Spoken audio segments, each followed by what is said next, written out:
and closer as you now sit on board with Braden Maury. He only started down in 12th, so only +3, but has kept himself out of the trouble in these early stages. Pass for second does see John Hall try and challenge James Holzer, all still as Dalton Cowden starts to break away. 22 laps now complete here in the iRacing Martinsville MX-500. And what we're seeing is we're not really getting a big differential compared to the low line and the high line here through 1 and 2 and 3 and 4. So that's why we're not necessarily seeing too many of these moves finish very quickly. It's taking 3, 4 laps, particularly for like Janowski, to make that move stick. We're seeing Hall make his way past Holzer, but there just isn't that differential in the pace between the low line and the high line to make either one really beneficial. So it's going to be interesting, really, just to watch how the drivers can try and use the lines to their advantage and learn how to maybe pinch drivers to the inside or push them a little bit wider just to get that advantage. But remember, they do have to roll the brakes into the corner. They can't just go full throttle. There is a little bit of a dance going on the pedals. So with 37 starters, I think we now are being left now with just 32 scored on your lead lap. In terms of retirements, James Bomar and Patrick Moose might be the only two. That is a real intense fight, though, that just continues to build. Inside of the front 5, up high goes the 35. That is a lapped car with Bryce Forsyth, just trying to make sure he does not get involved as they single file out once more. Yeah, and he's gone really, really wide. He's losing position after position, and it doesn't look good at the moment as he makes his way through 3 and 4, still dropping down the order. Maybe a little bit of damage on that car, possibly. He didn't come into pit lane this time around, but a lot of momentum has been lost, clearly. Again, staying out of trouble. Quite curious, though, why the 20 machine is on wet tires, everyone else is on the dries. There is no chance of rain here today, if you were wondering. Absolutely zero. So one driver may be making an incorrect click or knows something that we in the booth do not. Trenton jump. Can he lean on the James Holzer, who's now being forced to the outside? And yeah, seems as though the inside is starting to prevail in terms of these wheel-to-wheel fights. Severa, Schneider sit behind and watch, and now try and see if Trenton jump's going to clear. Rear end steps around. He brings it back into line. Yeah, it looked like there was going to be a little bit of a bigger collision there, and if anything, he's gone down the inside even better. He's got a better run out of the corner at turn 4 to make a move into the inside, and he's not going to get it done there, as we're seeing that differential not being too big. But I'm really surprised he managed to keep that all together. It looked for all the world that he was going to go around there, but if anything, it's to help him out of the corner. The real race will be 100 laps here. It's going to be split, though, into 2 50-lap races, effectively, stages, really, with caution still playing their part. So we are timesing that by 5. We don't have that break. My goodness, that's a big look into the wall for James Bomar. I'm very surprised the caution didn't come out, but that is why he is now sat down on pit lane. A look at the replay there. Yeah, and that's the second big incident that we've seen this evening. Not quite a caution, but we can still keep a bit of a big incident counter going, where we're still seeing some cars go up, down, sideways, and you know, upside down. I think we have to even consider here. No, let's not do that, this. Please. I know you've seen some upside down cars today. We'll see if we can make it 2 from 2 in terms of races, but 31 laps in, this is still very, very early days, isn't it? We're talking about this in terms of cars positioning themselves, but realistically, we're still not anywhere near a 10th of the way through as, ooh, that's a car disappearing off the screen, and lots of cars dropping down the order. Is Mitch Janowski, who is experiencing some technical issues, and that's sometimes what builds as a result, although that was Trenton Jump, who maybe took things a little bit too far and now sits stationary as the field streaks on through. And the second time today, the caution comes out, although we did get a rather decent run under our belts. That was good, what, good 22, 23 laps? Yeah, it was ages, quite frankly. I mean, that means we're up to 2 cautions, but we're already on lap 33, which is impressive. It bodes well for my prediction, if anything, of 27 being a bit of an overestimate. So that's good news. But, I mean, for the incident that we saw, we could see it on board. The driver we were on, the cars in front just moving across the front end. And it's so easy to do with these lines. If you cut across the line a little bit too harsh, the driver on the inside's got nowhere to go, and you're going to find yourself spinning around. Chris Severa dives straight down onto pit lane. Here's a look at the replay. How hard does Jump try and send? I mean, to be fair, he is down on that apex. Maybe you could argue James Holzer comes and pinches that right rear. Not quite sure. Maybe a couple of other angles would tell us more. But Yeah, regardless, we'll see now what happens, and if the 37 can put itself back up into contention after some trips down pit lane, as I think we're starting to see, that might be a lucky dog. Yeah, I think it could be, but we're still under caution. One thought I did have, actually, about that, just as we're watching this race fall through and the rotation of the leaders, is that realistically, the first 400 laps here are just going to be a survival race. The last, 400 to 450 is positioning, and the last 50 is racing to the end, because realistically, we're going to see multiple leaders. I'd say that over half of this field could be leading the race at some point. It's just about being where you need to be towards the end and making sure you survive these opening laps, because little incidents like this can happen, send you 6-7 laps down the field if you have too many damage repairs, and then you're going to have to work your way back through with the cautions coming out. So this is going to be a very long evening, I'd say, until the last 100 laps where we're going to see all the action. That's a good point. Now, you did see the rear end step around for the 37. It did slide up the track, albeit slightly. That might have been just enough to kick off some of that chaos. Just wait for the field to be stacked up 2 by 2, and then we'll get ready to go back racing as a couple more cars just try and filter off of pit lane. That's Trevor Traeger, who just about stays on the leading lap. An important thing, because like you say, first 400 laps don't count, but you've got to be on the lead lap, I think, within those last 100 laps to really be there and fighting at the front. Ideally, you'd be at the front for the entire race and stay out of trouble.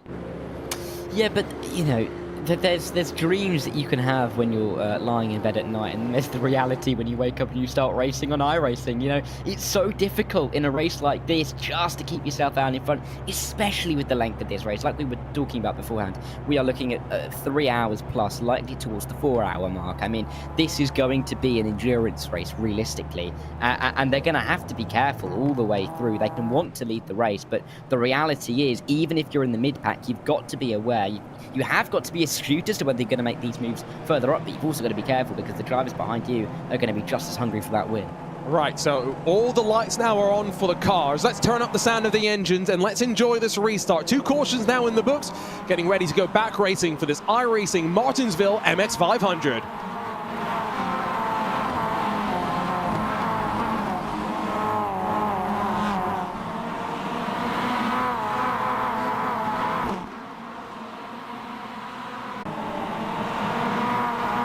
It's a long way to go in this race. Dalton Cowden's going to lead us back at the end of the first green flag lap after the restart. It's the real first side-by-side battle that sees Daniel Solo and Jordan Worth going hammer and tongs. But Dara, at some point, I think some of these drivers are going to recognize you sit inside of the top 10, you feel somewhat comfortable. It's those inside of the mid-pack, the 15th through 20th, that are going to be really going 2 and maybe 3-4 wide. Yeah, we're seeing a singling very, very quickly in this front pack, aren't we? The top 10 pretty much single file, apart from this little battle over 7th and 8th position. But it's interesting just to see that the start that Dalton Cowden got, because he really pulled away quite quickly and didn't really enable any of the others to get a bit of a jump on anybody else, which meant that they are going to be running single file for a little while. And it's going to be on mistakes now, I think, just to see if a team is going to make a move in this top 10, because they seem relatively comfortable for the time being. So as Jordan Worth sits on the inside, Daniel Solo holding strong. Remember, it was Solo and Dranowski that were fighting slightly earlier. Oh, a very bold move from Jordan Worth to slide his way up the track. Remember, he came in after the first caution, so he might have just a little bit more fuel than some of these cars around them. Good look at the fans that will be enjoying the view when the real-world cars come here as well. 12 degrees of banking. It's not particularly banked, so it's relatively flat. That's what makes the outside quite interesting and how it rolls the speed off the corner. Side by side just in front, though, so that will be Connor Knowlton and Dranowski. John Hall, though, goes up high, tries to arc his way off the corner in a fight for 3rd position.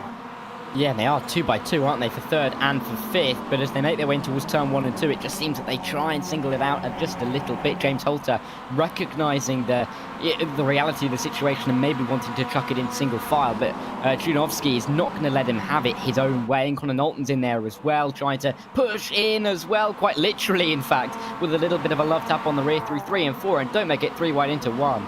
Oh, no, we will. Can we get through the corner safely, though? It's only been, 5-7 laps since the restart. And yes, we can scramble down the back straight, all safe for the time being.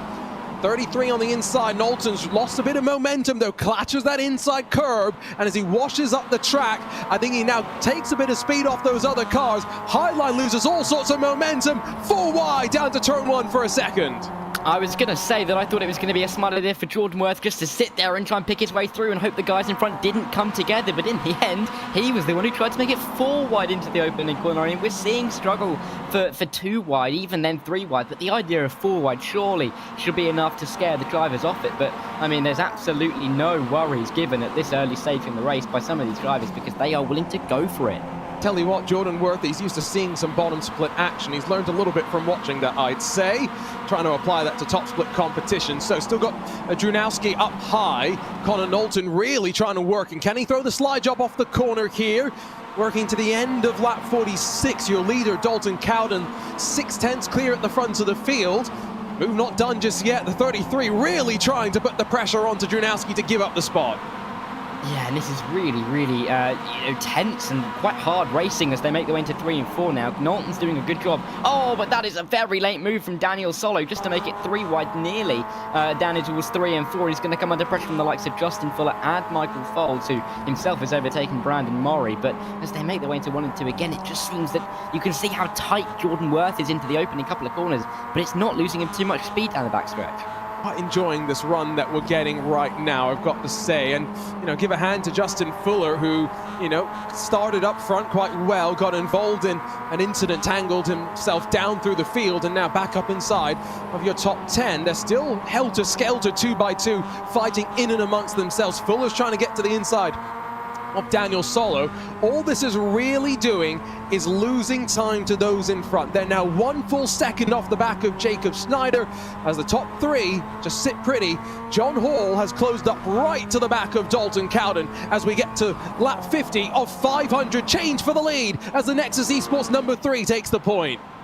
And I was going to say that seemed like an easy move, but I think Dalton Cowden's tried to send him up for the up and under to have the inside line for 3 and 4, which he will have. Now, Jacob Snyder, looking at the back of his fight, thinking, guys, we can get away here. That gap behind us is second to Connor Knowlton. Working together might work for these 3, but it seems that Hall and Cowden both want to lead the race. Cowden looking like he's got the upper hand through 1 and 2, and Hall quite able to get that run off of the corner. I love watching these onboards as well because you see just how much they're really working, right, to try and fight around here.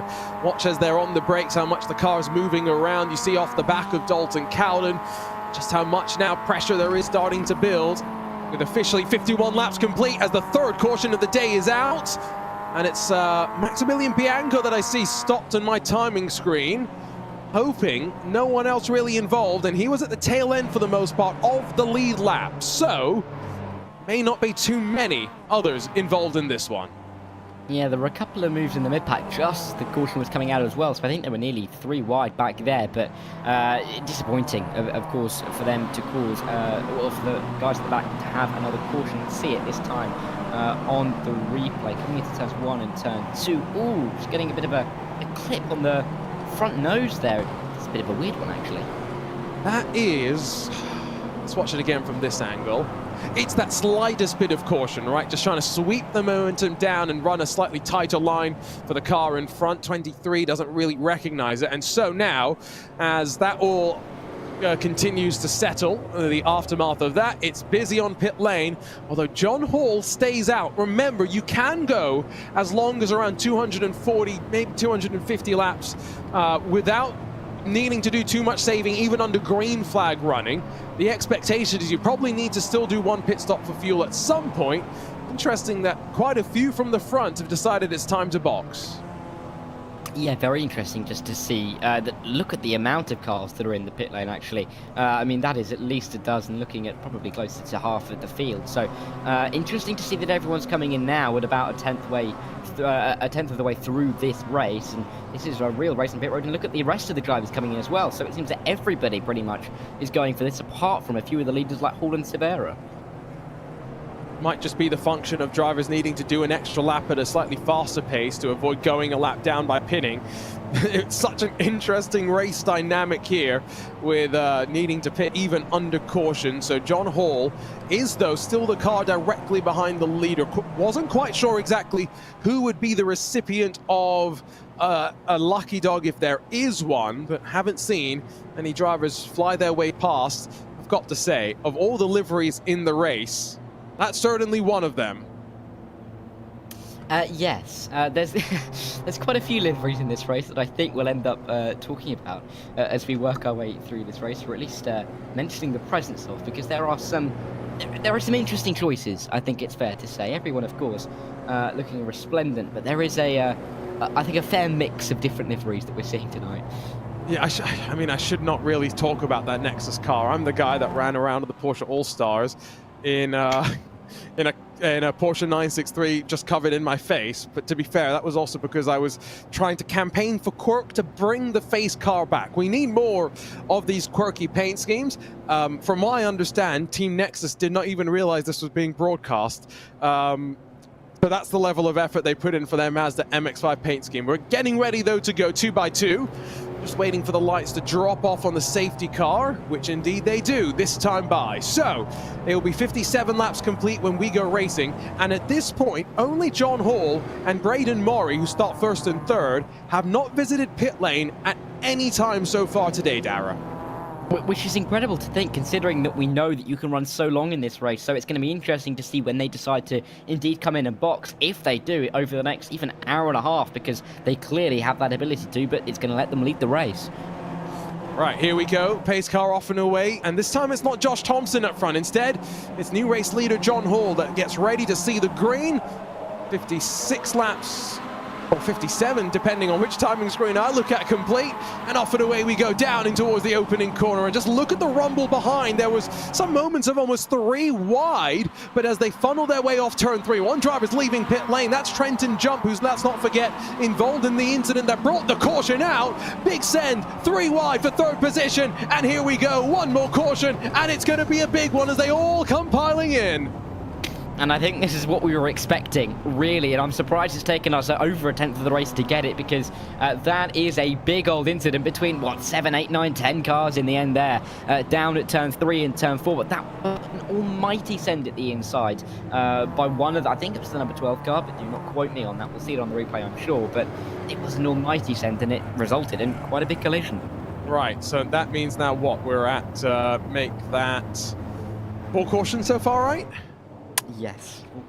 I had my maths as well, to the point that if we were having 27 cautions, we'd finish the third caution about lap 55, and we'd finish the third about lap 57. So I'm still hoping. I'm still hoping. You have broken out a spreadsheet somewhere, haven't you? No, it's pen and paper and my calculator app on my phone. Oh, you've gone old school. Although a calculator on your phone is not old school. Yeah, to be fair, it's been too long since I've done maths at school, so I think my sister has that calculator now, but I have to just use the app. Well, yeah, it's been a while since I've broken out the pen and paper. I've just got a lovely old text notepad sort of thing up in front of me, where I've got lap 5, 33, 52, 58. That's all I've written down so far. That is also what I've written down, but I've written it with pen and paper. Look at you, wasting all of that paper. Not environmentally friendly of you. Hey, I have so many notebooks at this point okay, that I fair might enough. as well use them. So I have also gotten to a point where I've just collected notebooks to the point where I'm just going to start using them to start writing things down. The only time I've actually been actively writing stuff down, Dara, was Prodigy Week Part 2, when I decided to be Jeremy Shaw, who works for Radio Show Limited, the team that will call the race at Martinsville with the Mazdas in the real world, as far as I can understand. But I went very old school, and I was writing the lap times down of each of the drivers, just so I could recognize what improvements they were doing as they learnt the car and the track. Yeah, I love that kind of thing. I don't really know why, but I just love pen and paper, writing it down, making sure, because you can put it so easily. You can put it in a little mess if that's how you understand it. It looks great to you. It's confusing to everybody else, but hey, at least you can understand it. That's all that really matters. Oh yeah, my handwriting is terrible, so no one else can read what I've written. So, Josh Thompson is 1 lap down, Connor Knowlton as well, Steve Richard 2 laps down, alongside Ty McQuarter, and then Jeff Drake is 3 laps down, Braden Maury is 4, Jason Wallet 5, Trenton Jump, Patrick Moose, 25 laps down, but running still. not quite sure how many retirements we officially are going to see. The lights are off on the pace car. Here's a look at again what happened. Ooh, and it's the 23 that just spins up high. And that's in reaction to everything that happened in front. So, to be fair, the spin kept them out of trouble. No damage there. Yeah, there was definitely another incident, though, going down into that corner, but clearly there was spins and sympathy, weren't there? Just because drivers are so scared about keeping it clean, they don't really want to be getting into any trouble, because that can cost you so many laps, as we are seeing some drivers 25 laps down already. Right, so we have 4 cautions complete. We're hoping we're not going to get close to the 46 they had in last night's top split. Green flag back in hand, and as John Hall picks up the throttle, you can see there's a couple of stragglers further back in line. And inside of the top 10, they rumble 2 by 2 through the opening corner. Schneider's going to clear Severa for second. That's important because Maudi and Solo are still wheel to wheel behind them. Solo's on the inside, and as around goes the 21 machine of Maudi, somehow still green flies out here in Martinsville. Yeah, it's gone down south for Jake Maudi there as he's gone high and wide at turn 3 and turn 4, but he's dropping down the order all the way. But let's see if he can build his way back up the field at some stage. Up 65 is still a long way to go, but not what we want to have on a restart. We like some of these liveries, to be fair, even if they're not necessarily what we should be showing. But anyway, I'm going to swiftly move on from that point. Closing in on breaching towards that lap 100 barrier, which, to be fair, you hit that marker and I think you start to feel right. You've settled in, even if you've had a few cautions here and there. You are keeping yourself out of trouble. Up the inside for James Holzer. Daniel Solo going to have to watch because once again, rear end steps around. Solo's going to hold on. 3 wide off the corner. Here comes Jordan Worth once again. Yeah, can Worth make it stick this time on the inside? Oh, it looked like Holzer was nearly going to try and make the move on Solo, and he's got all out of shape. He's going all over the road, and so is Holzer. I think that's actually Folds as they make their way through, and he's dropping down the field. This means that everyone's going to bunch up now behind this, behind 5th place, because the top 4 have run away from it now. Yeah, it was a good save as well from Solo to avoid spinning that car down low. Just continuing to watch the laps tick away. But now, with Jordan Worth up high, he makes the outside work as well.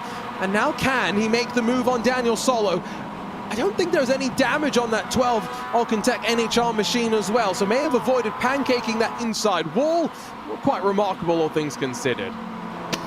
Yeah, I mean, we're seeing some very good saves here, aren't we, in this race? Clearly, some drivers have got some practice from being hit around or having little moments around this track in preparation for this race, because we are seeing some very good holds that, you know, you maybe wouldn't have expected if these drivers had come straight into this race without any kind of, practice or preparation. But regardless, they're still side by side. Jordan Worth and Daniel Solo, they continue to be. But as they make their way through 1 and 2, again, you can't get that one off of the corner around the outside, and the inside line's just about quick enough to keep it in there, but we're going to go 3 wide again. That's a big send as well. That's coming meanwhile for the lead. Jacob Schneider's taking it away from John Hall. 3 wide still behind. Now, got to wonder if we're going to start to see more back and forth at the front. Haven't really seen the runs get long enough that we've started to get into traffic and stuff. So, you know, the deeper we get into this race, you do have to expect the traffic going to be more frequent and more frustrating in many ways as well. Hall stuck up high though right now in that Nexus number 3. I think he's got enough momentum though to hold off Severa. Passed around the outside from Janowski. Yeah, and Janowski having a fantastic race. He's just working his way up the order quietly but calmly and efficiently as well. Up into P3 now, and in this front little group that are starting to run away with it, starting to pull away and be in a position where they can control the race and they can really change their own destiny based off their pit strategy. So Janowski definitely having a good race compared to quite a lot of the rest of the field where they're just getting caught up in incidents. But for the likes of Jacob Schneider, you can't be doing those lines because John Hall will be all over the back of you and making a move possibly into 1 or 3. And this is a busy race, that is for sure. Can't do it as a team. It's a solo affair, although it is a fixed setup, so not much workload to build a setup that really works. iRacing have provided one that works well enough for everyone. Up 18 positions so far. If Janowski can get to the lead, that would be plus 20, but Hall's on the inside, challenging Jacob Schneider. It's 3 versus 4 in terms of I-rating. The number 1's behind them. He's up the inside of Schneider now, and this is crucial because it could not just be that fight for first, but potentially, if John Hall rather can clear Jacob Schneider, it could be the fight for second on as well. Yeah, I mean, they're nearly 2x2 now, and nearly 2x3 as they run their way off of the corner. Dalton Cowden, the number 26 car, I'm sure very pleased to be up here fighting with the 1, 3 and the 4, along with Christopher in the number 11. So let's see if he can really make this pay. But again, we are so far from the end of this race, aren't we? I mean, you cannot be thinking about the end for the next 2 hours, realistically. It's just a case of keeping it going, making sure that you're not making any incidents. I know we keep saying it, but that is the case. It's so difficult just to keep your head, because it's difficult for these drivers when there is such a long way to go, just to make sure that they're keeping on going and not going for any rash decisions and rash moves where they're just looking for it, maybe where it's not on. And with former race leader Dalton Cowden on the inside, that's where you got to be careful. And after a couple of laps of running wheel to wheel with someone, you'll know and understand when you can clear them and maybe when you can't clear them, and so that trust is being built up as well. Oh, no trust in that one. Big spin for the 4, Schneider, and stricken off the corner. Yellow's not out just yet. There it is. Yeah, and you've got to be careful to avoid that, and we saw a couple of cars, and there's another one going high, nearly into the wall to avoid that, but it's never a nice feeling, is it, when you're facing the traffic as they all pan their way through turn 3 and 4. But luckily, it seems that could have got a lot worse than it actually did. So 5 cautions so far as John Hall straight down to pit lane. Yeah, 5 and counting. I'll have to try and work out how much that sets us up on course for. But yeah, we've had some good runs, haven't we? This last gap between the cautions, the green flag running, was good. The gap between the first and second was good as well. So we are really seeing some quality racing action, which is good to see. But it's just being interspersed with these cautions, which are kind of shaking up the order with drivers changing their strategies. There's a concertina there for sure. 22 runs into the back of the car in front, so that would have been Folds, and the chain reaction kicked off from there. Could have been a lot worse though. Sun continues to set. That looks like a very, very pretty sight. And tell you what, I would very much fancy going to see how these cars race in the real world. Don't think I'll get the chance. So instead, on October 26th later this year, I think I'll be watching on wherever I can on YouTube or something to see how these cars race in the real world. It's been interesting so far. We know that even in the real world, Mazda MX-5s have a propensity sometimes for big crashes and big damage. I get the sense that race will be no different. Yeah, I can't imagine it will be. Maybe there might be a little bit more self-constraint when, drivers' well-being is on the line rather than just, pride. But, yeah, I can't really see it going much different. It's going to be a fantastic race. I'm very much looking forward to it. And, yeah, even if I can't get there, it being, a long way across the big blue ocean, I'm definitely going to be watching it because, if this is anything to go by, it's going to be quite a show. Yeah, it's maybe not as long a flight for me, but it's still a decently long flight. I guess one thing that I hadn't even realized is that they're doing this, exhibition race. It's a non-points race after the season finale, like a couple of weeks after. So if they do wreck some race cars, well, that's a good thing, Dara, because they've got the entire off-season to rebuild them. Look at that. Yeah, but there may be some unhappy mechanics. That may be the only thing. It's okay. Who cares about them, right? Yeah, I'm not going to wait. I'll let you jump into that head first. I'll stay very much firmly on the springboard. But no, yeah, I'm sure there will be some hard racing because, of course, we always like to see these kind of little exhibition races. I know at the start of the season we've had in a couple of years recently, of course, the NASCAR at the Coliseum, haven't we? Which has been an exhibition race, albeit at the start of the season you don't really want to be doing too much damage. But it's good to see these little combinations of tracks, I say tracks, areas and cars that we don't often see, and we often get some great racing. We're getting it here tonight. Right, so if you are watching on the iRacing Esports Network on RaceSpot TV, let us know what crazy idea do you want to see make it from an iRacing wacky combo to not just a real-world event, but to an iRacing special event as well. Still, the lights are on the pace car, so not going racing just yet. Might be next time by, and indeed, off and away those lights go. A couple of people even wondering if we can get to lap 100 before the caution comes back out. What's your confidence level in that one, Dara? I'm going to say lap 96 is what I'm going to go for, and if I get that right, I'm going to getting myself some lottery numbers when the shops open up in the morning, because they are firmly shut now. What time is it for you? It is currently 1:52 in the AM.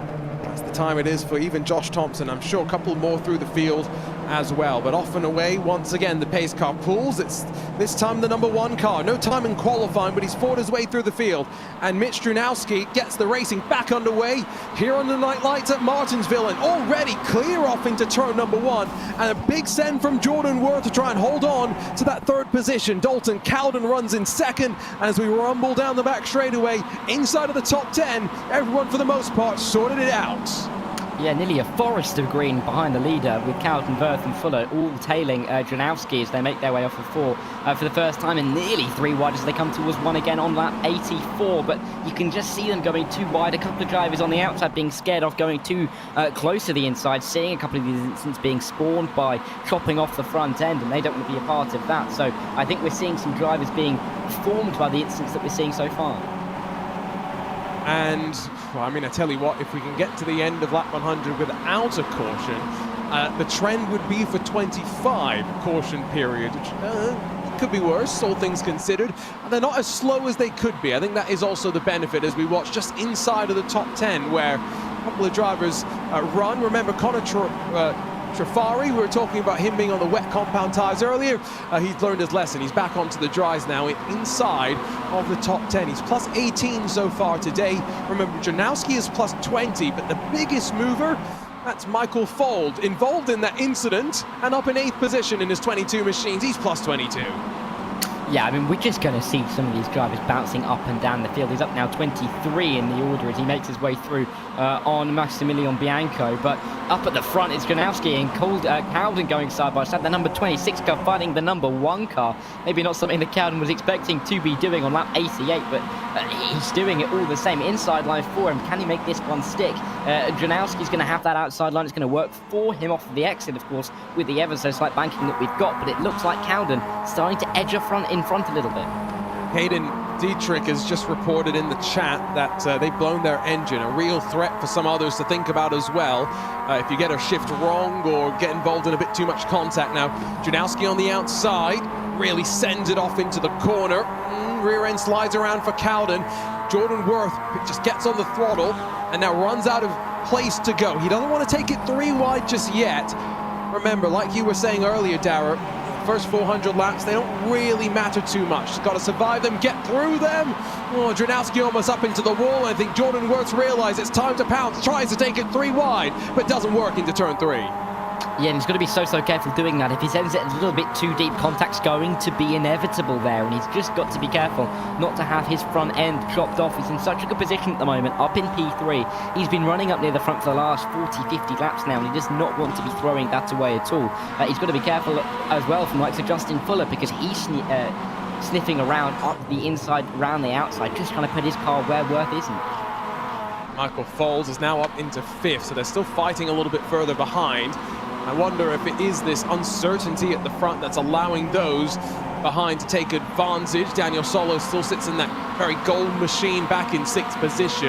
You know what? I'm getting confident. We might see a few more laps under green. We might hit triple figures before we see the 6th caution of the day. And Lewis McLeod firmly says there is no commentator's curse. I'm going to believe him today. I'm going to hope that doesn't happen. As off through turn 1. Oh, Connor Trafari up the inside of Luke Mahone. And somehow, even though there's some contact into the wall, neither car goes around.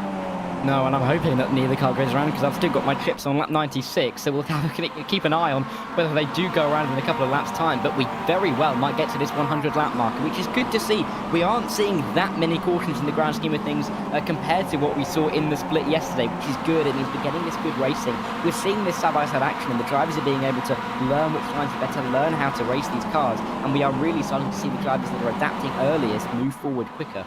That's a good point. Drivers that understand the setup as well, probably been able to get to grips with it most, not assuming that many of these drivers would have done hundreds and thousands of laps of practice. This is one of those things where many probably just jump in and grit and go, as some would say. Still wheel to wheel. Justin Fuller's got to watch because Michael Foles wanted to wash up the track slightly, and so now Dalton Cowden leads and leads comfortably. The fight behind between Janowski and Worth still very much on as Worth sends it out through the opening corner. He slid his way, and an assertive slide as well, up into second. Single file once again inside of the top 15. And we haven't seen too much of that assertiveness, have we, in this race? Good to see that Worth is trying to make this move stick just by pushing out Janowski, maybe cutting off his exit a little bit from the banking, and it's worked for him. So clearly a tactic that he might be trying to deploy in the coming laps when it comes to Dalton Cowden up in front. That's an angle that shows the relative lack of banking, and it is somewhat flat compared to, you know, some of the speedways and stuff, but every bit of banking that you have does make a difference. We sit on board in 4th position with the 22 of Folds behind.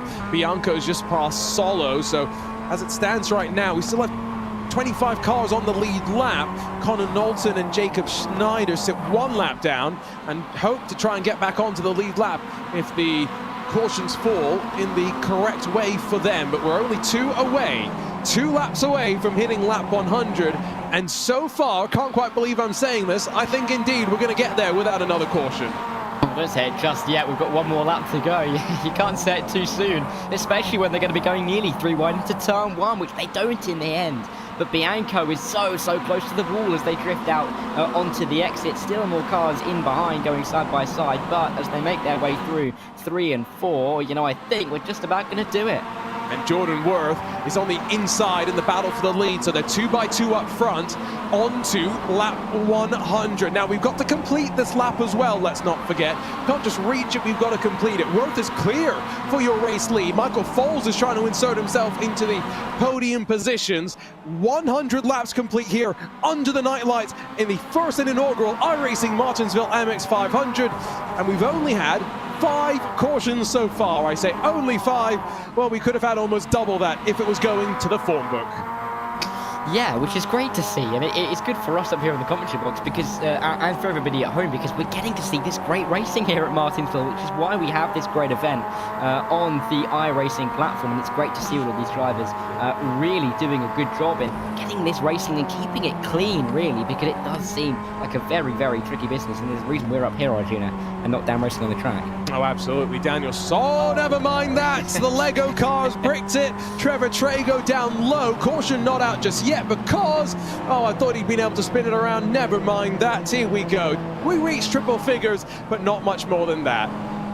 Yeah, I'm sure Lewis McGlade is shouting at the screen that wasn't a commentator's curse and just driver error, but, you know, we'll let the viewers decide on what happened there. But, hey, we still got 100 laps with 5 cautions. 6 is coming after 103. You know, it really could be worse, and I think we're doing quite well here in this race. And so a couple of drivers instantly bail down to pit lane. It's just Worth and Cowden up front that stay out. Here's a look from up high. Oh, just drives himself into the rear of the 27, and then the 33 has nowhere to go. So Connor Knowlton, who was, remember, 1 lap down, hits the back of Trevor Trago, now sits there stationary and waits. Going to be very interested to see, though, what happens to those cars that are laps down, because Schneider and Knowlton 1 lap down as mentioned, but there are a handful behind hoping to try and salvage something from this race, including Trenton Jump and Patrick Moose, still 25 laps down. Yeah, they are. I mean, they're here for the occasion, I think, at this point, with all due respect to them. I mean, they've had an awful start, whether their fault or not. I think they were just caught up in some of those big incidents off of the start, and it is just so unlucky, but it is great to see them sticking it in, even though they are 25 laps down, just keeping going, because, I mean, anything can happen in this race. I know we say it week in, week out in lots of races, but this really is, you know, the pinnacle of jeopardy in sim racing, I think. It is. Josh Thompson and Douglas Newbinging, by the way. Remember, they started on the front row. They got a black flag in the first attempted restart, where we had the delay of the caution, of the restart, I should say. Caution extended for 1 additional lap, and both of them on the front row had to come in and serve a penalty. Thompson dropped 2 laps back. By some magic, Newbinging stayed on the lead lap just about.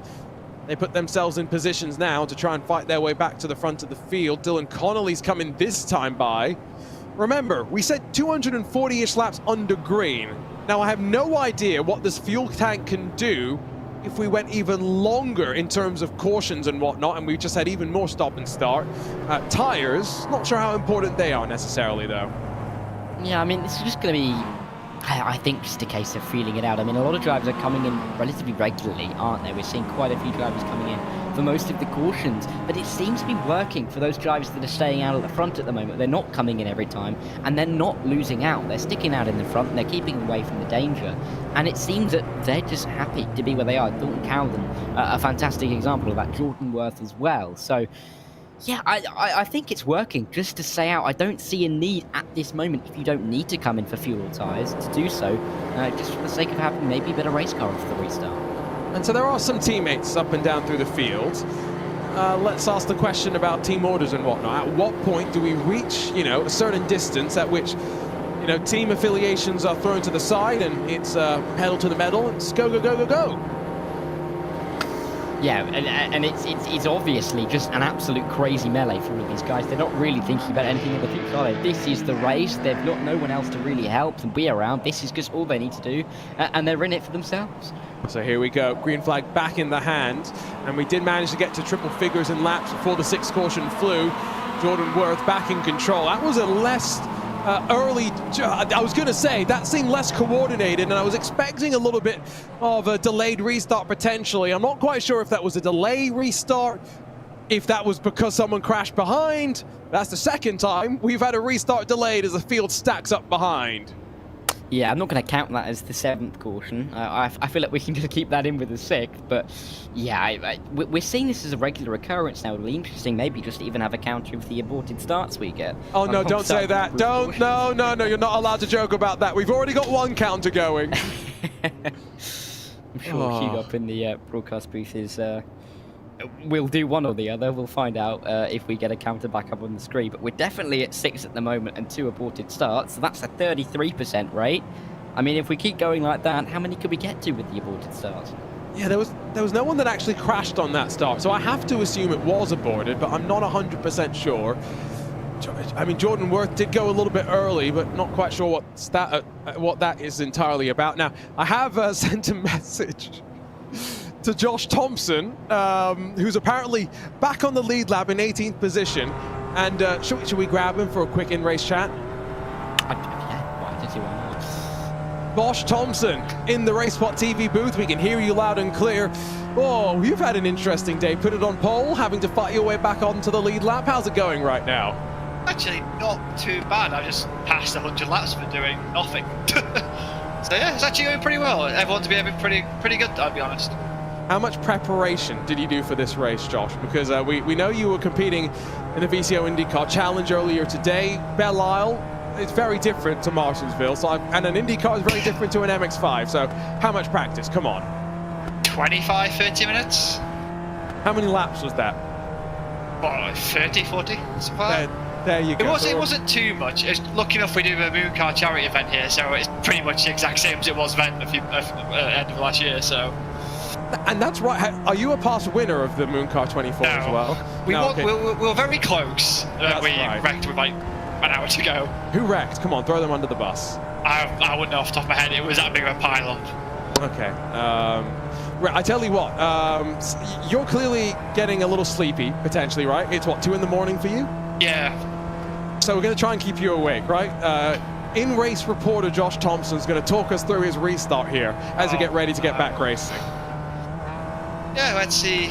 Obviously, we're starting near the front, so it's not too bad. Obviously, last time there was a bit of a wreck, so let's see how this goes. Oh, I thought we were going racing this time. No, we're 2 to green. We're 2 to green.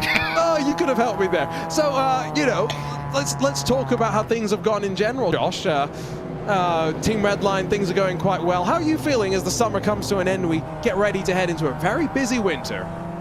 Yeah, like you said, it's been for me personally, it's not been a fantastic year. So I struggled in the Super Cup personally, so I was happy just to keep the license for next year. So that's one good thing. That was a good thing going forward. Obviously, Spa was a nice return to form for me, I'd say. So yeah, like you said, it's all looking good. Just hopefully going into the winter, we're ready for the IndyCar Championship. I'm struggling a little bit, so we'll have to see. And we're about to go green.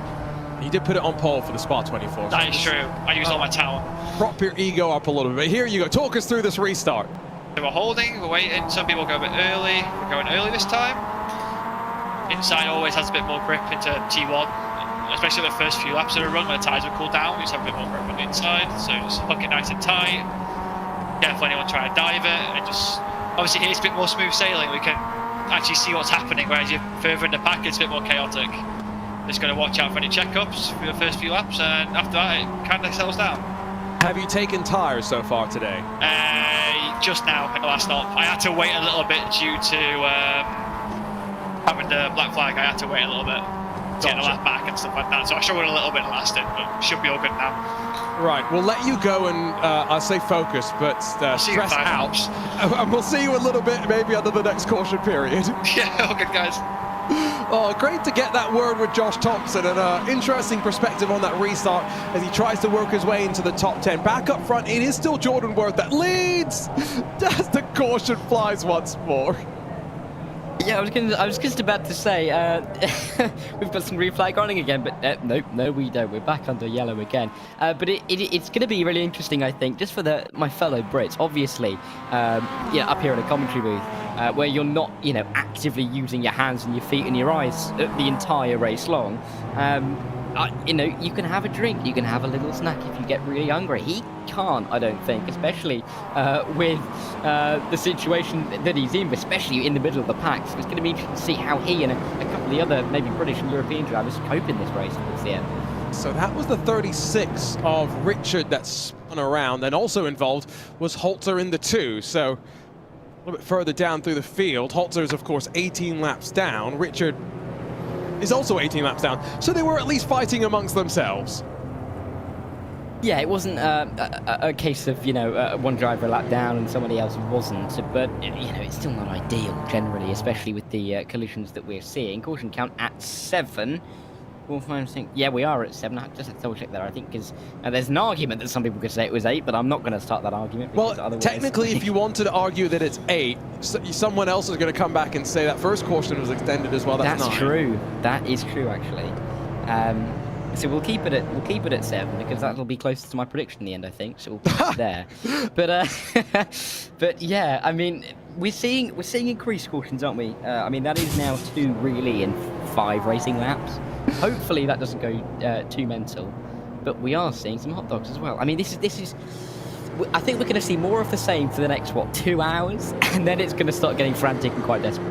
Absolutely, Lucky Dog rolls its way around, so we do indeed have that, and I think that was. I couldn't even tell. Anyway, doesn't matter. Ready to go back racing, and it's been a pretty interesting one so far. I think just waiting for 2x2 formation to build.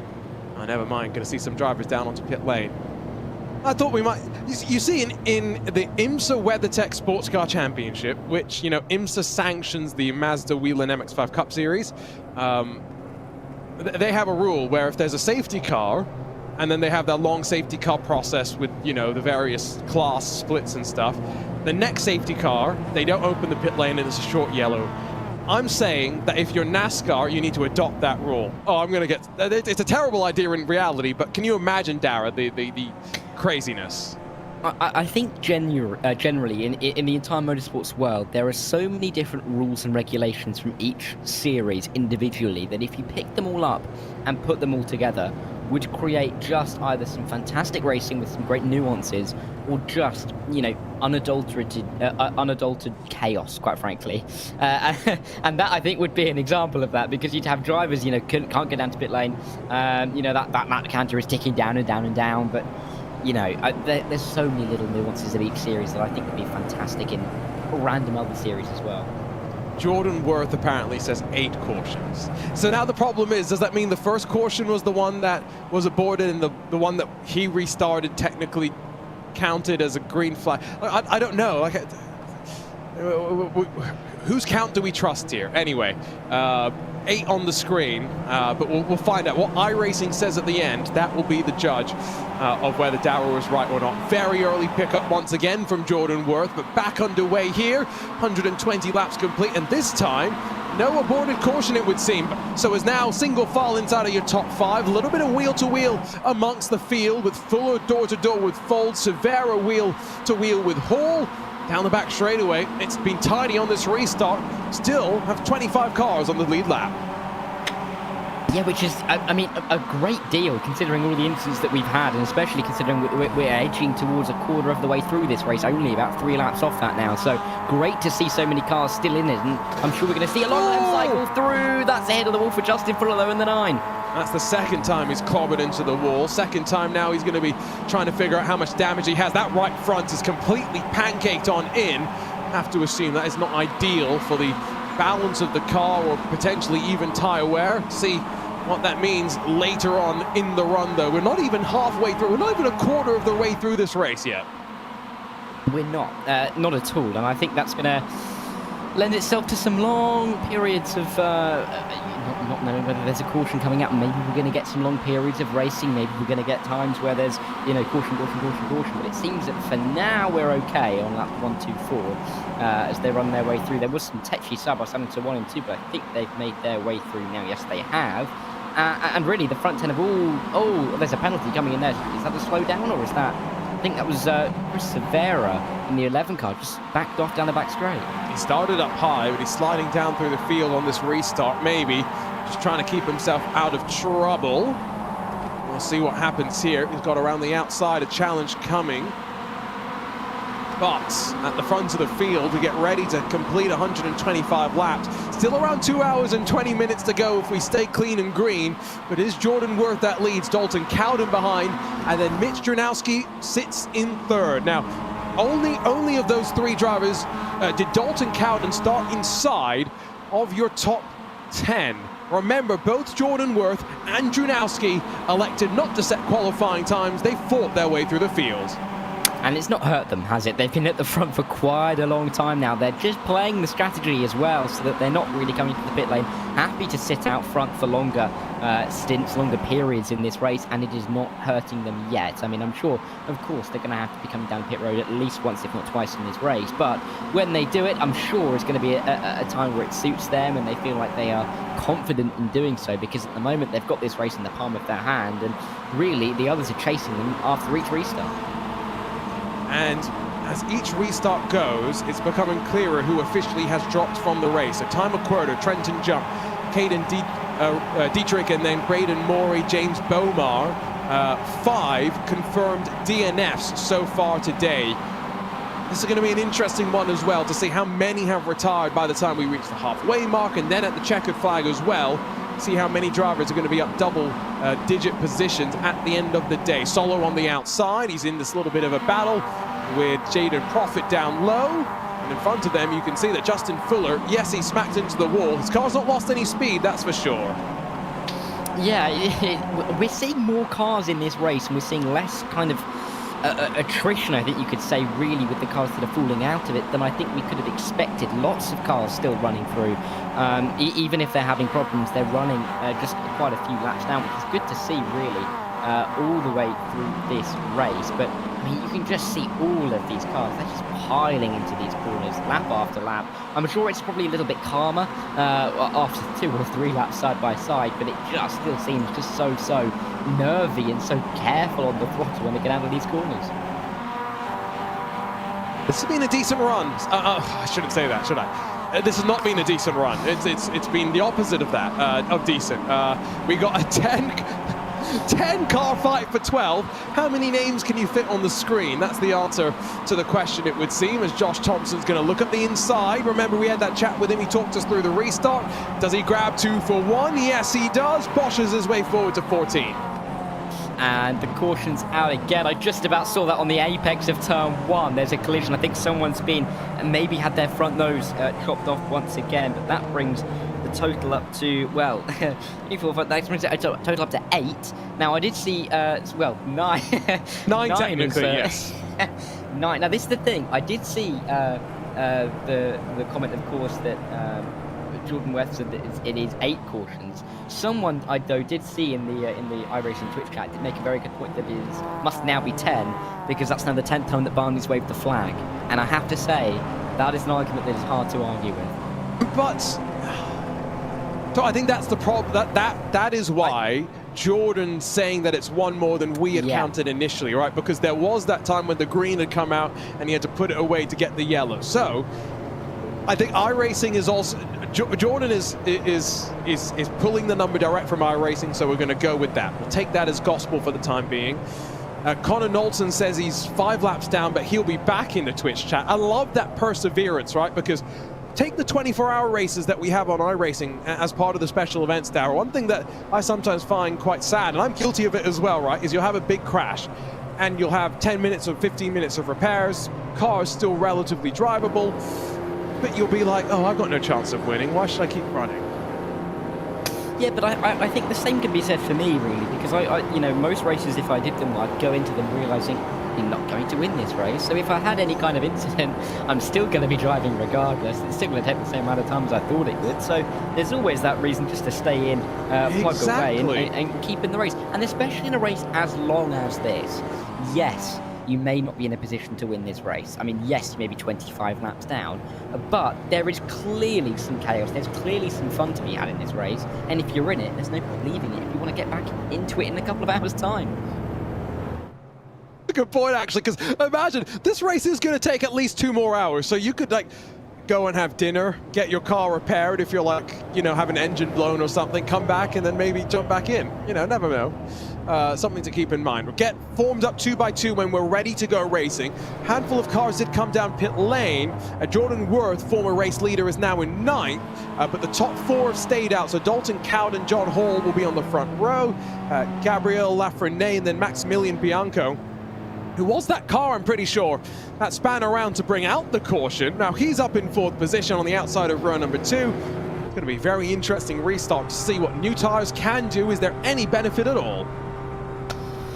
Well, we haven't seen it, have we? All the way through this race. I don't think we're going to be seeing too much of it throughout the race because, you know, the drivers are even saying we don't really know what the tyres are going to do. We had, I think, 1 set of tyres being changed in the first 100 laps. And I mean, it doesn't seem to be making a big deal of a difference, but at the same time, it's difficult to say because we're seeing the same guys out at the front and everybody who has pitted and changed tyres is kind of getting caught in the rear. Does look quite dramatic, doesn't it, with the lights having really come up, sun having set.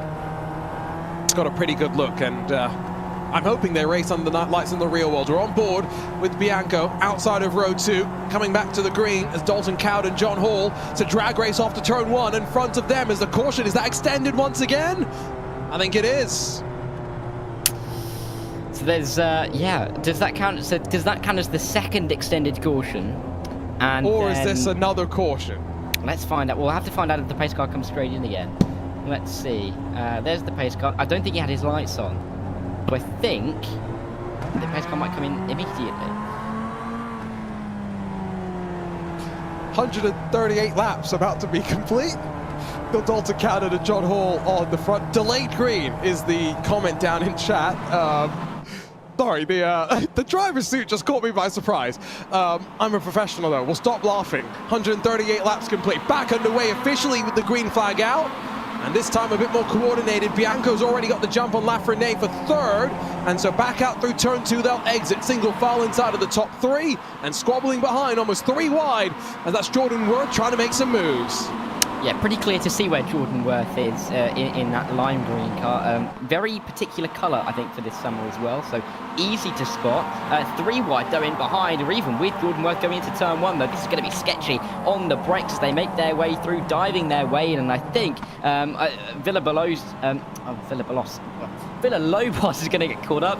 But as I've said that name on the 3rd time, we've already got a caution. Oh, it's out once again. Lap 140. Only thing I see is Justin Fuller having another little spin. I wonder if that is self-inflicted, if he's been battling down. He was already 1 lap down from what I could tell, so, you know, for a single car incident, single car incident to bring out the caution, he'll be a little bit frustrated, although, oh, look at the crowd of oncoming traffic. I think that explains why we had the safety car come out.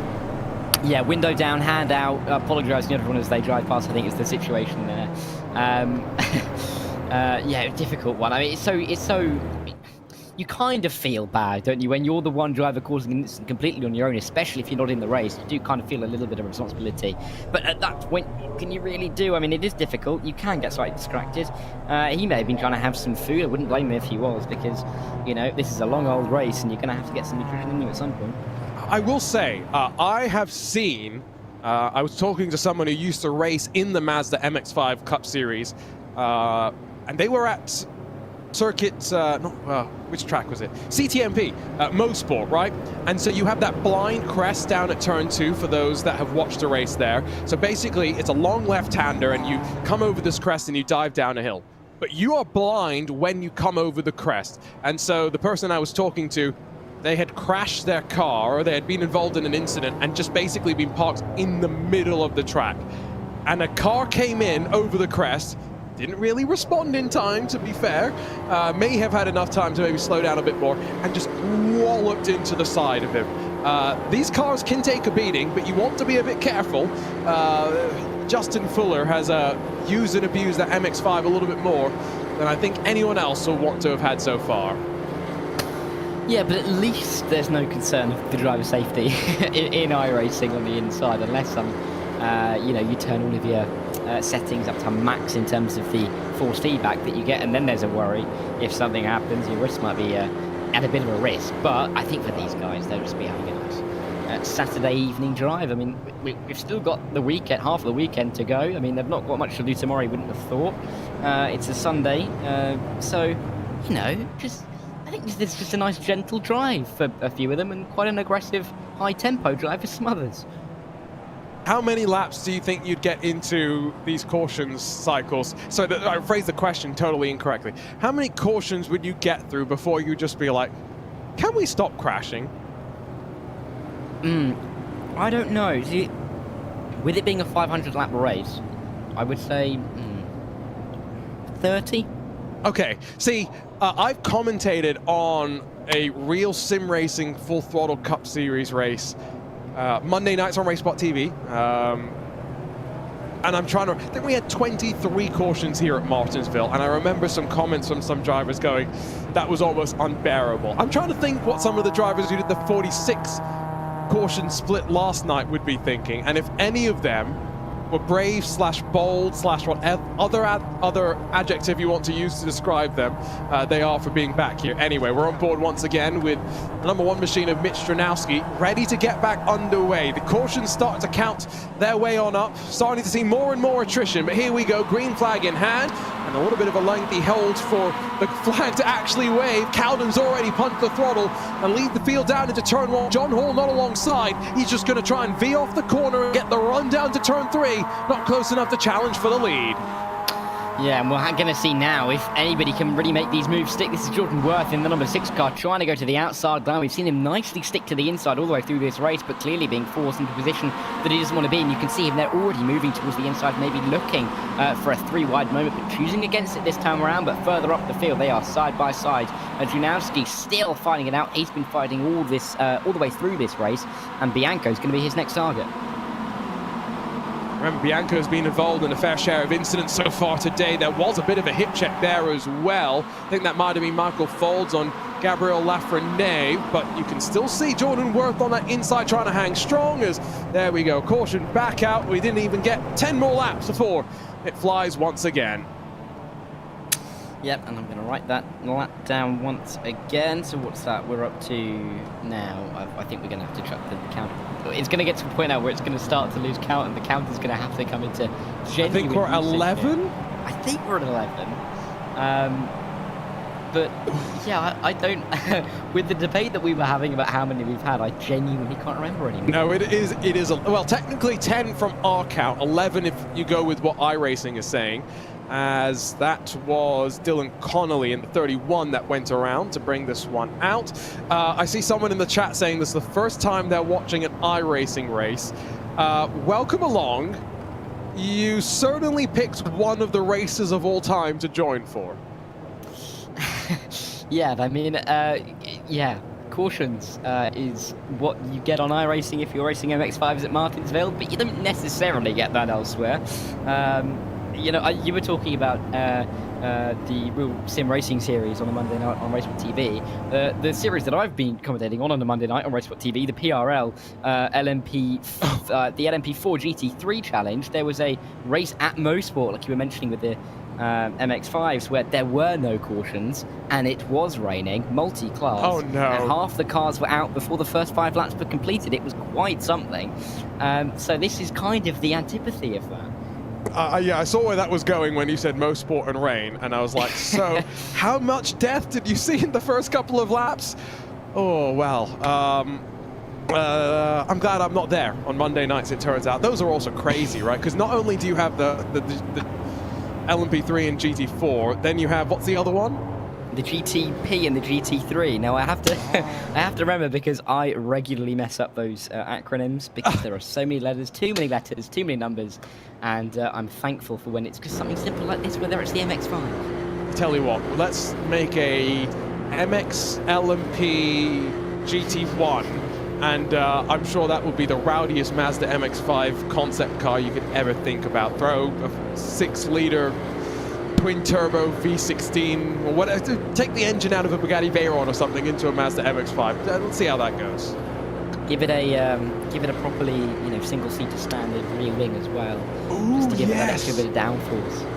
Oh yes, well, it's funny you say that. I was fortunate enough to be at Daytona this year, and one of the things I was most looking forward to, for the 24 I should say, not for the 500, one of the things I was most looking forward to was watching the Mazdas, and it was crazy.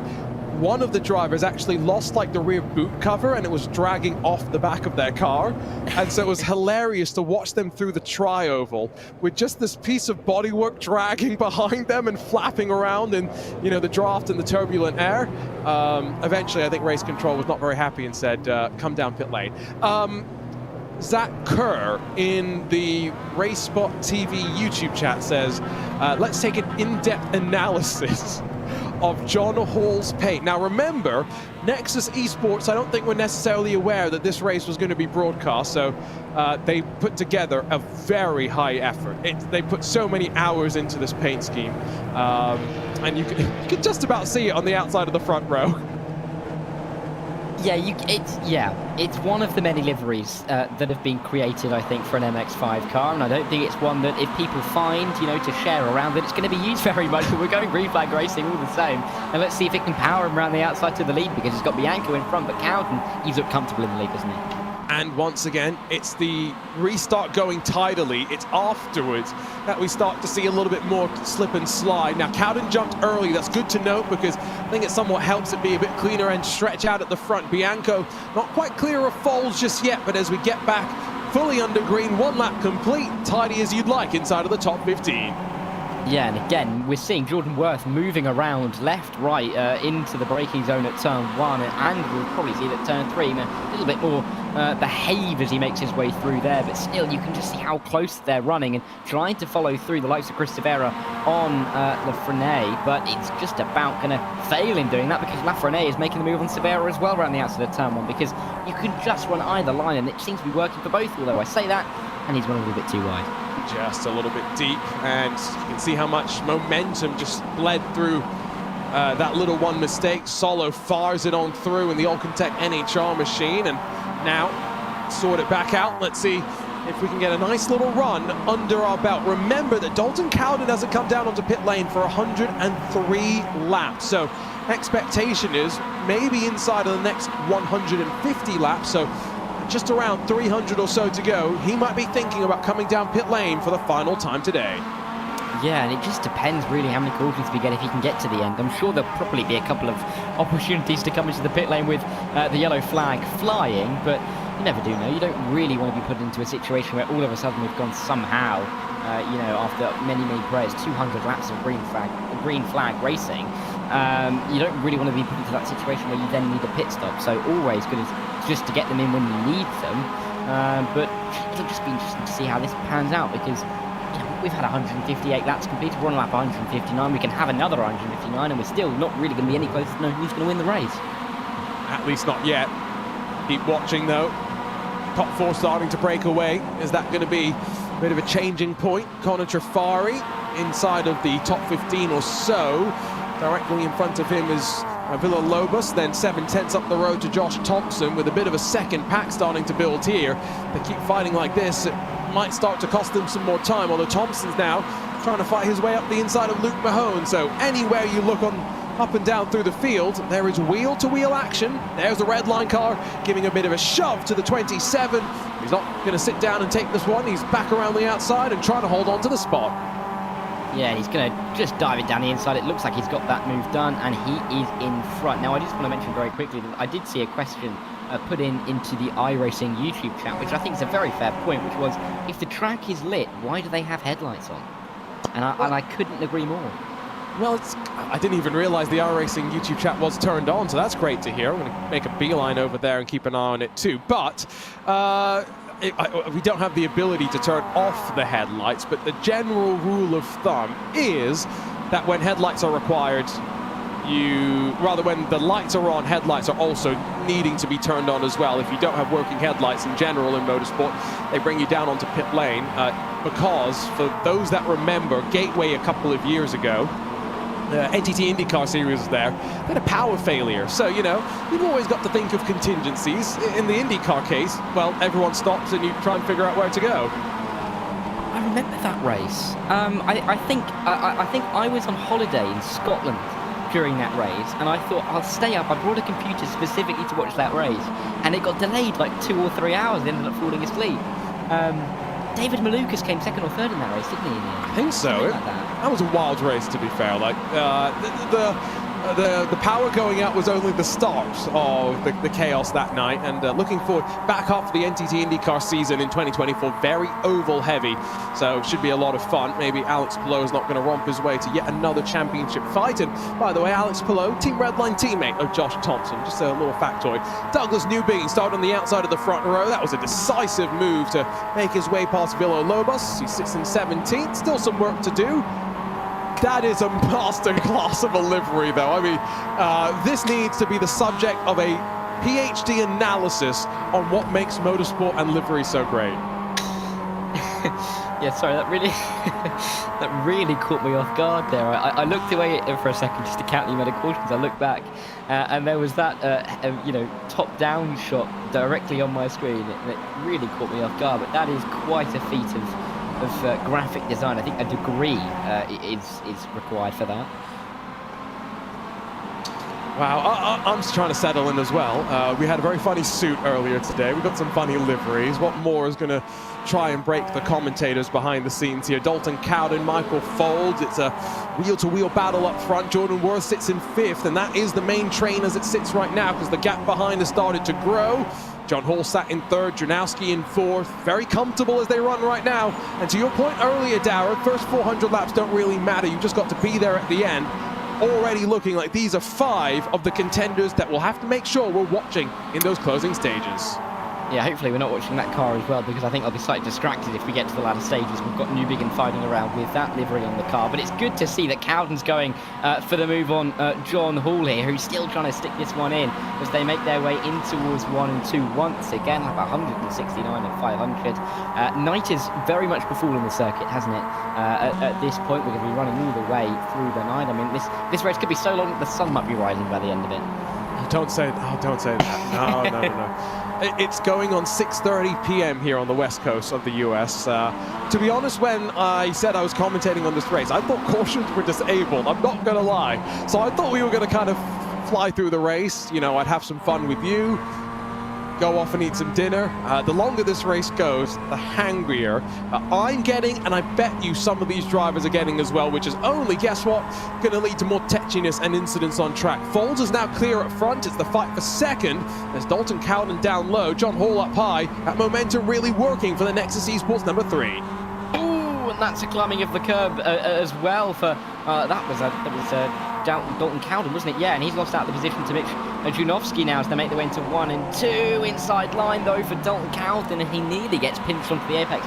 Like we've seen time and time again, it's caused collisions, it's caused cautions, but in this case, it's just about being avoided.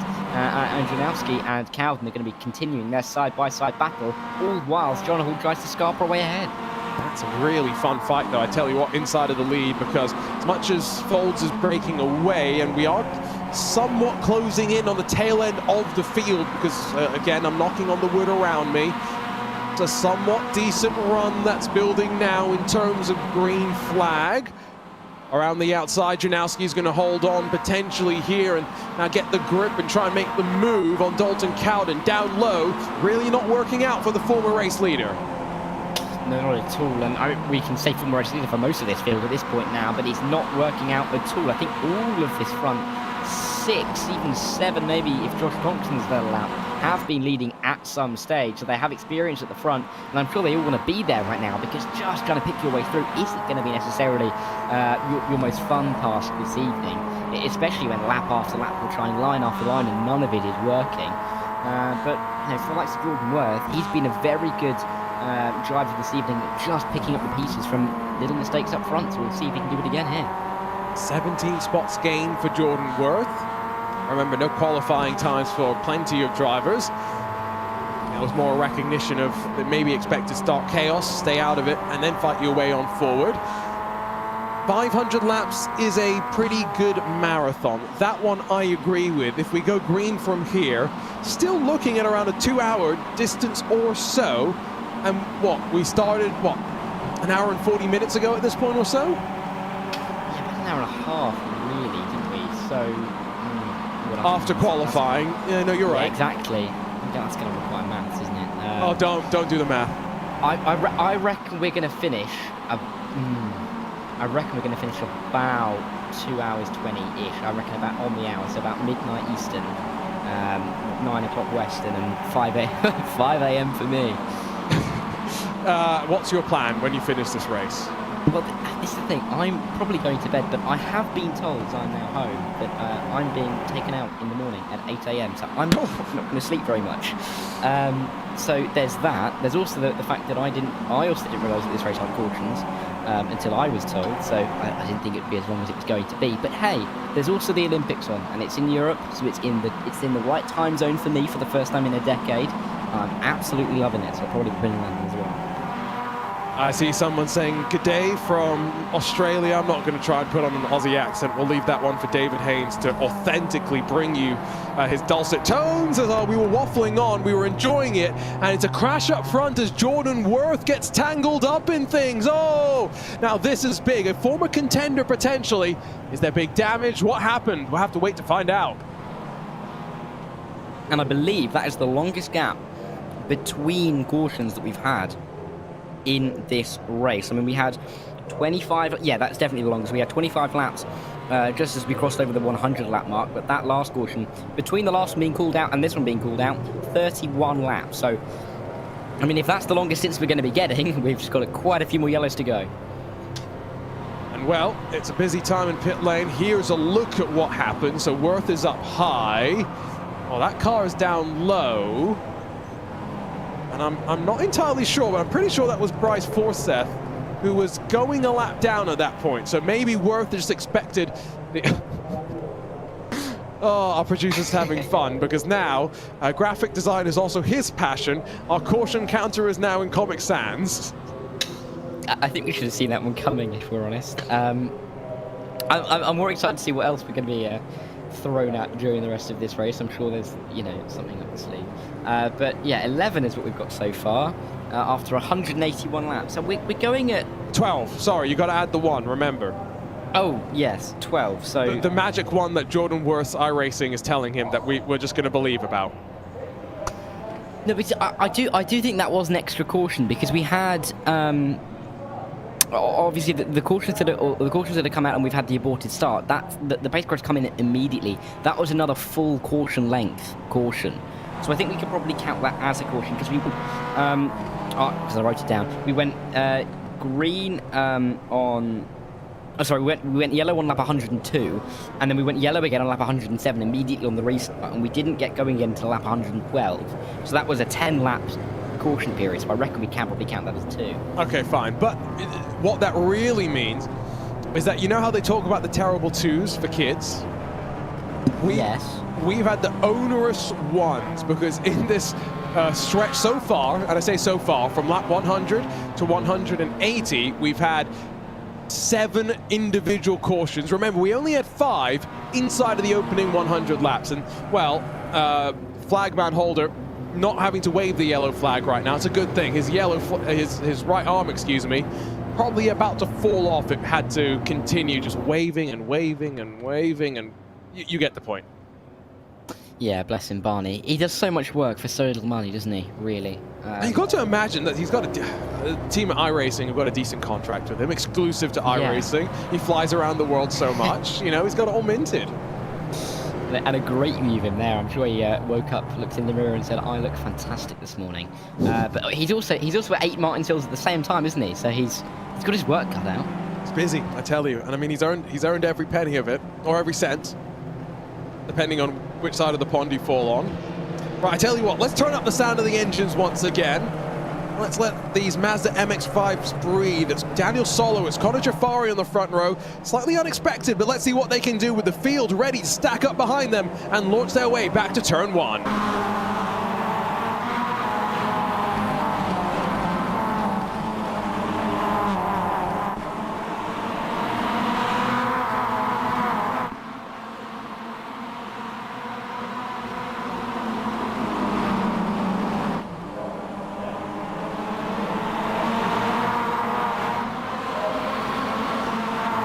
3 wide as we break the timing beam. Daniel Solo and Connor Jafari watching as Mitch Dranowski challenges up the inside, and the #1 machine, highest I-rated driver in the field, not quite clear down the back straightaway, gets a bit of a shove from Michael Fold.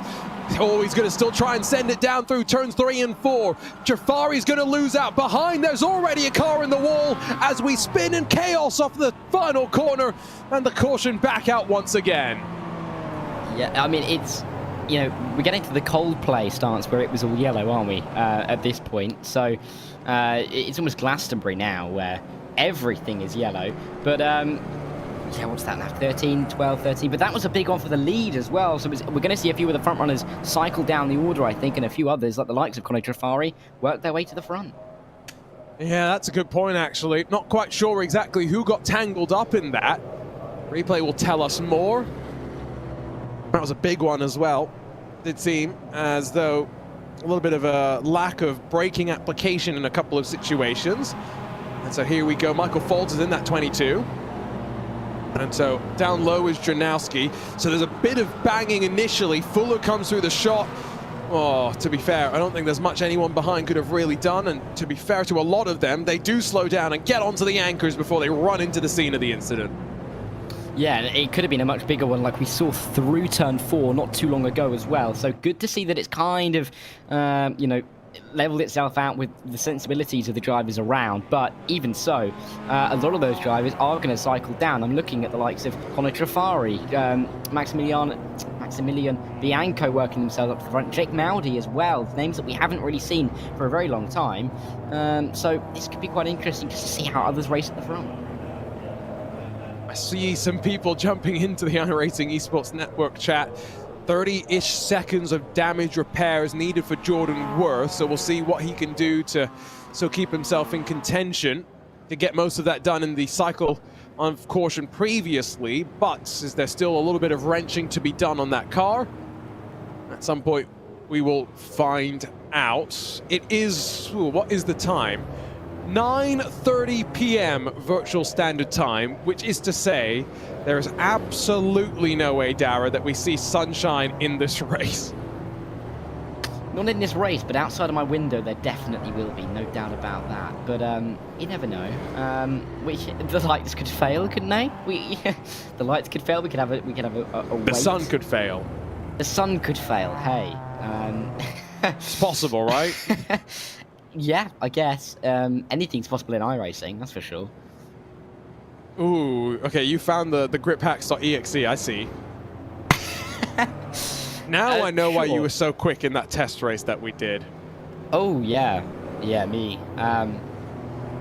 You don't even have a rig, do you? I do not. I move around far too much for me to have fun. But hey, I'm, you know, I could use my, you know, WASD. You know. I mean, Max Verstappen is very capable on a controller.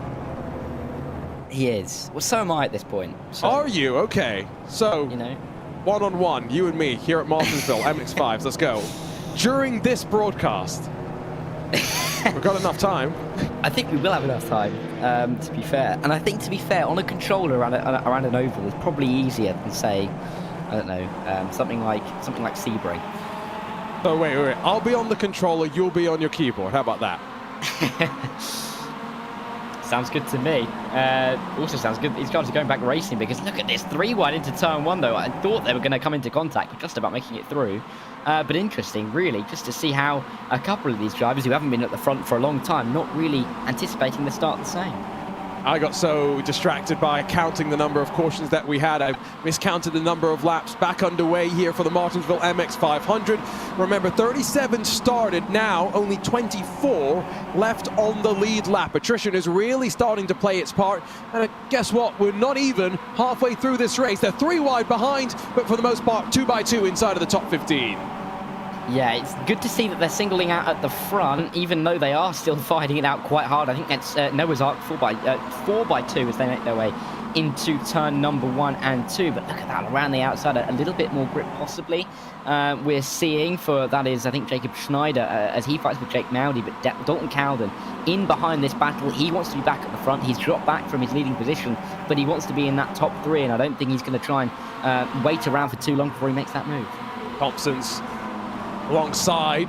Is he going to try and clear? Is he going to try the big slide job? Not even going to need to do it. Running back around to the start-finish line. And so, as Trafari back up the inside down through turn 3, a little bit of contact down on the curb unsettles the car. Thompson holds on after the bit of contact. 3 wide for 4th position momentarily. Oh, this is starting to intensify once again, and I've got to say, you know, as much as we have been wanting longer green flag runs, these drivers are showing no signs of calming down even up front. Yeah, and I mean, it's really the guys that were at the front that want to be back at the front, it seems, isn't it? The likes of Dalton Cowden very much looking like he's keen to find a way through. I've just seen Douglas Newbigin in the background. He's going to come into focus pretty shortly as well, but he's leading the likes of Chris Severa, who's been up in the top 5 for a little while, and there's Jordan Worth with the front end not as straight as it should be. He's at just on the fringe of the top 10, but he's had some great pace tonight. He'll be looking to get himself back into the top 5 in the next 10-15 laps if we go caution-free. And not even the Jeremy Clarkson School of Engineering, to get the hammers out and bash away at it. I don't think that's getting the front end of that number 6 fixed anytime soon. So Worth, not sure if it's costing him time. 33 seconds of damage repair taken as he shuffles his way up high. Remember, 12 degrees of banking. We're nearing, though, 200 laps complete. Thompson's clear up front. He's 6/10 away from the next car in line, Bianco, also having made his way around on Connor Trafari. Is that red line machine going to try and break away? Remember, fixed setup for all the drivers. There's no special machine that red line have brought here today.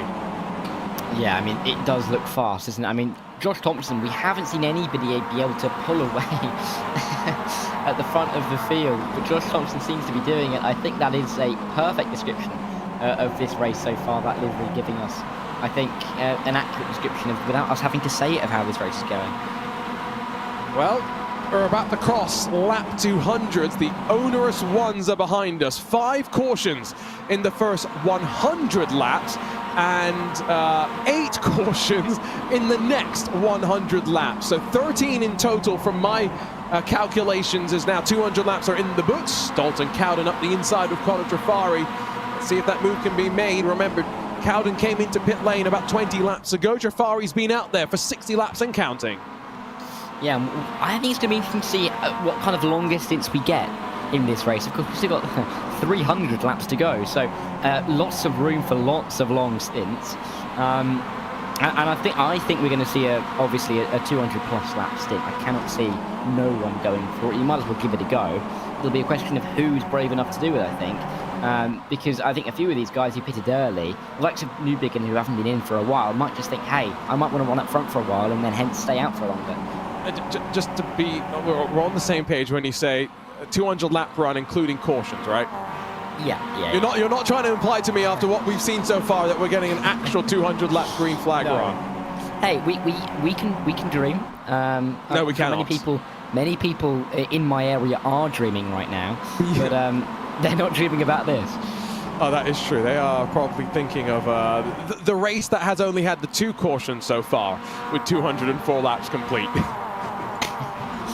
Hey, I mean, again, we were looking as good for my prediction of 27 after 5 in the first 5th of the race, but true. You know, the 8 haven't helped that. So I'm still hoping. If it's 27, I can go to sleep a happy man. Let's not have the terrible twos. Let's have the terrific twos instead when it comes to the number of cautions. Thompson's gone, by the way. That is a 1.6 second margin back to Dalton Cowden. Bianco up high now, as Schneider's going to go up the inside. Tafari's going to be next to try and follow through as well. You mentioned Newbing's slowly working his way forward as well. He's up to, I think, 5th or 6th position, depending on where the timing screen's going to reset once that car with technical issues drops back into existence. But all in the backdrop of what is now a building race lead for Josh Thompson. This is incredible, isn't it, from the number 7 car? I mean, he is just stretching his legs. We have seen nobody throughout this race be able to pull away at the front of the field. They've always been tracked down. They've never been able to get out of the, out of the draft from the drivers directly behind. But Josh Thompson has flown away, even from Dalton Cowden, who is now up into P2. But of course, he led the race for so long. Let's see if he can start to close down that gap. And it looks like he is doing it ever so slightly. That gap edging under 1.7 seconds. I'm just saying they need to keep the iRacing YouTube chat turned on a little bit more. Not just because of all the compliments that are flowing towards me and Dara. I'm not complaining about that. Just loving the energy. And across of the Twitch chat, RaceSpot TV as well. So glad you joined us here. Very first iRacing Martinsville MX-500.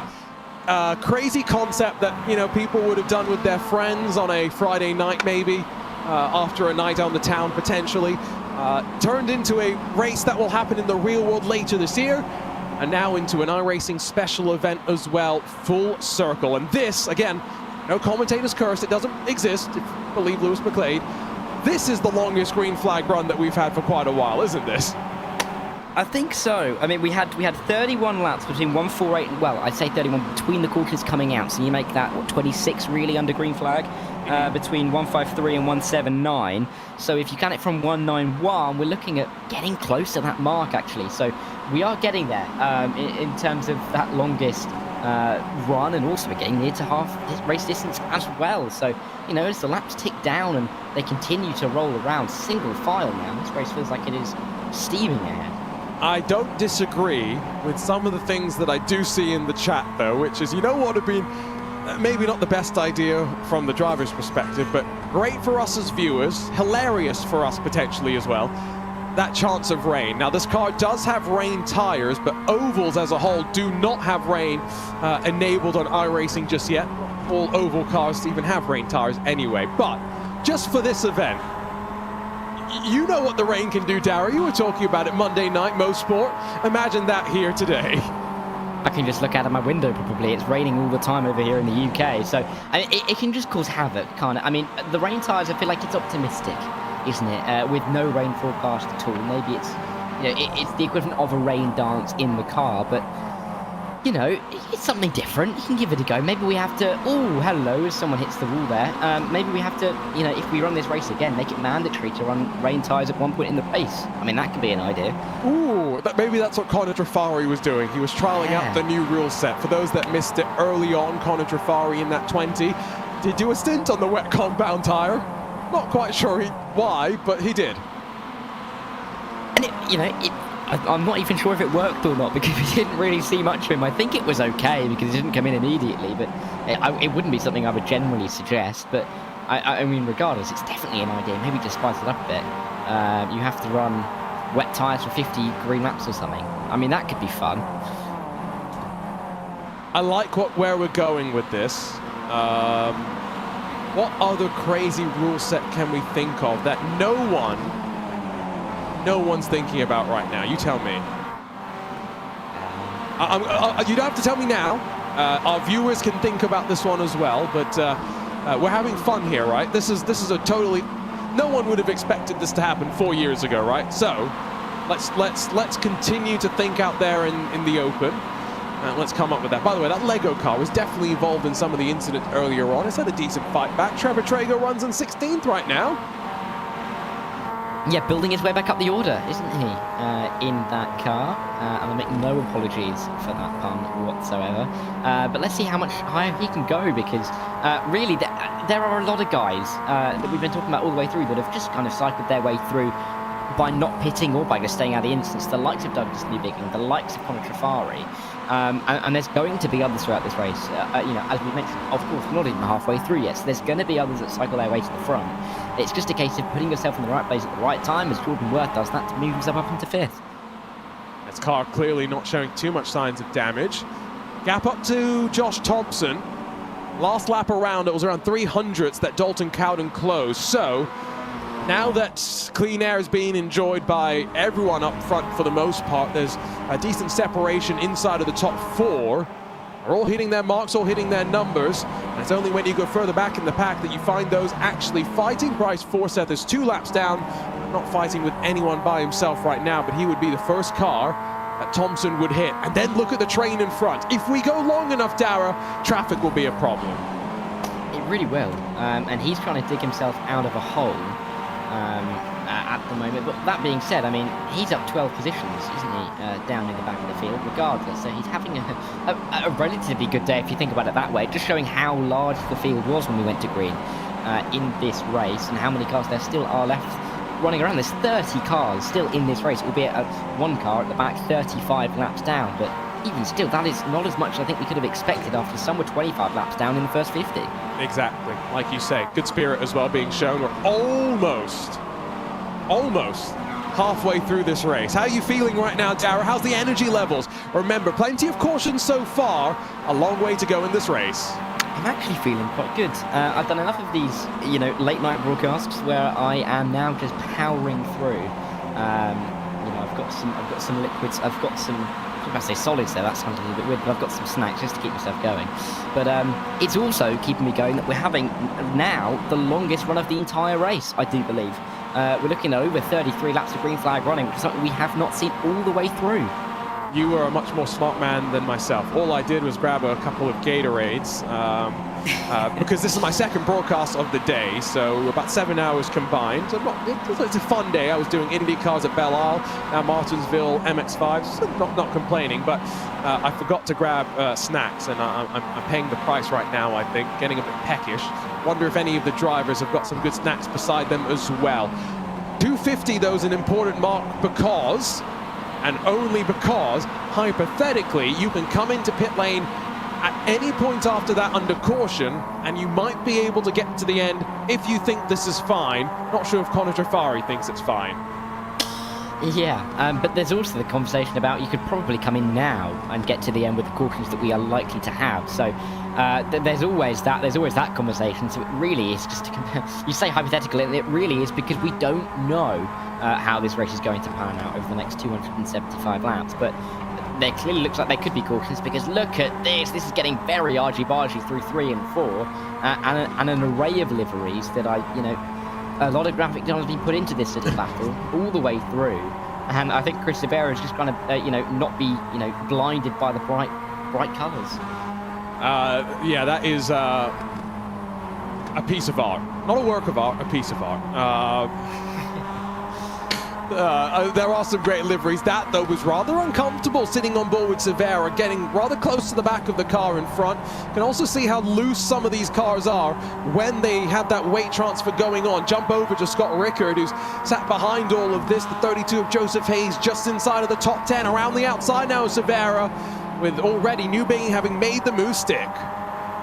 Yeah, Newbigin is trying to work his way forward, but dropped back a little bit in this battle and losing a little bit of time. It hit Hayes, and Severa fighting it out as well. We've got this battle in P11 and 12 to boot. I mean, it's good to see that these guys are still running clean side by side in the mid-pack for now. When, it's stretching out a little bit at the front. I mean, of course, that gap between George Thompson and Dalton Cowden is coming down a little bit, but there's no fighting. This is what we want to be seeing at Martinsville. Nice, clean, lengthy run. Terrific twos so far, starting to trend their way on through, but a long way to go. We're not even halfway through. If we were to go green from here, around an hour and 43-ish minutes, that's probably not going to happen in the way that we would expect and want it maybe to plan out. Next time by 20 to go before we'll reach that halfway mark. Who's been out on track for longest? Connor Trafari is 86 laps into the stint. Everyone else around 41, 50 laps or so. So we're still a long way away from anyone being forced down to pit lane, as there goes Drunowski up the inside to slide his way back up to the top 10. He's back into the top 10, and I also saw that Jordan Worth back into the top 3, so he's worked his way through nicely as well. But, I mean, Drunowski's just been up and down. He's been like a yo-yo in this race, just going to the front, further back after pitting, and then working his way through, and then pitting again. He's just been here, there, and everywhere, especially after starting right in the middle of the pack. So he's fighting his way through and doing a good job of it, helped really by the drivers fighting just in front of him. You talk about, you know, the yo-yo for some of these drivers. Did you ever play with Beyblades? No, but I do know what they are. Okay, at least you know what they are. Okay, because I'm not talking into a black hole sort of thing. But this is definitely a race where, forget a yo-yo, I want a Beyblade, right? You just want to send it out there and ricochet off all the walls and hope that it bounces around to the end. Because, let's be real, right? Like you were saying, get through the first 400 laps, keep yourself in contention in the last 100.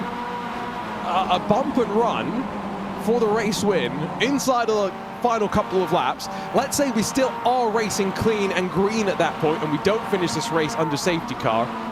We're getting a bump and run, aren't we? I can't imagine that we're not. But again, it'll be interesting to see who does it, where they come out, how that affects the race. I mean, we've just got so long to go. We've been going nearly 2 hours. We're just about towards halfway in this race, and it's good to see that we're still... Oh, come on! Oh, sorry, we were talking about cautions and whatnot, and there we go. I thought that was Trevor Trago in the Lego car that spilled his bricks around turn 4. See what happened on the replay. Might be Hamilton Ruiz mixed up as well. That's annoying as well, because I was about to say in about a lap's time, it's been 50 laps since the last caution was called. So we made it 49 between yellows being flown. Oh, wow, well, we got close. We made an effort. So that does mean, though, basically, 14 cautions before the halfway point of the race. We're trending for 28. Here's a look at what happened through the corner. Ooh, just a bit of contact from behind. And Trago not really involved in the first bit of it. He gets ran through as he tries to slow down. Gabriel Lafrene, the other machine involved in that 24.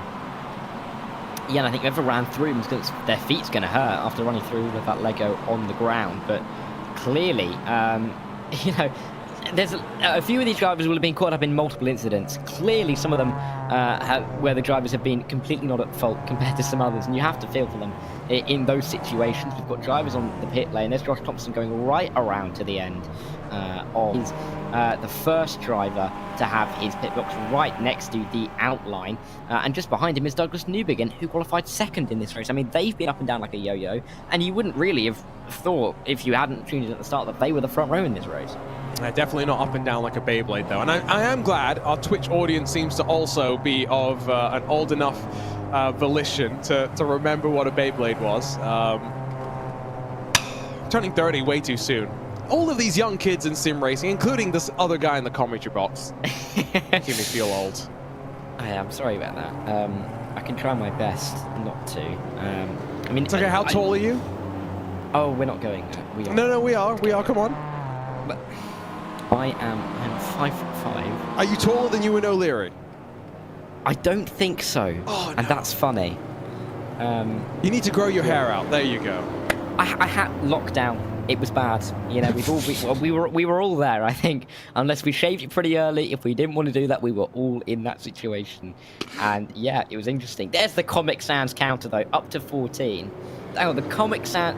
The Comic Caution counter. Can we call it that? Triple C? No, it's not a comic caution at all. No. Yeah, I'm being scarred for life by each of these cautions. It's a Sans Comic Caution counter. That I'm proud of that. I will be honest. No. I thought Joey Tebbin was the one in the race spot booth usually with the terrible puns. Hey, anyway. Have you ever seen me and Joey in the same room? That's a good point, actually. I mean, I've seen pictures. You're not too dissimilar. I can believe it. Separated at birth. It would be impressive. We also sound very different. But hey. I mean, that's just get a dialect coach. It's fine. I know you could do it, Dara. Yeah. I mean, I have American family as well. I mean, if I spend long enough with them. There you go. Exactly. I see some questions, by the way, about is there a maximum number of cautions? No. We're sat here for as many times as that pace car driver's called out over our 500 laps. And I also see some comments about people saying that they won't be able to stay up for the whole thing. Well, there's 2 commentators, a broadcaster, and 30 odd drivers that will be. Will we? Oh my. Well, if you fall asleep, I'll be here on my own. Good point. We're down to about 20 left on the lead nap now, so one by one, we are slowly starting to see attrition play its part. Was worried we might see a delayed start given how much of the field is still yet to catch up to the back. But as Jake Mowdy, Jacob Snyder up front and leading, remember, plenty of cars down onto pit lane, including former race leader Josh Thompson, who now is trying to hold on around the outside to fight for third. Restart underway, and still 18 cars covered by 3 seconds.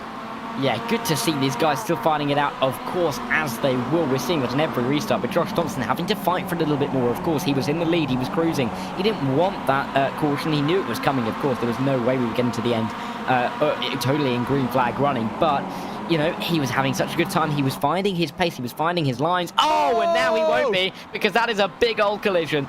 And well, yeah, there comes the chain reaction.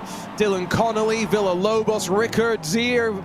Oh, plenty tangled up in all of that, and a very mangled Team Redline entry. Tangled up with Chris Severa, and takes a tow back to pit lane. There we go, cautions breed cautions. And we were hoping to get to the halfway mark before we saw another one hitting lap 200. And we've had 2 in the space of 10 laps. Here's a look at the replay from up above. Yeah, and we can just see Josh Thompson going in deep. I think it's a rear slide. Yeah, it's a rear slide from the car in front, and Thompson doesn't really have anywhere to go. And that is not what an MX-5 should be looking like, really. I was also looking at the drivers on the left-hand side in the top 10 now, and there's definitely the number 25 that has profited from this situation up into 5th. Also the likes of Lilac Zia, the number 34 car up into 7th, Dylan Connolly up into P8. This is what we were talking about, the recycling of the leaders. Means that we're seeing a lot of these drivers near the front, and only a couple of these names are really staying through. Some of the comments that have just been posted in the Twitch chat are unhinged. But the only thing I have to say is that Cyberpunk 2077, the documentary style game set in the future that tells, predicts what the world's going to be like in 50 odd years time. It's a crime against pizza to put pineapple on your pizza, so just be cautious in the future.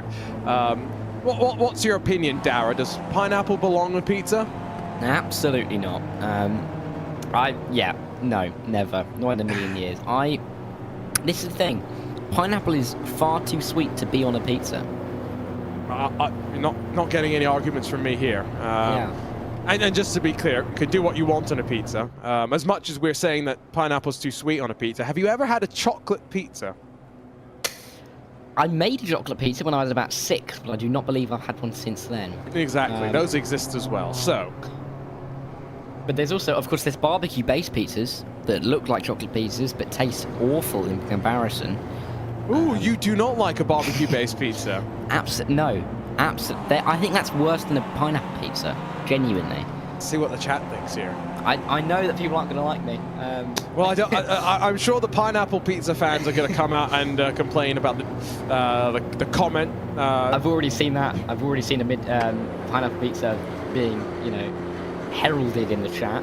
Well, who do pizzas pretty well. I haven't actually had the chance to go to Finland, but I've been told Finnish pizzas pretty spectacular. Are they? What do they put on them? Koti pizza, to be specific, is what they're called. Ooh. I'll have to look that up at some point. I don't know. We'll find out. We're all over the place. We're not even halfway through this race. We've had, 14 cautions? Are we agreed on that?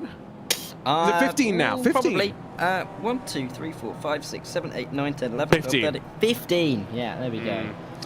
15, and we're not even halfway through. We are trending to hit that magic 30. Not necessarily the magic 30 that we'd want. Schneider, Mowdy up front, punched the throttle. I know Jordan Worth almost ran into the back of a slow-moving car up high, and so 3 wide, they break the timing line, they fire themselves down to turn 1 around the outside. Jordan Worth's going to rip second away from Jake Mowdy if he can maintain that momentum, but it is Jacob Schneider that holds on to the race lead. 248 laps about to be complete.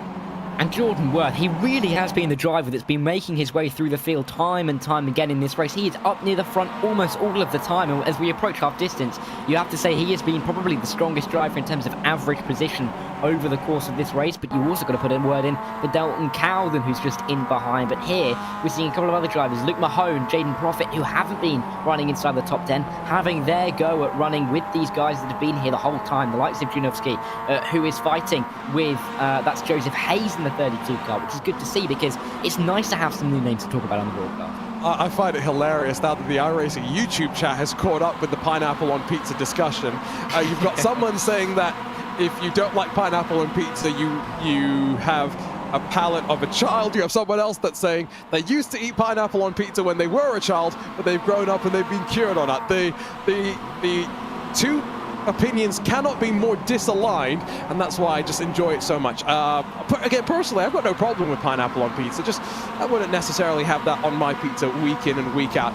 Can't believe I'm saying this. Dara, we're halfway through this race. 2 hours done, 2 more to go. We are halfway through. Let's just see how many cautions we get, because we have been better on the cautions. I'm touching my wooden desk as I say that, because we've been better in the last 100 laps or so. We've been getting some better racing. We've been getting some more clean laps. Hopefully we can keep that going throughout the rest of this race, but you never know. I mean, we've still got so many cars throughout the field. We're looking at another 27 cars currently on the racetrack, so many still to go. I also saw in the YouTube chat someone said something about beans on toast. What a meal. Absolutely fantastic. I was going to say, beans on toast to someone who still lives in the UK and someone that's grown up in the UK. Yeah, that sounds pretty tasty in many ways to me.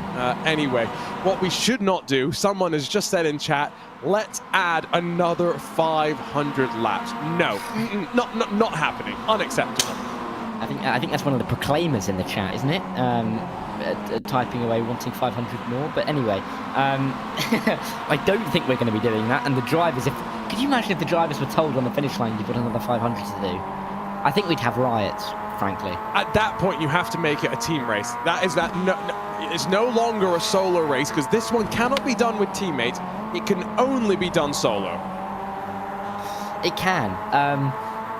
My mind is cast back to the Nürburgring 24 Hours and Roland Alfredson, who did the entire yes.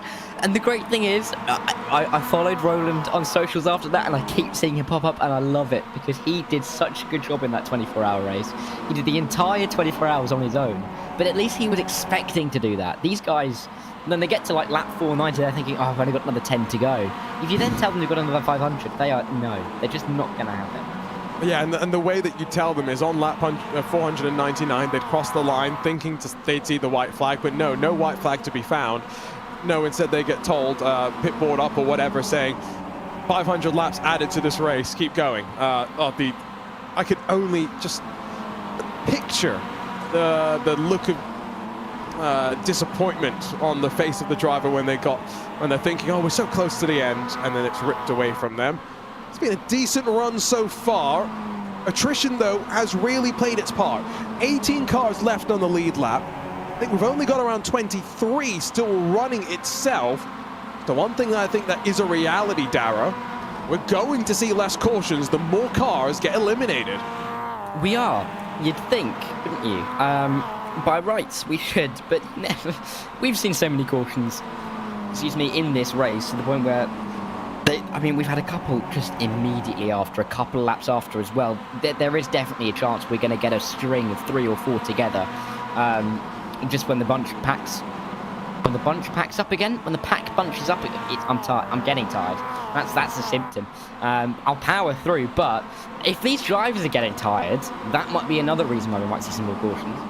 And you know, there's someone that will say, oh, they're just turning left.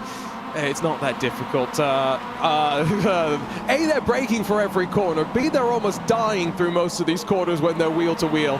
I'm not saying it's not hard, it's also not easy. It's a stressful combination, is this race, and surviving is its own reward in and of itself. You're not going to get disqualified after 24 hours like Roland Alfredson did, that is for sure. Meanwhile, Jacob Schneider slides his way on through. They were making their way around one of the lap machines. That's Chris Severa, 3 laps down on the field.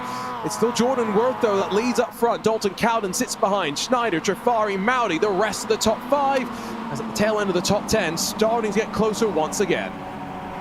Yeah, and it's good to see these guys bunching up again a little bit. Of course, we did see the stretching of the legs from Thomas, wasn't it? Of course it was Thomas. Over the last couple of green flag periods, it's nice to see that we are kind of getting more of a melee, more of a fight over these positions, and no one's really having it their own way. But Jordan Worth back at the front with Dalton Cowden as well.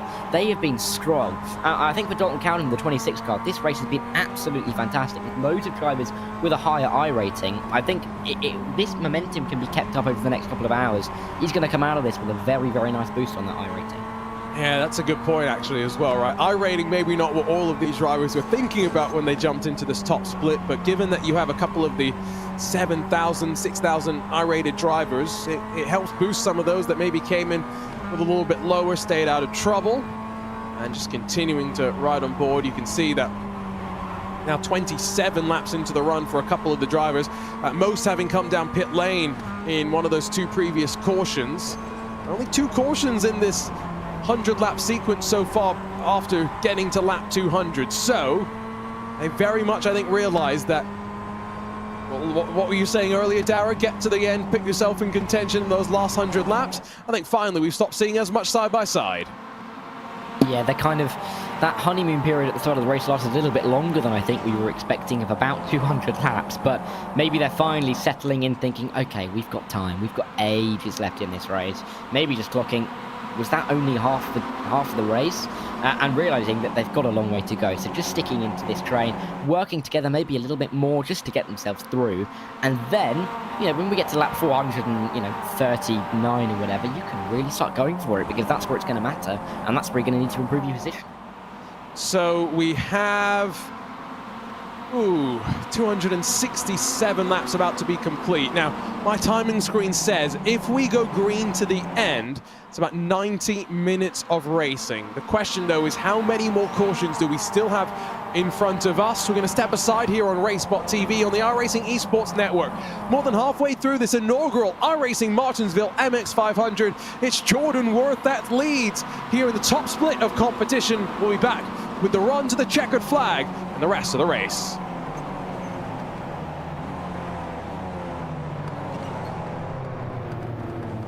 It's pretty rare when you have a development studio that has a multiple decade relationship with a partner. It's pretty crazy to think that, starting at Papyrus, we've been working on NASCAR products since 1994. That was our first release of a NASCAR product. And so here we are 30 years later in a position to now take our next giant step and to move into the console space. The partnership with iRacing has been tremendous.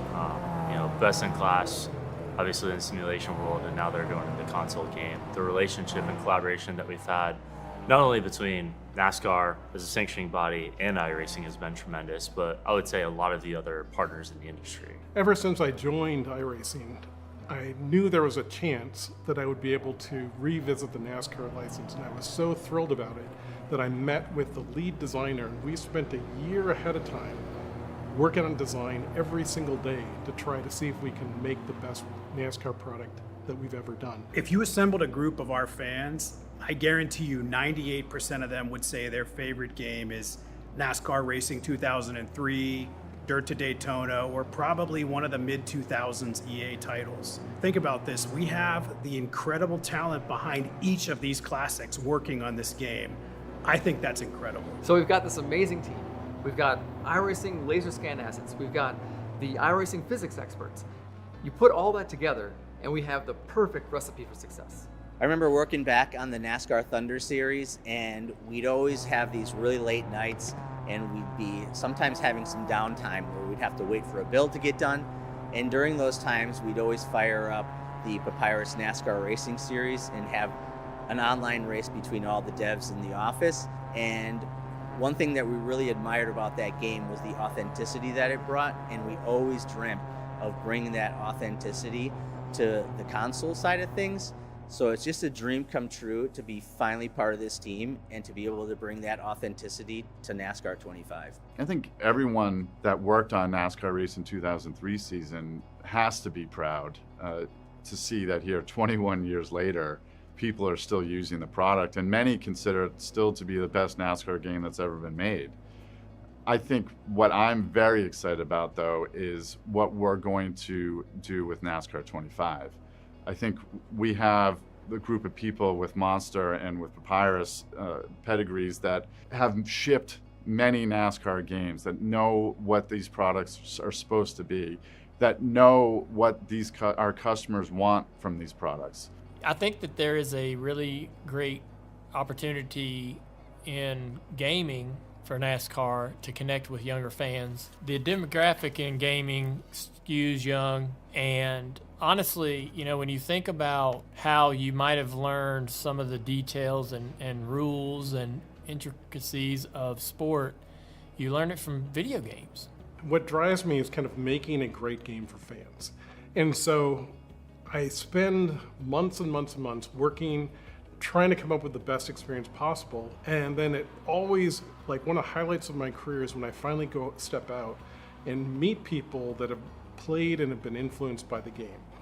And so when I have a game that really resonated well, like the Dirt Daytona series, and I hear it from a lot of people, like one of my favorite memories of all time was the first time I went to the NASCAR licensing booth to get my credentials, and they found out where I was from, and the entire crowd were going like, they made the game. NASCAR 25, honestly, is the game we've all always wanted to build.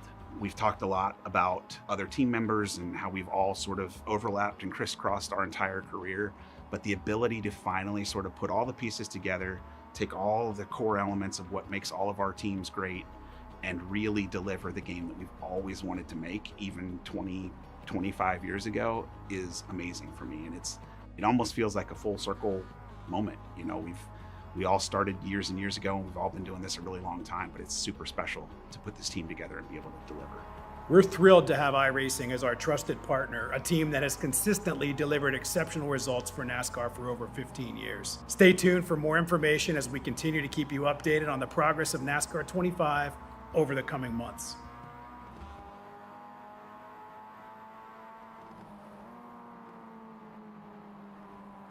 Welcome back to RaceSpot TV, the iRacing Esports Network, and the inaugural iRacing Martinsville MX-500. What timing, right as we went to add another period of caution, but back under green, intensity rising, on board with Jordan Worth, Arjuna Kankipati here in the booth, alongside of Dara Thacker, and it's Jacob Schneider that leads, Jeff Drake running in second. Jake Mowdy's going to try and make the move happen as they work their way out of turns 1 and 2, rather 3 and 4, down 3 wide to the start-finish stripe. Dara, we've seen plenty of caution so far, intensity showing no sign of dropping. Yeah, maybe we should drop to break more often if we can get some good timing like that, but that was incredible. As is this battle for P2. Jake Mowdy holding off Dalton Cowden and Jordan Worth for the time being, but look at that, Cowden down the inside, making it look easy on that inside line. We haven't really seen it work too well, but actually you can see Mowdy coming back in the 21 car. Jordan Worth is in here as well, of course. He's been first, he's been second, really in the top 10. Pretty much for the last 200 laps and doing a very good job of it, and looking to put himself back inside that top 3, which he will do to the inside at 3. Now, Jeff Drake did actually miss the start of the race, went 3 laps down instantly, so quite impressed to see he's fought his way back up towards the front, see if he's going to be able to stay up there over the course of the remaining 200 odd laps that we still have. Very much now, night lights here illuminating most of the way for these drivers, those headlights just serving as a bit of a visual aid additionally. John Hall going to try and make his move alongside of Connor Trafari. It's a car that's going very slowly, though. That was Gabriel Lafren. I think Bryce Forsyth may have been tangled up as well. And I think that's the 17th caution of the day. Keep them counting. Keep that counter going up. If that's 17, we're really getting... I mean, if it was a gold medal for every time a caution came out, I think we'd be top of the medal table at the Olympics at the moment. If we're at 17, which I'm sure we are, we're certainly beating the USA and GB. I think we'd be ahead of China. Yes, we would. There we go. What's the top medal count right now? Well, this is the thing. Just to put it in there, having American family, I know that a lot of Americans like to put it so that it's done on the number of total medals rather than... Right, including silver and bronzes rather than just the golds. Yeah, which is laughed at over here. But at the moment, China leads with 16 golds, but America has 61 medals in total with 14 golds. So what you're telling me is in the UK, second place is the first loser. Yeah. In this case, it is. Gotcha. No, I'm just making sure. That's why, to be fair, that's why when Andy Murray wins, he's British. When he loses, he's Scottish. Well, I will say, on a personal note, very sadly, he won't be winning anymore. Oh no, there's no more winning for Andy Murray anymore. Which actually yes, you know what I genuinely makes me emotional. But no, I know exactly what you mean. But yeah, it's nice to have that kind of ability. But I mean, if you're the king, you can kind of count together Australia, the UK, right? You know, all of the Commonwealth, and I think by that metric, the Commonwealth wins. So, you know, look at it. I see. It's the traditional British way. Go out and just look at your conquests. Got it. There is a caution count in Comic Sans, by the way. That will never not make me laugh just a little bit inside. I think it's the, you know, I think it's Hugo's best interpretation of the meme about graphic design, where it's just graphic design type. Is my passion, Comic Sans, isn't it? Yeah, that's it. I also know that Hugo's on at least his second bottle of Coke, if not his third, Coca-Cola that is. So, you know, us Europeans, we're doing the hard miles for this. We really are. There's this, you know, I go through the Instagram endless scroll. The algorithm serves me up whatever it does. There's this, and you know, I like a golden retriever. I'm a fan of a Doge, and so I scroll through a lot of various dog accounts, and there's one where there's a dog that tries to be a graphic designer. Yeah, that looks like the dog did some design there. Yeah, I don't know if you just saw Hugo flickers up on screen in the in the bottom hand corner. Sorry, that really got me. No, but I know exactly what you mean. You know, you can get caught by the algorithm, and 3 hours later you're finding yourself looking at being scared at videos of you being put up commentating, and that really shudders you. Here we go, ready to go back racing. So now 17 cautions complete. Schneider and Cowden on the front row, and that was a bit of a slow start on the outside. About 6 cars deep as back off to turn 1 they go. Single file for your top 3. What can Jordan Worth do on the back of Dalton Cowden? Jake Mowdy has seen Trifari slot into a little battle of his own with John Hall. There is some lap traffic that's part of the queue as well, it would seem. So just keep that maybe in mind further back for some of those drivers. They may have some work to do as Hall around the outside. I'm not sure if Trifari still feels fine. No, neither does a couple of those guys, because we're back under yellow flag conditions. Mark it down, 288 laps in. We get caution number 18. And this is what I was talking about 50 laps ago. Yeah, this is what I was talking about 50 laps ago. Yes, we're getting less drivers. But when you get a couple of cautions, they can just start to spiral, and that's exactly what we're seeing here. It is indeed my teammate, Jeff Drake, who's in front of... Ooh, that's not very wondrous as he just gets shoved through the corner and bangs down onto the racing line with nowhere to go for that second car. It was very messy, wasn't it? There was almost 2 going on at the same time, weren't there? So a very weird one. But regardless, we're going to get back under yellow, back behind the pace car. Do we have a name for the pace car driver? Well, I think we do technically. There is an official one, but he's Benny to me. He's been Benny since 2021 on RaceSpot TV. That's what we've started calling him. So I'm not sure what the official name for the pace car driver is. Someone in chat can maybe remind me. Yeah, Benny the pace car has got his own Twitter account as well. So, like, you know, 2021, he was the first pace car driver we ever named. Benny and Barney work together as well, don't they? Exactly. So, that's why yeah. that's why I came up with Benny. I can tell you're pleased by someone noticing that. You're picking up what I'm putting down. Yeah, it works. Benny and Barney. They go to the bar together. They have No. Indianapolis. No. Right, no, that's no. I just meant that they work together. That's all I was trying to say. Let's not get these guys into any trouble, okay? They're professionals, okay? They don't do it late at night, and it's certainly not commentated on by the broadcasters as a point of discussion. No, it's not. So I was talking about Spa 24. Sorry, off topic. I was thinking about driving a pace car. Maybe just doing some hot laps. I don't know. All I know is a late night in sim racing. It's fine. Yeah. Just to move on this conversation pretty quickly before... You want no part of it. You don't want to come out and say that Sky Sports really threw sim racing under the bus, but I will. People watching the stream are far more likely to have heard of Arjuna Kankapati than they have Dara Thacker, so I'm just trying to hold on to the credibility that I have at this stage. I have credibility? Oh, that's good. Well, I'm not a two-time VCS Simi Award winner, am I? Oh, thank you. That'll be an extra tenner, I think, on the invoice. There we go. But no, I just, as long as I'm not dropped into anything, I drop myself into enough. You know what I mean? All I'm going to say is, no one had any comments in the years past when Max Verstappen spent all his late nights playing FIFA, and he was winning world championships in 2021. Apparently, it's an issue now, but I don't know. Anyway, agendas. Let's go back racing. I'm not sure if Max Verstappen even thought about doing the Martinsville MX-500. I mean, can you imagine? Is Max in this split? Is Max in... Oh, it's not in this split, unfortunately. He wouldn't be top... He might actually be top split. Max likes doing some IndyCar fixed racing, you know? Which is a lot of ovals. Yeah. We've got to get someone to try and find that out. We have to delegate someone to look through the... I mean, I doubt it heavily, but you never know, because it does seem like something he would do.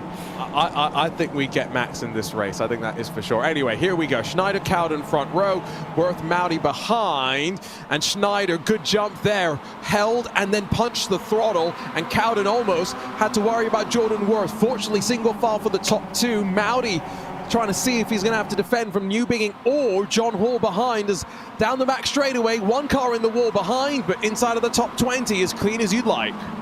Yeah, hopefully they can keep it clean enough to keep it green for the first lap, but looking at this, I mean, Dalton Cowden is pushing Jacob Snyder through turn 1 and turn 2. He's going to go for the move on the inside at turn 3 and 4. Let's see if he can pull this one off. Excuse me, that's 1 and 2, isn't it?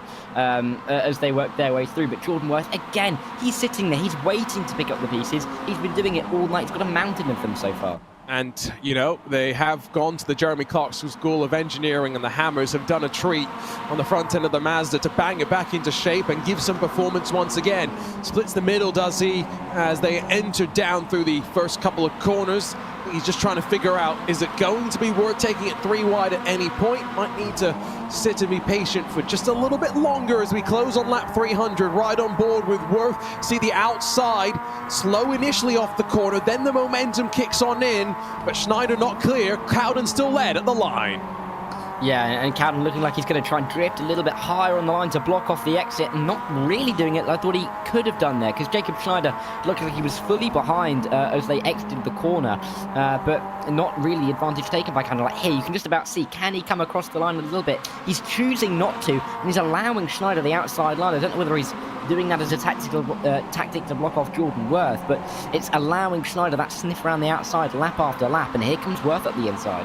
Some people in chat have gone and found Max's account and found the oval iRating. He would have just missed out on top split, but I say just, he was only a couple of hundred probably off what it needed to be. Let's not forget, he's about 3,000 oval iRating, 9,000 something road iRating, so balances out in terms of where you'd expect him to be. Jordan Worth makes that move though on Jacob Schneider. Not quite clear just yet, but going to surely be able to do so by sliding through turn 3 with some confidence. Schneider's trying to hang strong up high, but power down, Worth to second.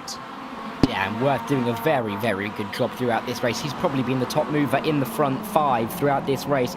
Really been picking the lines nicely, and he needed to get through, didn't he, on Jacob Schneider, because otherwise Dalton Cowden is at risk of running away here. The likes of Hall and Newbigging might be trying to follow, as well as Newbigging trying to sneak his way to the inside. You'd probably scare a few drivers off the road if they looked in their rear mirrors and saw that arriving on the rear end, and he's managed to scare Jake Mowdy out of P5. Yeah, Mowdy, who started up into the front 2 rows a couple of restarts ago, starting to slide backwards, but by no means in trouble. Remember, top 10 really where you want to be. Daniel Solo's fighting with Lafreniere a little bit further behind, but he's been able to work his way back forward as well. Plenty of drivers who have had to put themselves through some adversity and now show back up on the other side. Inside of Solo is Lafreniere in the orange and black, but not going to be able to make his way on forward. Seems like Solo's got a lock in that spot for now. 37 started, 20 left on the leading lap. I think it seems to be officially 5, then a couple of laps down and circulating behind. So, as we continue to run, officially now with less than 200 laps to go, we might get some decently long runs, although some decently big sends as well in these fights. Yeah, it's a very, very big send, wasn't it? Right at the back of the train. It really was a tight inside line, but I think it's been made to work here by the drivers just behind. I think that's Luke Mahone in the 27 car, making it on Jacob Klein. But at the front, we're looking at a move for the lead. Again, it's Cowden and Worth. Worth to the inside, and he's going to take it in that lime green car. The big move from Worth, slides his way forward, is not completely done. Now, can he get it secured? Running through the next couple of corners. Remember, we've seen that the high line has worked on occasion. Low line has also worked on occasion. Seems to be something about how the battles play out. Got to be careful when you're down low, how much you ride that inside curb. Unsettles the car, can wash you up high, and that's been the source of a couple of our cautions so far. Cowden, though, great defense, just rolls his momentum around the corner and holds on to the lead. And this train really is keeping it tight at the front, isn't it? I mean, 1, 2, 3, 4, 5, you can just throw a blanket over quite a few of them. They're nose to tail, but they're not really, well, not really throwing it to the inside. I'll eat my words, because John Hall's gone to the inside of Jacob Schneider. 1, 2, and maybe 3 now. We're going to get past the number 4 car, who is starting to fall back in the order.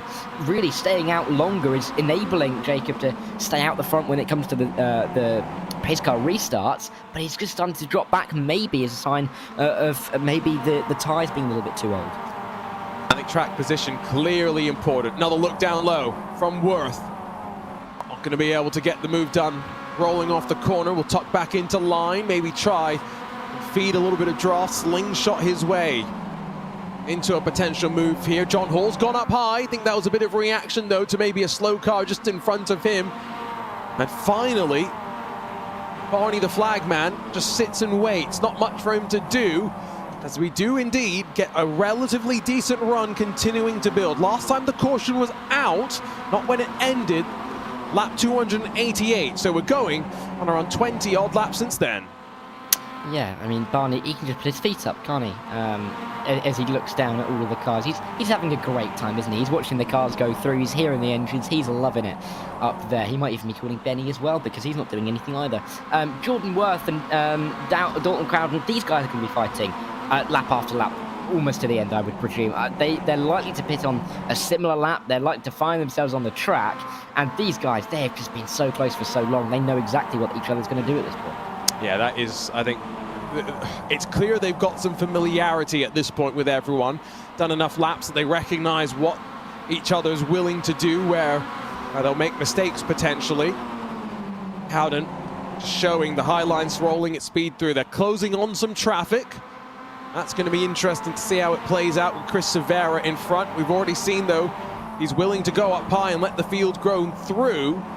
Is going to cause, potentially, 3 wide at times. Now, John Hall's got underneath of Jacob Schneider's, taken him a while. It's taken some hard work as well, but maybe when you've got some cars in front of you, down low's better than being up high, whereas Cowden can roll the speed. Not such a situation for Schneider, on board with Newbigging in one of the best liveried cars in the day, as Severa pulls out a line.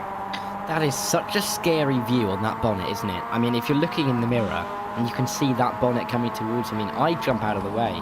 I'd say no thank you, and actually the bonnet's just tapped John Hall, nearly sent him into a spin. Thankfully for the number 3 car, he's just about held it together, and Jacob Schneider can stay in front, but somebody else hasn't held it together. I think it's Lafreniere, and just as I was saying, the run was building up. Let's slow things down once again, and that's the 19th caution of the day. 312 laps into the race. There are some quite ridiculous questions at this point going into the RaceSpot TV YouTube chat, if we're being honest. What is the best MCU movie of all time, though? I am going to say, as that's what happened to the 24 machine. Oh, it's a big incident down low, and good job from those behind to go up high as pit lane's busy for a handful, but Cowden and Worth stay out. Best MCU movie, Deadpool versus Wolverine. Go watch it ASAP. Yeah, and I've also seen what's the most iconic song from Beyonce. It's got to be Single Lady to me. Oh yeah, absolutely. absolutely. Too much about me. That might say too much about me, but realistically, it's got to be Single Ladies. Yeah, and I don't really know what my favourite MCU film is. Come on, Full time. Have you seen Deadpool versus Wolverine? I have not seen Deadpool versus Wolverine. Right. Okay. I'm not going to spoil anything. All I'm going to say is that's the new one, isn't it? That is the brand new one. Right. All I'm going to say is amazing. You're not getting paid to promote that. No, I wish I was. Oh, Ryan Reynolds, Hugh Jackman, if you want to pay me, send me an email. Send me a DM. And you can reply in that Comic Sans font with the caution counters. No, I will not. No. Not disrespect. To be fair, Deadpool would probably use Comic Sans, wouldn't he? Probably. Although I do know that Hugh Jackman is a fellow Norwich City fan to me, so absolutely would I be privy to that. But yeah, I was very pleased when I learned that. Oh, were you? Yeah. you found out someone else was a fellow Norwich sufferer? Because it's just not, again, this is probably a very, very British reference. There's probably a lot of Americans now watching the stream. But if anybody wants to look up Delia Smith, Let's Be Having You, I encourage you to. That is what my club, my team is most known for. And it's nice that we have someone else at the top of the ticket. So, someone in chat has just said if it reaches 25, you have to use wingdings for the font, which means no one's going to actually know what it says. So, no, let's scratch that one. Let's 86 that idea. And correct, by the way, Deadpool and Wolverine is the best MCU movie. The opening credits, spectacular. Dara, I promise you, you will see the opening credit sequence. And you know how James Bond is known for the Bond opening sequence? Yeah. Yeah, this was better. I do love a good James Bond as well, I have to be honest. Yeah, this was like, I don't want to say, I can't spoil it, so I'm not going to say anything. It was great. I have to go see it now. You're gonna make me go now. I'll have to find the time. I'm trying to. Yeah, right. I'll tell you what, when do you have your next broadcast on RaceSpot? It'll be Monday. Not anymore. That apparently is what 19 is in Wingdings, by the way. I have no idea. We'll figure it out when we get to the end and we try and read 25. Here we go. Cowden and Worth back on the front row. Good jump, an early jump. Is it going to see the caution come back out? No, we don't have a delayed or aborted caution, whatever we had a couple of times earlier. So back underway. Schneider past Trafari. Newbing's alongside of Hall, and I did see in that last caution cycle, Douglas Newbinging in our RaceSpot TV YouTube chat asking where he can come and have a chat with us in the broadcast booth. We'll get a second in-race interview, it seems. Hopefully so. Just to get a bit of a view on the race, because of course he has been at the front, and now he has dropped back a little bit more, so it'll be interesting to see how he feels about it. 2 by 2 behind their top two, and so is now finally Schneider, Trafari, Hall and Newbinging get it sorted out. Daniel Solo and Jacob Klein fighting just inside of the top 10. Let's see if we can get a pretty lengthy run going here. So remember, we had 5 cautions in the first 100 laps, 5 cautions between lap 200 and 300. It was that stretch in lap 100 where so many cautions really interrupted the flow. It was moves like that. Big sends from Trafari to try and pass Schneider as they rumble back down towards turn number 1. I'm still hopeful that my 27 prediction comes true. 8 more cautions, 180 laps to go. I think that's possible. No doubt about it. We actually might come in under that. if we continue these longer runs, which is good to see. This is a good battle as well between Hall and Schneider. They've been going side by side, lap after lap. Jafari kind of stealing a march here. He wasn't in this battle for P3, and all of a sudden, he's running away a little bit from it, whilst Cowton and Worth continue their battle at the front. Started this race, you know, heading into the sunset. This has changed quite a bit in terms of the conditions out on track. Don't think it really has done too much for the balance of the cars. So, still wheel to wheel. Top three starting just to try and break away, although Worth is not far away from starting to put the moves onto your race leader once again. Long way around for both Newbigging and Schneider. Remember, Maximilian Bianco's been involved in not one, not two, but I think 3 different cautions so far today. Car's still looking okay, and he's up there trying to fight for a top 5. Yeah, and just sneaking his way to the inside on Jacob Schneider, looking for that line where he wasn't really welcome at all, and he looks like he's going to be very much alongside as they make their way into turns 1 and turn 2. Pushing Schneider around a little bit wide is Douglas Newbigging in behind, and it's going to help with Bianco making that move, and Schneider really now starting to suffer, it seems. That's now 3 positions he's going to lose as Newbigging comes through on the inside with so much more speed and momentum. Is there a question of new tyres needed for the number 4 car? Remember, top 3 didn't pit. Schneider didn't pit as well. Plenty of others did. So we didn't think that tyres would do too much, but, you know, given that there is no tyre limit, tyre set limit, I should say. I think they are allowed as many sets as they can consume. Might as well take advantage of it as much as you can. Fuel, not really a limiting factor for the most part. You can pit and get to the end from here without too much drama. Schneider's going to lose out to Daniel Solo.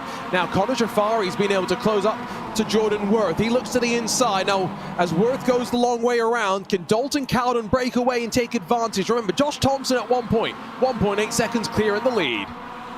He was, but we've just not seen anybody being able to replicate over the course of the 327 laps other than Josh Thompson, and he had a pretty good stab at it, 25 laps really, where he was just stretching his legs in the lead, but no one else has been able to do it in any real sense of the word. Jordan Worth and Dalton Cowden have kind of started to pull away together, but they've been reeled in by the likes of John Hall, by the likes of Maximilian Bianco, Connor Jafari, who are all still in this battle, and this top 7, so by less than a second, you could throw a blanket over all of them. And as easy as you'd like already, Hall passes Worth. Is he going to challenge for the lead? Yes, he does. Goes down low. Not going to get clear as they wind their way back to the start-finish line, but Dalton Cowden not going to be unchallenged. Back off to the opening corner. Now, along the long line goes Bianco, so he's now trying to pass Jordan Worth. He's got Newbigging tucked in behind him. They are 3 rows deep, 2 by 3 they go, and a bit of contact, a little bit loose, but John Hall finally has the point. Yeah, and his livery mascots are helping him through to the lead, it seems, as he's got the inside line once again. They are 2 by 2 by 2. Is there a flood coming, quite frankly, because they are in formation beautifully off of turn 1 and turn 2. It's now looking like Bianco through the outside is trying to make a move as well. I definitely think there's going to be a conversation about fresh tyres here. This is the first time we've really seen any kind of pace differential. It's been very difficult to make moves on the inside or the outside, but for the guys that stayed out, they are now really struggling. Right, I think so. We get within, 150 odd laps to go. And from there, things start to get a little bit looser with the elbows.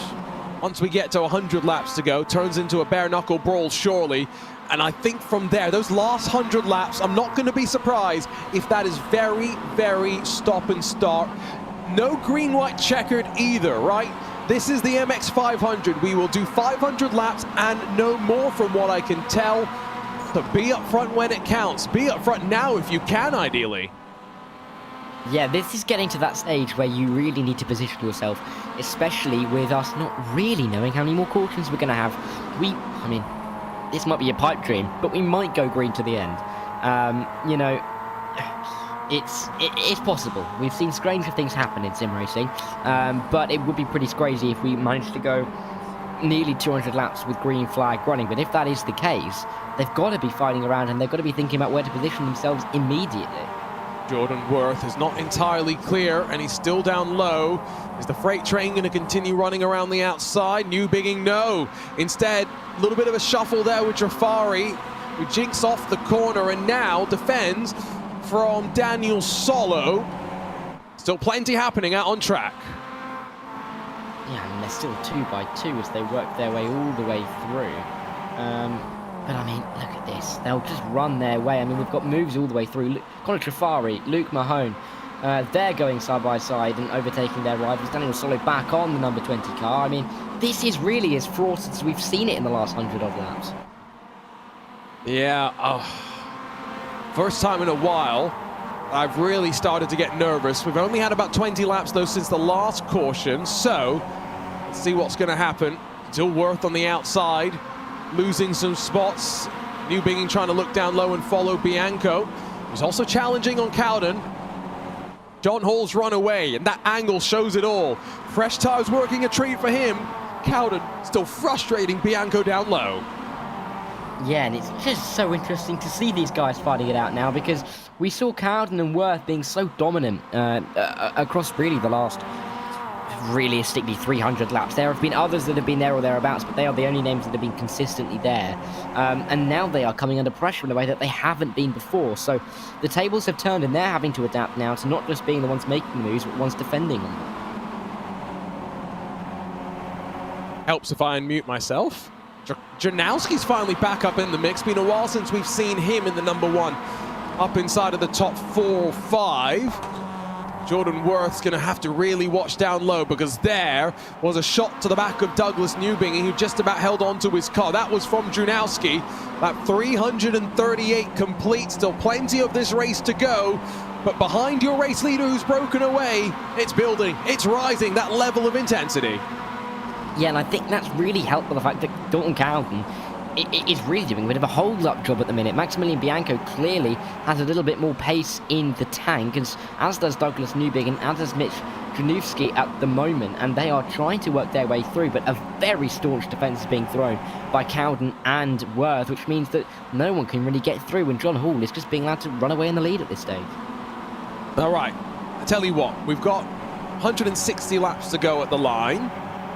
Janowski's just passed Daniel Solo. Prediction time. Who wins this race? Now, John Hall's the easy pick, right? Broken away, but we know we're going to see some cautions. There's no way that gap's going to hold, right? So, who wins this race? We've had the 37 starters whittled down to the 24 left running. Only 16 left in this lead pack. So, Dara, viewers, who do you think is going to win? Dara, you get put on the spot first. I'm going to say it's going to be Jordan Worth. I just feel it. I don't know. I feel like the colour of the car that he's got, particularly in the summer that we're in. I mean, he's been going 360 for, at this point, nearly 360 laps. So, and if anybody gets that, I'm pleased. I've been sitting on that one for a while. I wanted to disagree with you, but then you stole my pick. Oh, okay. So I'm going to pretend that I did not copy you, but yes, I agree with you. Janowski, though, could be one to watch. Took it 3 wide. Newbingen didn't give him the room, and so now Worth loses a spot as a result. Now this has dropped them off the back of Bianco and Cowden in that fight for second and third. Each of the moves being made now, longer into the run, starting to have more impact on drawing these cars off the back of those they're trying to chase. And they're starting to single file out a little bit more. Not here, though, as Daniel Solo is in a big old dogfight with Luke Mahone as they work their way through 3 and 4. But they are more single file than they were 5 minutes ago, really, as there's another move being thrown to the inside of Connor Trafari. Oh, no, this could be a yellow, and I'm sure it will be. Oh, yeah, big contact. Maudi slams into the side of Daniel Solo. Spun around as well was Jacob Schneider. And so, once again, ding, ding, ding, caution flies for the 20th time today. At 345, the magic number for caution 20. And what font are we going to get? That's the question. Do we know? Please be something readable at least. Times New Roman? I'll take it. Anything but Windings. Here we go from up above. Yeah, let's see. Inside line, yeah. One of those. Oh, actually, I think Solo's already spun. Yeah. And I guess those behind not really slowing down and reacting in time. That's unfortunate, but I think I can kind of see what happened there. The question, though, here now is that we have 100. Well, we're going to have 150 laps to the end. I mean, we were talking about Come in now, yeah. Yeah, everyone seems to be coming in, particularly the front guys. They'll get onto fresh rubber, and that'll probably be them good to the end. You can see just the pile up really into turn 1 and 2. But look at the 2 leaders at the moment. I'm sure they're going to come into the pit lane. But Lilac Zia and Bryce Forsyth, first and second, the number 34 and the 35 car in a 37 car field. If you told them they'd be 1 and 2 on lap 347, I think we'd be very, very pleased, even if they are pitting. And like you say, right, they may just be waiting to come in given where their pit stalls are. Just need to make sure they have a bit more buffer to avoid going a lap down. Pit lane here is a tricky beast. We have the count at lap 20, by the way. So unless that's wrong, please let us know. That's what we think that the caution count is. There comes, by the way, as expected, Lilac Zia onto pit lane. And so I don't know if there's anyone who is not pitting this time by. It does seem as though everyone realizes this is a good chance to come down pit lane and maybe, for the final time today, change tires, top off and fuel. Yeah, everyone seems to have come in, haven't they? I mean, it's now put Janewski up into second, Bianco third. Worth has still got those, protagonists. Still got a couple of other guys like Lilac Zia up there doing a very, very good job. In P9, you cannot rule anybody out in this scenario because we've seen so much carnage. We could see some of the front runners have a big crash and go a few laps down. Oh, who have you just jinxed? Someone saying. I think we have officially come to consensus. 20 cautions so far today. We have big 2-0. 7 more for my prediction. I think it's possible. I think you're not far off. This is the most I've cared about any prediction I think I've ever made, if I'm honest. I mean, to be fair, if you predict this one right, that's pretty on. I'll give you that one. Again, remember, we had 5 cautions in both the first 100 and third 100 laps, but from lap 100 to 200, it was what? 9. No, 8 as far as I can tell. Oh yeah, 8. Yeah. And we've only had 2 so far, so fingers crossed, maybe only 2 more in this 100 lap run before then the final 100 gets set to go. John Hall, Janowski though, they share the front row, pace car off and away once again. Now let's get ready to bring the action. 150 laps to rumble for the inaugural iRacing Martinsville MX-500, and on the outside, Janowski gets a pretty equal jump. He'll try and watch the inside, can cover off any move from Bianco. Worth slides up high, Cowden gets a move inside. Here comes Mahone as well, and Worth drops down outside of the top 5 on the restart. Yeah, just drifting and washing away really up the racetrack and losing 1 and maybe a second position here if he's not careful with Connor Trifari right there. But look at the melee, they're 2 by 2 but in such a weird configuration as they make their way into turns 1 and 2. Janowski is still holding the lead now ahead of John Hall after making the move into turn 1, but Hall around the outside is going to try and fight it back, and it's going to allow Cowden maybe a look somewhere.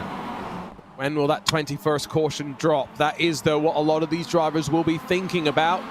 Seems as though Janowski's going to potentially have a nose in front as they dive down onto the brakes, back off to turn 1.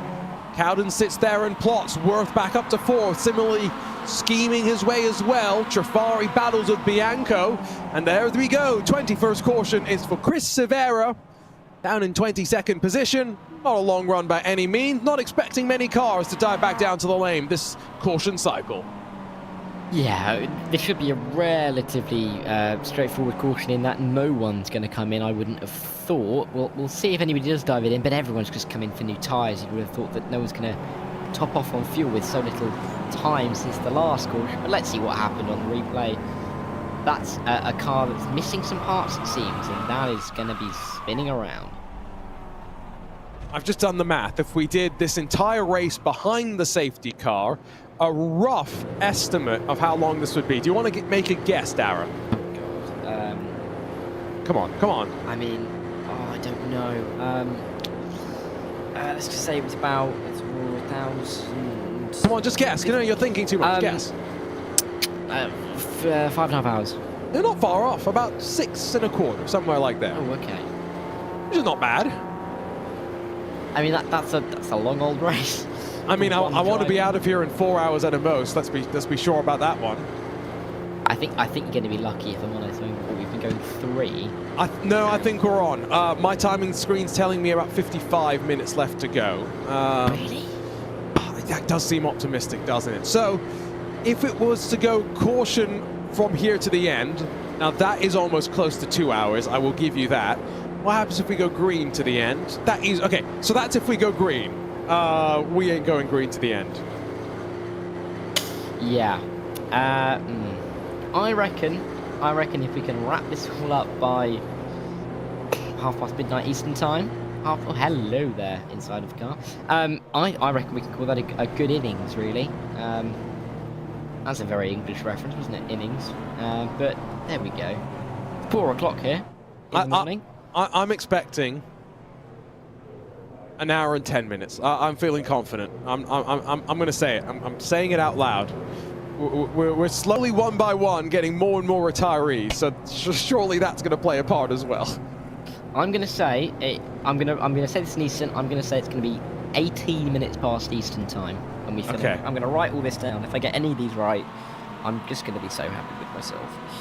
Now this is very important, mainly because I'm trying to figure out when I need to order my DoorDash to grab dinner, because it's going on about 8 p.m. on the West Coast here. I'm sure a lot of the other drivers are maybe doing that as well.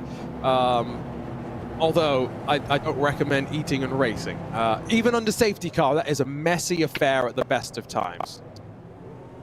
I think it depends what you get, though, isn't it? I mean, obviously, British fast food probably a little bit, cleaner than American fast food. But even still, you wouldn't really want to like a Chipotle lady.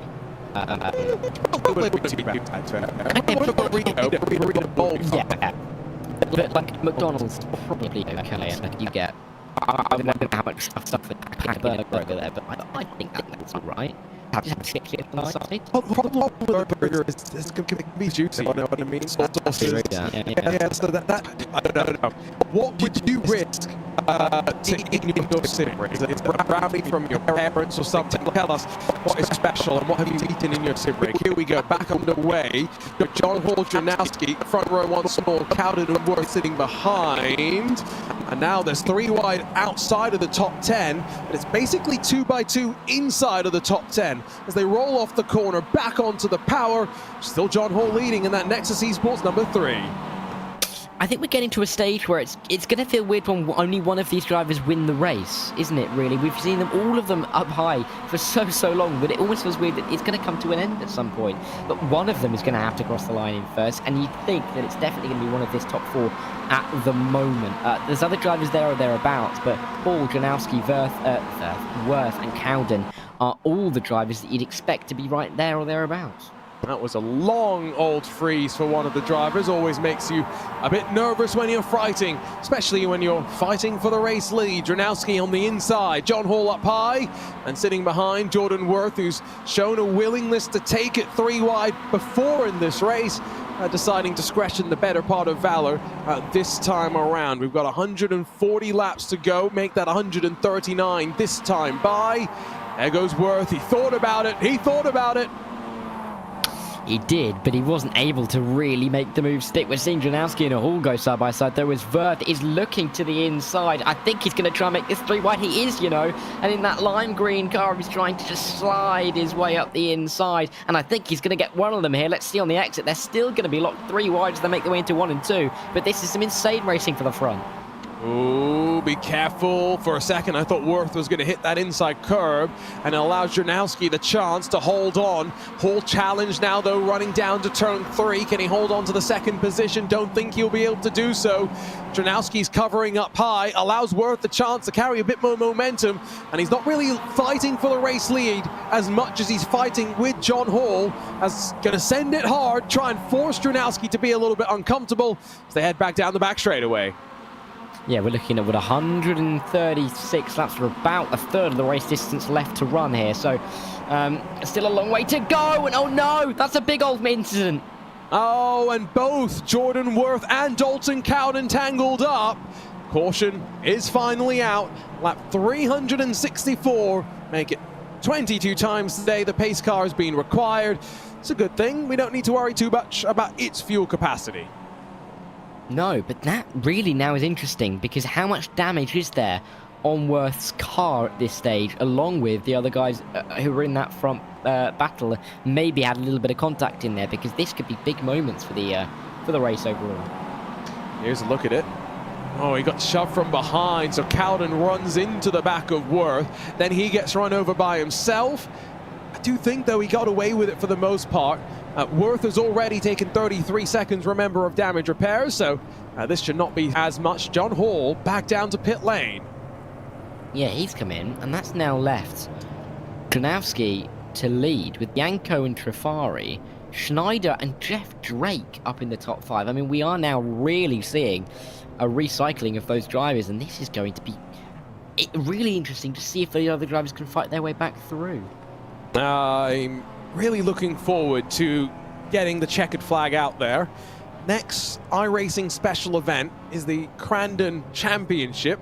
So we'll break out the short course trucks, head over to the big house at Crandon. That's also going to be a lot of fun. And then a busy couple of months of special events to come after that, all leading to the Chili Bowl in December and the very final special event of the year. Before month of January rolls back around, and we'll head to Daytona for the iRacing Raw and the iRacing Daytona 24, the biggest sim race of the year. What do we have? What was it, 16,000 people competing in this year's edition? Crazy to think about that.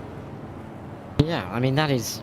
Yeah, and that's just competing, let alone people like us up here who are still a part of all of the action, and all of the people who were working on the servers as well. So lots and lots of people go into making these races, and we really have to thank a lot of them, because they just make them so great, don't they? The fact that we're able to do 500 laps of MX-5 racing at Martinsville, just as an ability, is just fantastic. Yeah, it's, again, one of the crazier combos you could think up. I've done some weird things with iRacing as well. Went to Lime Rock during the night, so there's no night lights at Lime Rock, so it's pitch black. We're all in Indy cars. We put AI out in Formula Vs, and the fun thing about a Formula V is that when it shifts gear, there's a puff of smoke that comes out the back, and you can see it in the night light, even without any headlights. So you can sometimes tell where you are based on that. And then we also put, I think it was some TCR cars out with AI, so we had some proper headlights around the track. Dara, when I tell you it's one of the most fun things I've ever done in iRacing, I'm not lying to you. More crazy stuff like that, please. Yeah, I've also done other things that I might need longer than this half a lap's worth to explain, but you can do so much great stuff on sim racing in all different kinds of sims, particularly on iRacing, where you can just mash up everything and it just goes well. Yeah, unfortunately, we'll get back to that maybe in a little bit of time, because back underway, and Mitch Janowski gets the jump on the field. Maximilian Bianco alongside on the restart, tucks into line down through turns 1 with Schneider and Trifari battling, and the caution about to fly once again. There's a car pointed in the wrong direction. It's Luke Mahone in the 27. Oh, boy. I think that explains it. Really, that's caution number, what, 23 now? Something like that. Yeah, you got an F3 box on iRacing for a reason. Sometimes you've got to remember to use it. Yeah, but if this is caution 23, I'm not liking. There we go. It's the Comic Sans. Oh, you're not liking your 27 prediction? Oh, I'm not. I was liking it about 15 minutes ago, but not anymore. Yeah, well, the problem is they had, what, 2 cautions inside of the opening 50 laps of this 100-lap dash from 300 to 400. They've had 3 in the 20-something laps since then. Yeah, we had 1 in the first... Well, we only had 1 between lap 293 and 344. And then we've had 3 since then. Or 4 since then, sorry. We've had 4 since then. So, yeah, we've just kind of piled it on recently. But it is really shaking up the order, because lots of drivers are doing lots of different strategies. So in that way, bring it on. You know what, this conversation that we had earlier about pizzas and whatnot has got me thinking? Do you want a pizza? I think I need to order a pizza. So now I'm scrolling through DoorDash and stuff trying to find the right pizza to order. If you've got any suggestions for what pizza I should get, put it in chat. No pineapple on it, please, though. Ooh, is a big send from New Binging, and I wonder if that spooked a couple of cars. Mahone got tagged, and then just watch this rejoin. Oh, never mind, don't watch the rejoin. Yeah, I'm sure we'll probably see it in a second, and even if we don't, it was a bit of a nifty rejoin, if that's the word you can use. But yeah, I think some of these drivers, I think fatigue is starting to set in. I think that's got to be an element of this. They have been going for so long. It's been over 3 hours already. We have another 125 laps still to go. I mean, that's still a quarter of the race to run. Let's see it on board here. There's the car in the middle of the road. Hello, no. Oh, they don't crash. They don't hit each other. Okay, fair enough then, you know? Well, I mean, I wouldn't say fair enough, but, thank God might be a better term. There you go. I'll give you that one. I see some people saying that I should cook some food at home. Now, that is the most sensible suggestion. And however, it's late at night. This is my second broadcast of the day. I just want my dinner. I'm hungry. Hey, I want my food. I'm not having you call it late at night with it being 8 p.m. That's just unacceptable. Yeah, that's fair. What time is it for you again? Just remind me. 4:11 in the morning. Oh, I'm contemplating my third dinner at this point. I don't know whether to call it my first breakfast at the moment. No, now it is first breakfast. Yeah, but if I'm going to sleep, does that count? That's the thing. No, it is early. It is early enough in the morning where it now counts as your breakfast. Okay. And your first breakfast. It's very important. Don't forget, hobbits must have second breakfast as well. Here we go. 375 laps complete. Still 125 to go. 23 cautions so far. It's Dranowski and Bianco once again on the front row. And be careful behind. They're already 3 wide. No shadow of a doubt there. Jeff Drake, Lafreniere, and Forsyth, I think the 3 that really sent it deep through the opening corner, but they make it stick and run down to turn 3 in battle once more. Yeah, but that was nearly a bit of contact between Schneider and Bianco, who are now fighting over P2 in a position that I don't think they would have thought they would be in. But look at where Jordan Worth is. He was in a crash about 15, 20 laps ago. He's already in P7, already on the back of both John Hall and Lilac Zaya, and looking to find a way through as John Hall's going for the outside line on that beautiful livery car, actually, all the way through turns 3 and turns 4. But this is just showing that there's not enough cars in the lead lap now, that we're getting the same guys at the front, and they really are the contenders. I've got to say, Lilac Zaya making it very easy to remember what car he's in. Now, John Hall loses out on corner exit. Here comes the run from Worth, and it goes to show if you're involved in any incident now, moving forward, your race is not done. As long as you don't take big damage, you can fight your way forward, keep in contention. And Jordan Worth nearing that magic 100-lap marker that Darrow quite correctly pointed out in the early stages, making his charge back up through the field and trying to contend for a top 5. Only thing that I think is going to slightly worry him is the fact that the top 5 as they run right now, not really fighting in and amongst each other. He sends it to the inside of Lilac Zaya and cracks the top 5. Zaya slightly runs into the wall. Yeah, dropping back 1, 2, 3, that's 4, maybe even 5 positions as they run in towards 1 and 2. But Jordan Worth through on John Hall, most importantly, you have to say, ahead of Connor Trafari as well. He's been there or thereabouts the last 100, 200 laps. So Jordan Worth's got Jaden Profit, who's he's been running around in the top 10 recently, but you wouldn't say he's been one of the fastest today. So he'll be looking to try and get through on the 25 soon. You can already see him throwing it to the inside. And then you've got Schneider and Bianca, who will be difficult customers, and then Dranowski, who has been here, there, and everywhere. The number 1 in first is really not the story of his race so far. Our producers just said that he's going to try and make a highlight of the green flag runs of this race. It's going to be a short highlight reel, isn't it? I mean, we've had some. That's a fair point, actually. You know, I shouldn't be so pessimistic. We're not nearing the 46 cautions they had last night. Oh, yeah. Having had, we've had, 22 now? Is that what we're on? I think? No, isn't it 23? I think we're at 23 now. I've lost count. We'll need to... Pull up the caution counter, please. Yeah, well, we need a VAR review on that. Ooh, never mind. Sorry, Dranowski's internet's just really playing havoc with the timing tower, and that's again something to be concerned about going into the final stages, especially given I alluded to it earlier. The bump and run, it might be something that we see happen. Oh, absolutely. But I was just trying to do the math in my head. I mean, 46 cautions. I mean, that's insane. Like, we're talking about not even half the races under green flag running. I mean, that would be horrendous if we're being frank. I think someone said that was 246 laps. Yeah, 246 laps under caution.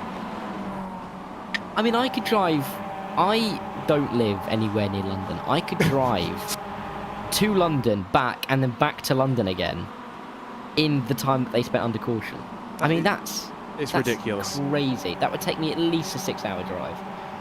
That would have been an interesting experience to be part of that race. I'm quite glad in many ways that we are not. And we've had good racing again, right? The reason we've had so many cautions for the most part is because they're wheel-to-wheel, 2x2, and running, you know, helter-skelter with one another. So I've been impressed in many ways with traffic keeping out of the way, impressed with the wonderful liveries, including that absolute masterpiece made with Comic Sans.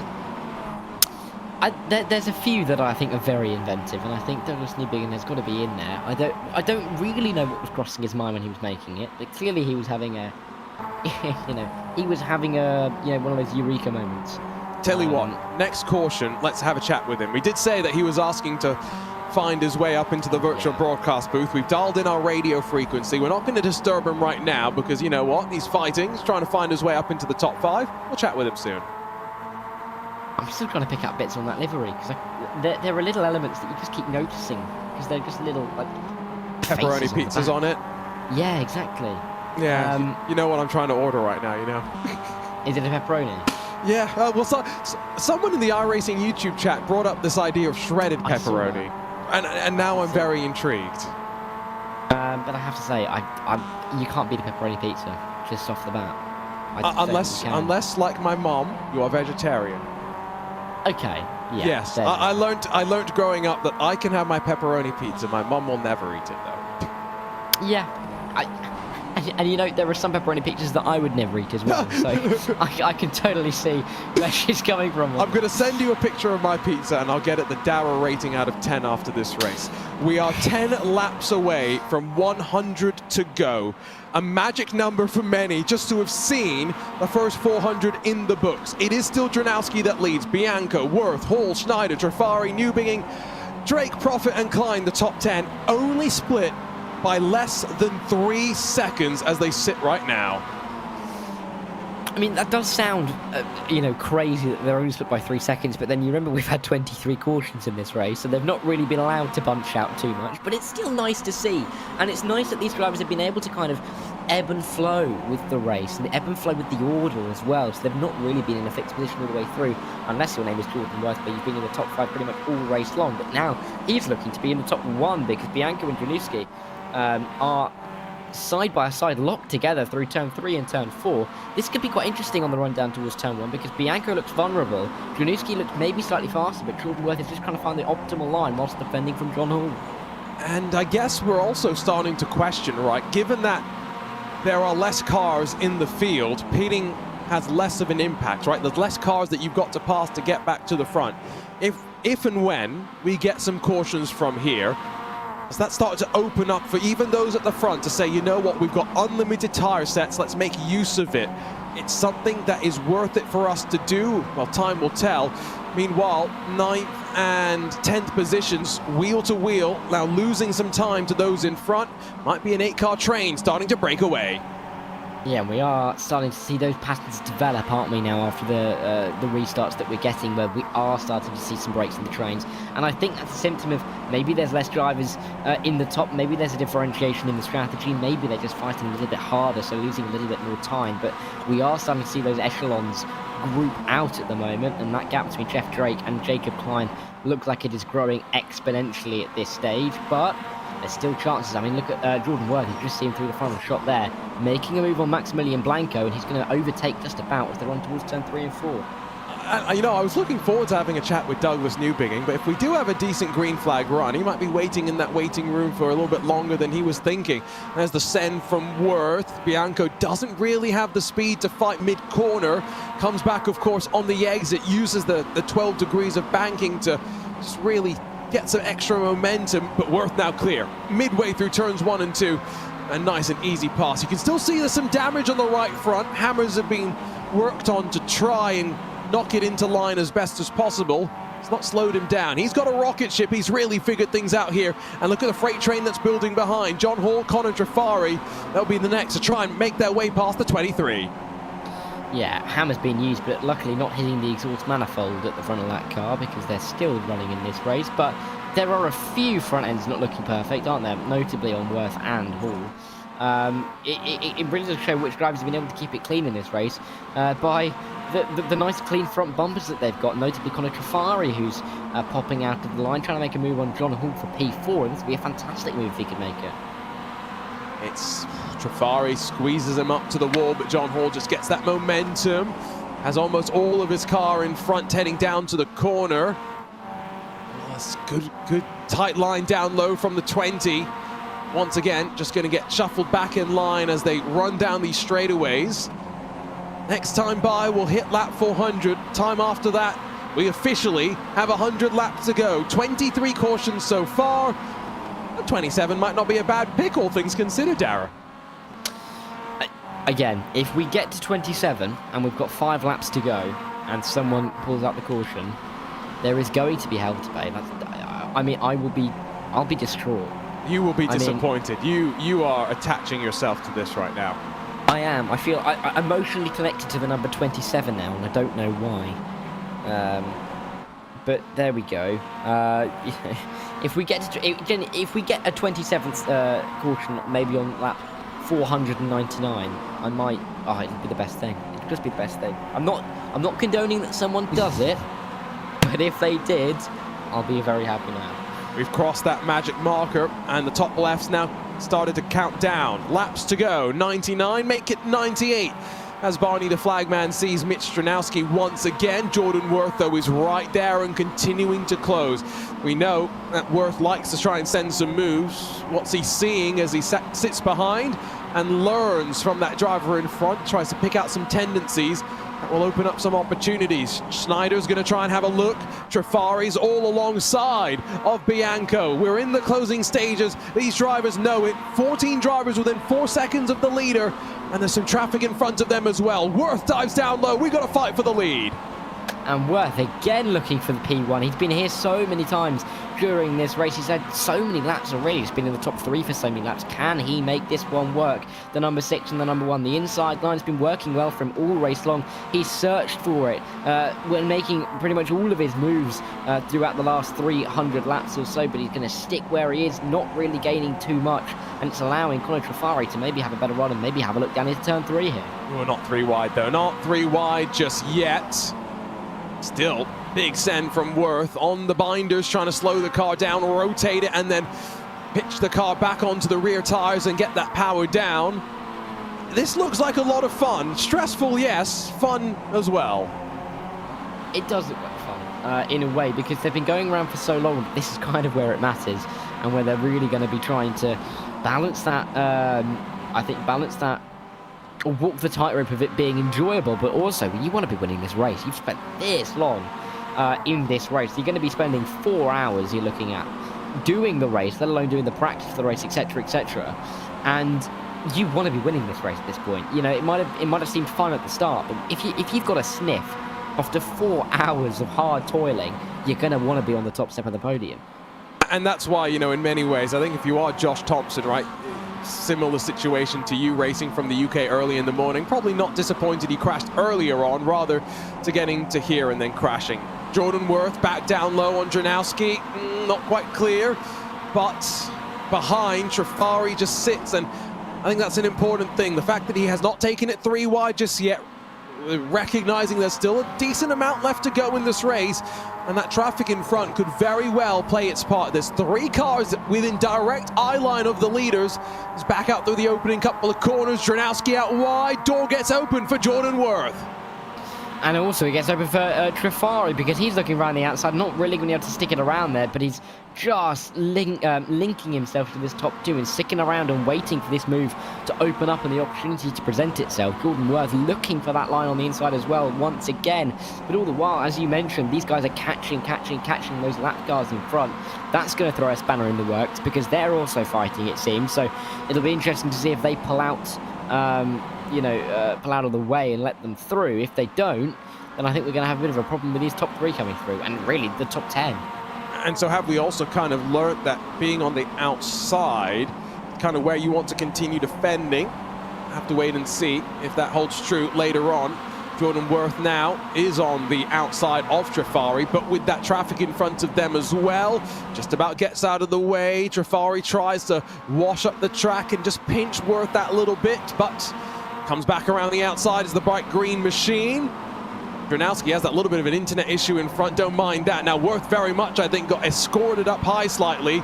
Still there, still stubborn, and trying to hold on the long way around.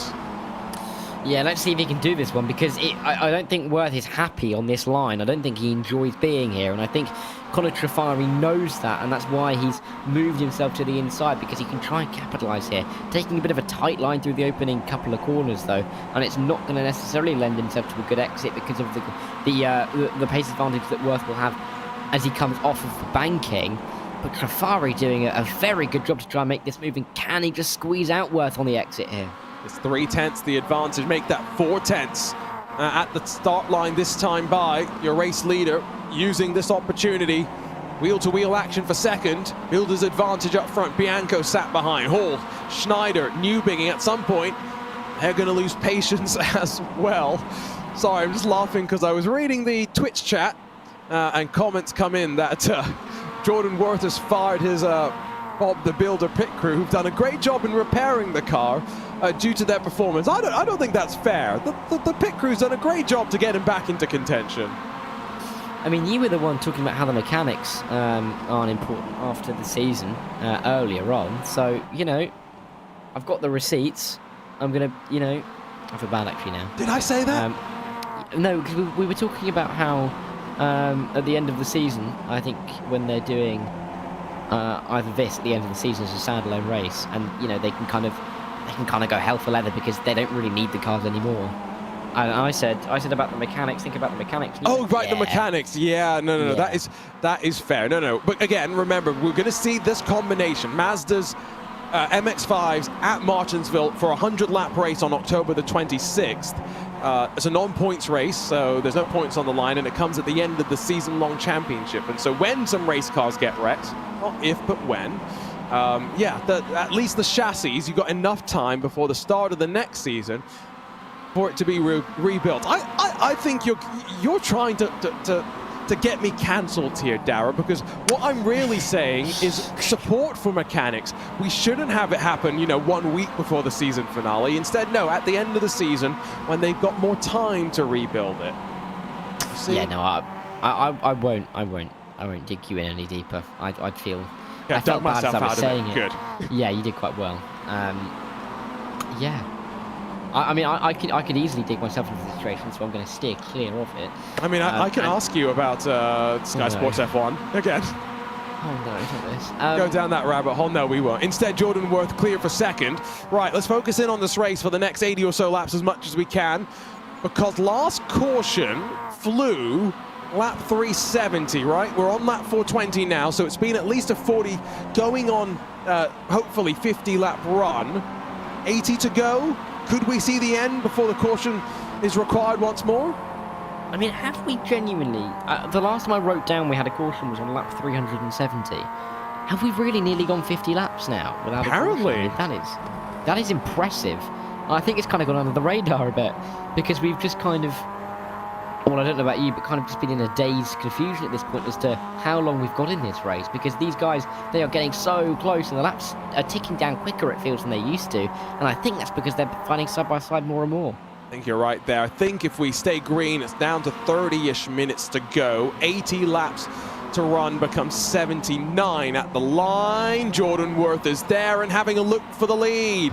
Dronowski's left side seemingly showing a few battle scars and dings. Neither of these cars, though, slowing down by any means. On board with Jafari, sat in third and with the best view of all the action. Worth almost clear. He'll have the lead at the line. But Dranowski, power around the outside, sails it off deep into turn one. Yeah, and let's see if this can really work for Jordan Worth down the inside. He's finally looking at the lead. He was defending his P2 only a few laps ago, and now he's trying to attack for P1. He's got that inside line. Is it going to work out for him? It doesn't look like it's going to be this time around. I mean, they're just locked side by side. This is so difficult to really gain any kind of big advantage.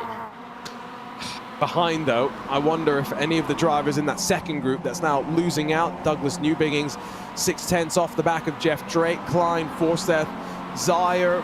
It's all stretched out just a little bit more at this stage, still with 19 cars on the lead lap. They fan out 3 wide for the lead. Jafari with the big send, bouncing over the curb. Dranowski forced to give a little bit more room. And finally, Jordan Worth, I think, with enough room and maybe enough momentum through turns 3 and 4 to take the lead. 75 to go.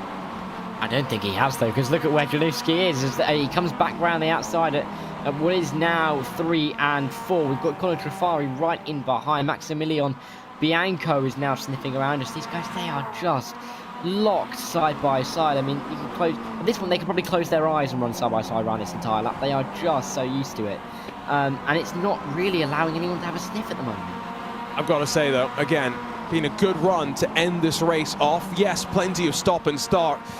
But at this stage, not expecting to get too many more than 25 cautions, as much as Dara's prediction may have put 27 down. Now, watch for Bianco to have to cover off a move from maybe John Hall, Jacob Schneider. So fight for the lead, fight for third as well. So as they run their way through turn 3, as it sits right now, there are 7 cars split by less than a second. Worth up the inside still. He'll lead at the line once more. Yeah, but I mean, this is really just a case of, you know, blink your eyes and you'll miss both of them, isn't it? Because they are just locked together.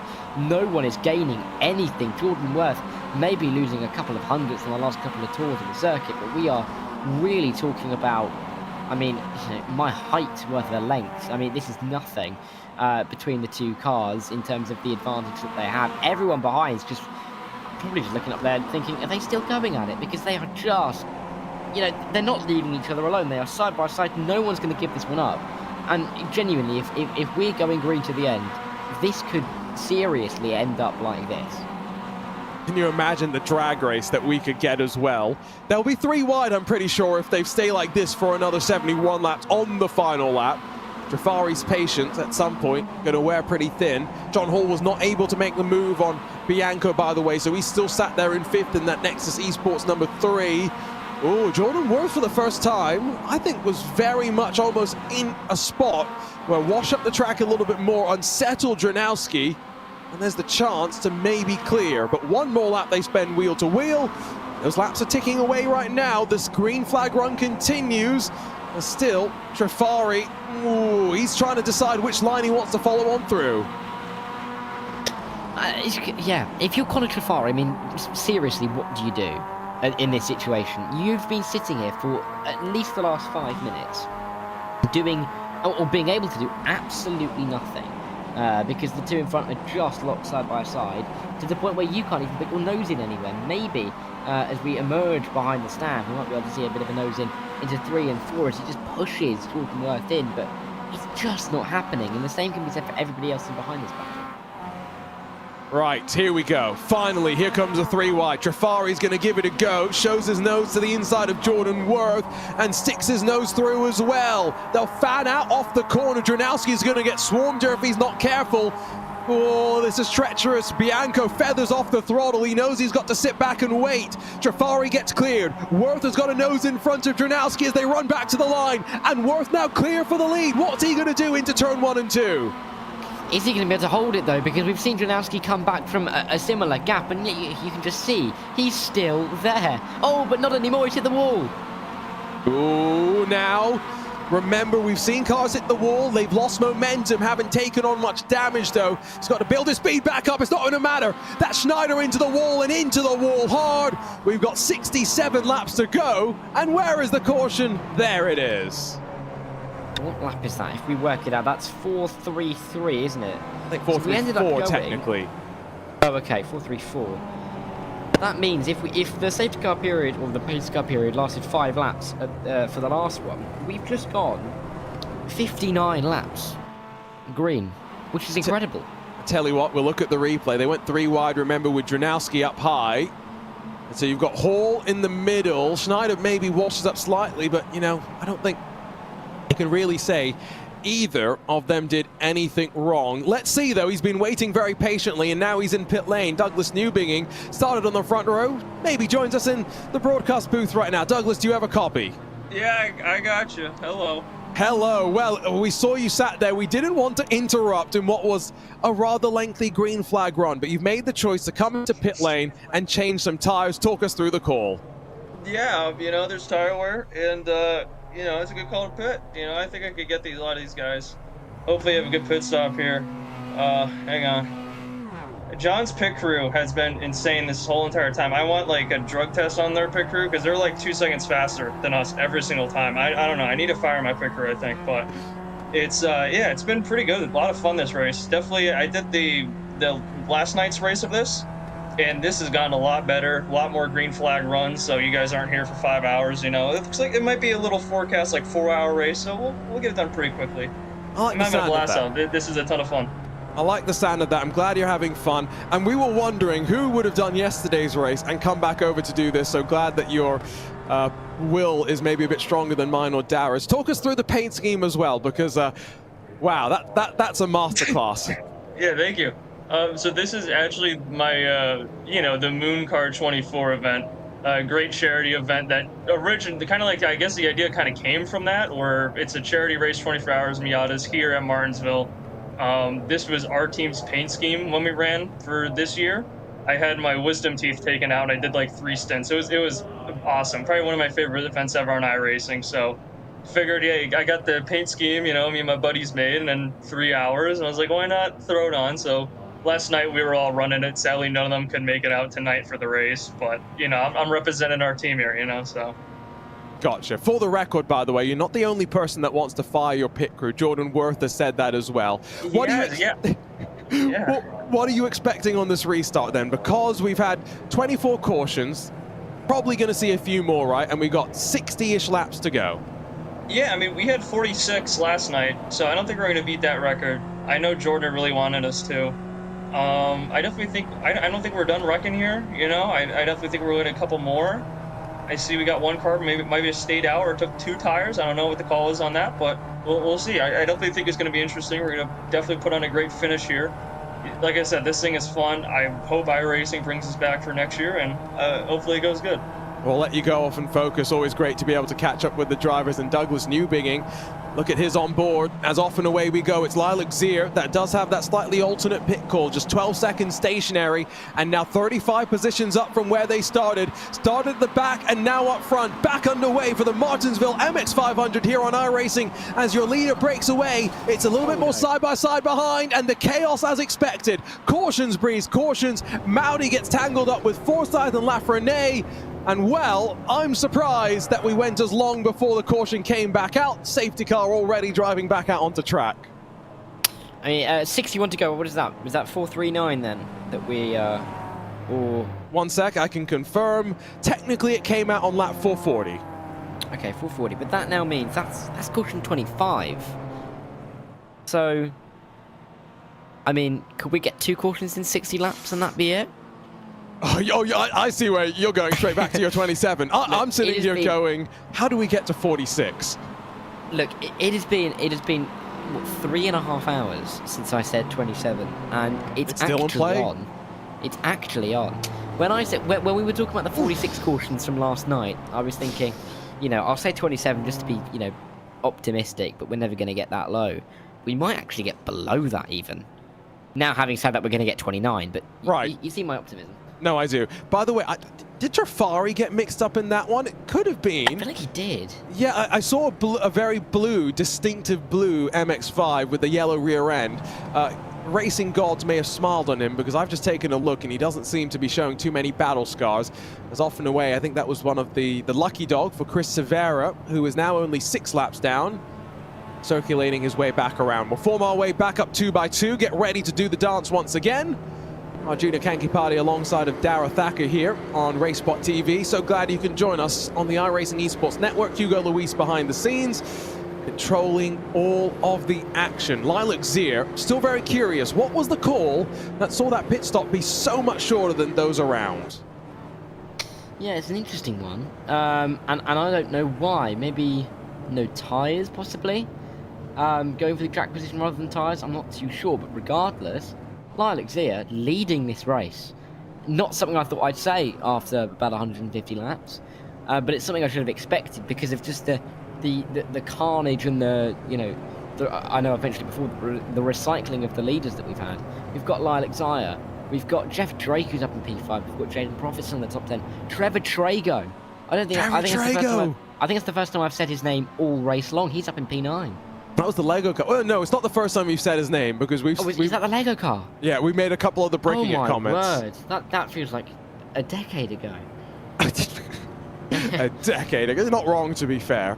Wow, this has been an interesting one. I've had a lot of fun, and I hope we do bring it back next year. We need more special events, in my opinion, than just the regular endurance. And that's coming from someone, Dara, who joined iRacing specifically just to do endurance special events. I grew up watching Formula One and rallying. Then I started getting introduced to IMSA, to Le Mans and stuff like that. That's when I jumped onto iRacing. Then I fell in love with IndyCar because of iRacing. I've commentated on the Rallycross World Championship, some dirt stuff as well. I love it. iRacing has opened up my motorsports horizons. And I was brought up on stock car racing. My grandfather was a stock car racer, so I got brought up on that. So everything Motors TV in the UK, I got told about. Yeah. Everything. That's interesting. I could name every single car badge by the age of 4. Well, a Brit who loves a bit of stock car racing. That's great to see. Back underway, though, and with the tensions rising as we near those final laps of this inaugural Martinsville MX-500. No way we get 46 cautions, as we were talking about, but I think 30 might be a threat if we do start to see some fighting. Zier not getting such a good jump this time by, and we run back to the line. Mitch Stranowski already inside and back to the lead. Slow car behind. Jacob Klein losing some spots. Yeah, and Jordan Worth, again, making his way through. That's going to be caution number 26, I'm sure. Spinning around in the background. That is going to be the number 23 car, though. That's going to be a big... and that's Douglas Newbegin. Oh, no. Oh, no. Well, so here's the problem. We talked to Josh Thompson. What happened to him? He died. Yeah. We talked to Douglas Newbegin. What's happened? He's died. We're not allowed to talk to people in races anymore. As simple as that. I mean, anybody want to come for a chat now, then? Anybody? Anyone feeling brave? I mean, what lap was that again? Was that lap 447? 447, indeed. Here's the look from up above. Newbegin sits in behind. Worth and Bianco going to fight down into the corner. Newbegin slightly overcommits, was already slightly sideways, gets turned from behind by, I think that was Jeff Drake, and then runs into Bianco in front. Yeah, it's one of those. We've got to the stage where it's just, yeah, we've seen that all before. With that now being, I think, with the fact that we've also got away with a caution. We got away without a caution for a crash very early on, I remember. And we also got a second caution there, counter. Then we had another one, didn't we? We almost doubled up, which wasn't really a caution, which means we really have had 26 somewhat major crashes in this race, and that is kind of all that we've seen before. 26 cautions, right? Is that what we're at right now? That is exactly what we're at. So you remember when I made that comment earlier that Hugo was going to make that highlight, producer Hugo was going to make some highlight reels of the green flag run. We did get one very nice run, that 370 through 434, that was good. But outside of that, I'm not sure there's been too much to talk about, or show really. It's just been so crazy. It would be hard to tell the story through those highlights. The crash compilation, that highlight reel, that one's quite long now. And I think that's going to get more views, isn't it, than the green flag running, if we're being honest with ourselves. So I think that might have to be made first. You're not wrong. I mean, this is the we have mentioned it. Well, I've mentioned it. The Olympics are on at the moment. We've got gymnastics, and we've got diving, and we could make the scores for the best crashes. Oh well, we did joke before, right, that if we were going to have so many cautions that, you know, if we had 46 cautions, we spent half the race under caution. There's not much to talk about when it comes to the race. I made the joke that Darrow is here just to rate via crashes and landings and stuff. Fortunately, that hasn't been what we've really had. Yeah, we've had some racing to talk about, which is, I think, what we expected, but we expected to have less of racing and more of replaying what we've just seen because of the amount of cautions that were in yesterday's race. I mean, 46. I think the more I think about it, the more crazy it is, because this feels like we've had loads, and we've had 26. Yeah. We have had loads, just to be clear.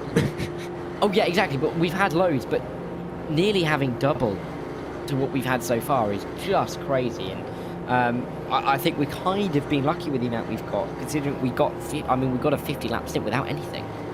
Yeah, that's true. Can you imagine? There's people asking, is the safety car a driver? Can you imagine if you could register to be a safety car driver and you have one person in one split who had to drive like every single lap, and then you have someone else in another split that never drove a lap? Love the sound of that. I will say, I had a group of friends, including Tobin Lee, who I know is known by some in the community, and we got him in to be the pace car for our little Indy 500 one year, and he did nothing for 2 hours. Exactly, there you go. 48 to go, and it's a great jump from Jernowski, already clear of Worth. Zayer's on the inside, got Jeff Drake trying to go the long way around Jafari, tucked in directly now below Jeff Drake in that 16, who's got the momentum, running up high, and so going to challenge Zayer. Jafari going to tuck in behind and really not have anywhere else to go. One more lap complete though, and Drake lost some momentum midway through the corner. Zayer should hold on to that third position.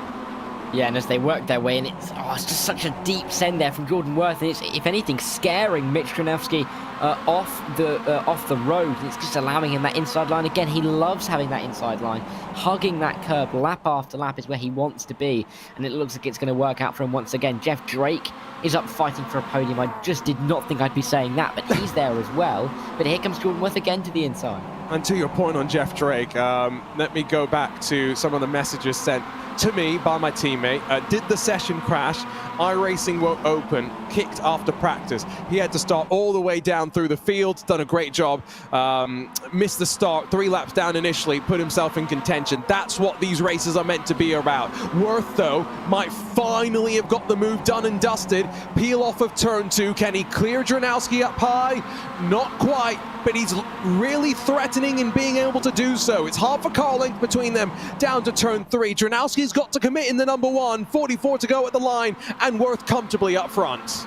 Yeah, Worth finally, I mean, it's taken him a genuine era to get in front of Mitch at this point in the race, but he has finally got an entire car length. The question now is, can he defend it? It'll help if Lilac's going to go to the inside here, down in towards 3 and 4, but nothing that the 34 car can do. Connor Trifari's in here, Luke Mahone's in here, Jeff Drake, they are all flying through. I mean, what is that, the top 15 really, maybe the top 14, are all in this race. And you can see them all flying through your screen now. They've been so close for so long. This has been a race about learning how to race with each other and just picking your way through for the drivers that haven't been able to learn it quick enough. And only 14 left in this lead group right now. We only have 20 cars out there and running, so the threat of caution's much diminished, as much as these drivers are now starting to fight a little bit more aggressively. Zayer drops back behind Trifari. Mahone, Cowden are in front of Jeff Drake. And oh yeah, don't forget, Jernowski still having those technical issues, which means that some drivers around may be wondering where he is on occasion. He's right behind Jordan Worth, though, as they peel back off of turn 4. You said, survive the first 400, be there at the end. Both these drivers running up 1 and 2, didn't set qualifying times, drove their way through the field, and Dara have been up front for the majority of the race. They continue to go at it hammer and tongs. I think it's fair to say they've been the most consistent of the field as well. Yeah, and I mean, you've got to say that they deserve to be up there. The other driver that I think that is going to find himself up there relatively soon is Dalton Cowden, who hasn't been there for the last 50 laps after coming into contact and having a couple of incidents. But I'm sure that he is going to be trying to find a way through on Lilac and Luke, who are fighting side by side into turns 3 and turn 4.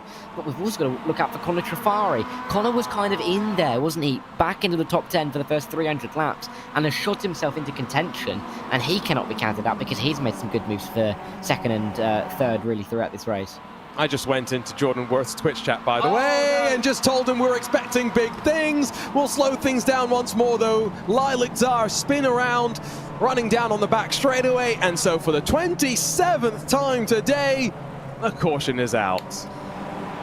Hopefully we can keep it clean then now. Hopefully, I was praying that we'd get a caution with like 3 laps to go so that it couldn't come in and back out again. But it's gutting for Lilac, particularly because they've been doing so well, haven't they? Over the last 100 laps or so, just to be up in the top 5 in that fight, just to be taken away, is gutting really. But again, it means that we're going to have another caution, we're going to have another restart, and it all bunches up once again. And we'll do the dance, hopefully, on the restart and see the leaders get a good jump and avoid causing any consternation behind. Remember, we didn't mention, but as far as we know, no green-white checkered for this race. We'll do 500 laps, and that is it. So, got to make sure you're up front heading into the final 10 laps. There's no question about that. Bump and run's a threat. Bump and run's probably a reality, if we're being honest, given how difficult it has been to make moves. Jordan Worth worked for what, 5-10 laps to finally get the low line working well enough to get his way to the race lead.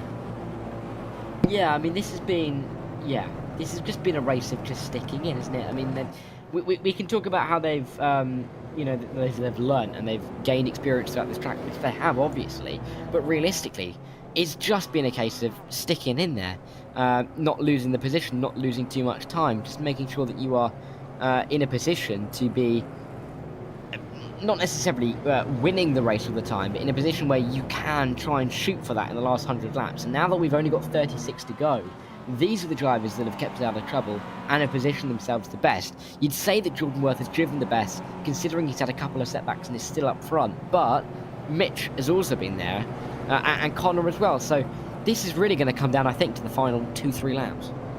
I hope so. That's what I'm hoping for, that's for sure. That was Jake Mowdy. 21 laps down, back down onto pit lane just for some final repairs maybe as we get ready to see the lights off on the pace car. At the line, not quite yet. We'll form up 2x2, I think, next time by and get ready to go with then what would be 33 laps to go. Busy day for plenty of iRacers.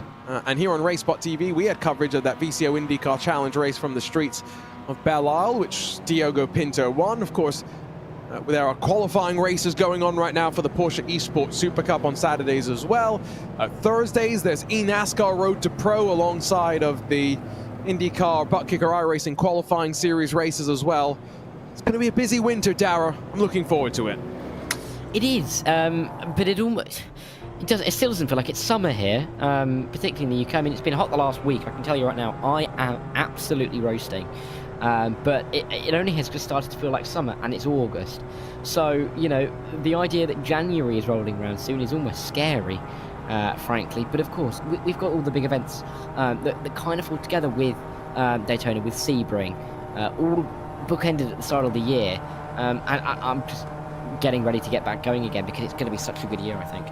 It's a busy winter indeed. Can't wait for it to kick on off. Here we go, on board, green flag in hand. And so 27 cautions. Can we get these final 33 laps done without the safety car being needed again? Worth gets a decent jump, but Dranowski is there. They're going to threaten 3 wide, just outside of the top 10. Long way around for Dranowski, still with that momentum being built up. Not going to give him enough speed to really make any moves. 12 degrees of banking, though, now with the speed well and truly up. Might start to give him some opportunities. Strafari, though, looks up his inside, and Worth leads. 32 left to rumble. How long can he lead, though? How long before someone makes some kind of move up the inside, around the outside? We'll wait and find out, because I'm sure Connor Trafari, if he makes this move on Mitch, is going to be looking for the P1 in the not-too-distant future. But look at Dalton Cowden on the inside. This is going to be 3 wide, is it? No, not quite, but Dalton clearly going for it. And if we had Dalton against Jordan in the end, this is going to be really what we're expecting 300 laps out from the end. 100%, 3 wide, no, Cowden backs out. This all as Worth builds the advantage. Dranowski gets shoved up the track, goes out wide, and now Cowden takes advantage. Right, it's all intensifying from here. Watches Luke Mahone, tries to force himself to the inside of the #1 machine as well. A bobble on the curve, Cowden goes around, caution's gonna fly with 30 left to go. It's not coming, oh. It was going to. Yeah, you can have your optimism, but I feel like I've been crushed. I've been laid down in a crusher, and it's just been absolutely shoved on me. No, that's fair enough. It was a low estimate anyway. But it's so unfortunate here, particularly considering that. I mean, it's just about over the curb, isn't it? I think the collision at turn 1, where Mitch was pushed wide, was kind of started when we saw that send really come in down at turn 1 that never really materialised, but it was enough to scare Connor off of the line and push a little bit wider, which I don't think was expected in the end. So I think that's what happened at turn 1, but then at turn 3, it's just bumper cars at this point with only 30 to go. So we have 28 cautions so far. Still the threat of a couple more. I think if you're Jordan Worth, though, you feel pretty good. You're just worried about the rear view. Who sits behind you? Who's feeling the most aggressive? Down onto pit lane for a couple of drivers. Joseph Hayes amongst them, it would seem. Have to wait and see what's going to happen to Mitch Drunowski when he rolls back out and how aggressive he's going to be. 36 seconds of damage repair just being done on his machine. And I don't know how much damage has been done to each of these machines. I'd love to also know if any of these cars have been able to get through this race without any kind of damage repair. No way. No way. I think just give them the race win at that point, realistically. Oh, I see what you're saying. So we'll do a reverse race. You have to do as many laps as possible, and whoever's done the most laps and has the fewest incident points, they win the race. Yeah. Oh, yeah. At that point, you can make it 500 more, couldn't you? No. Oh, no, not right now, please. We're so close to being done. Yeah, no, I think over the last half an hour, my body has started to say, just, whisper in my ear, getting late. So yeah, I wouldn't mind another 500. There's Brett. Oh no, that's Jordan. Sorry. I was going to say that's sorry.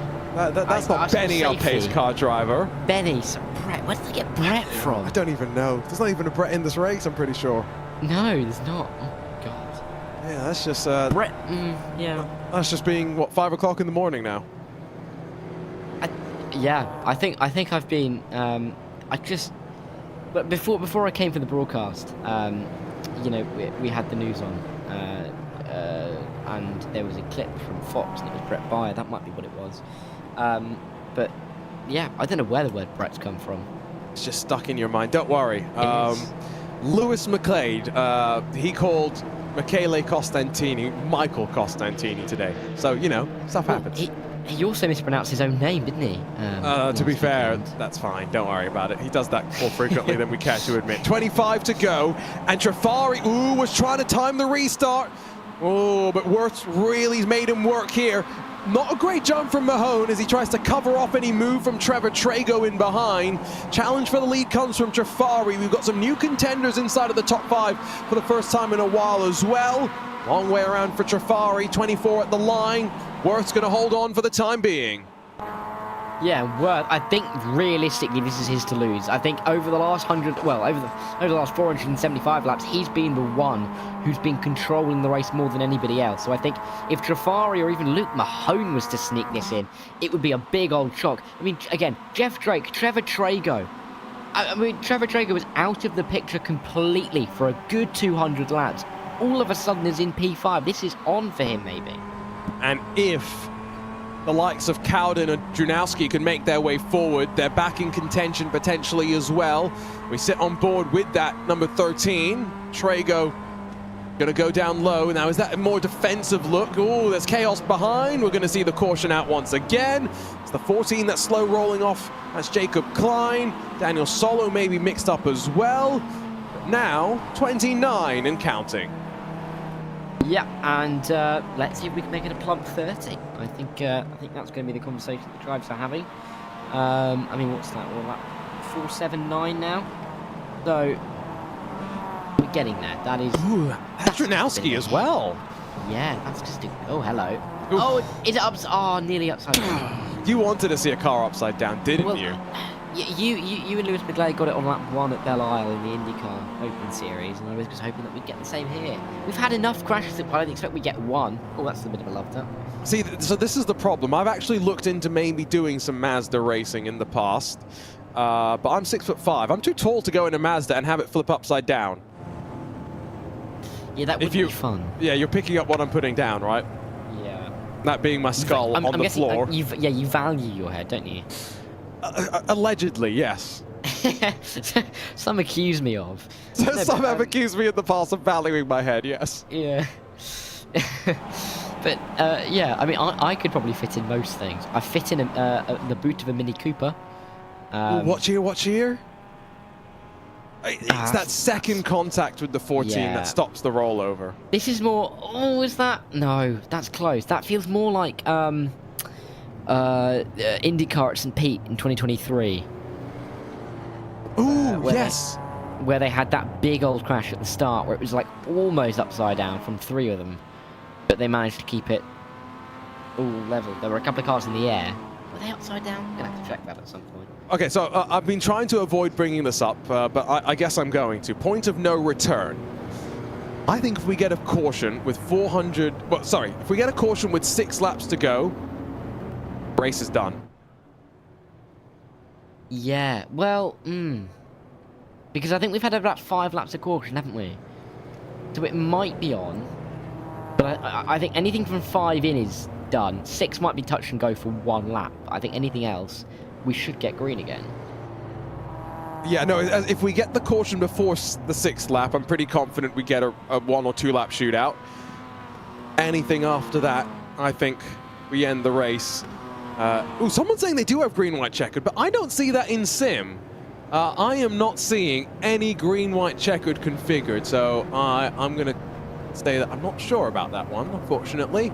I'm pretty sure it's just 500 laps here.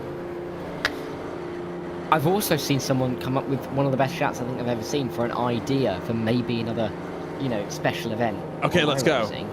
Is an elimination race. Oh, okay, yes. Now, we've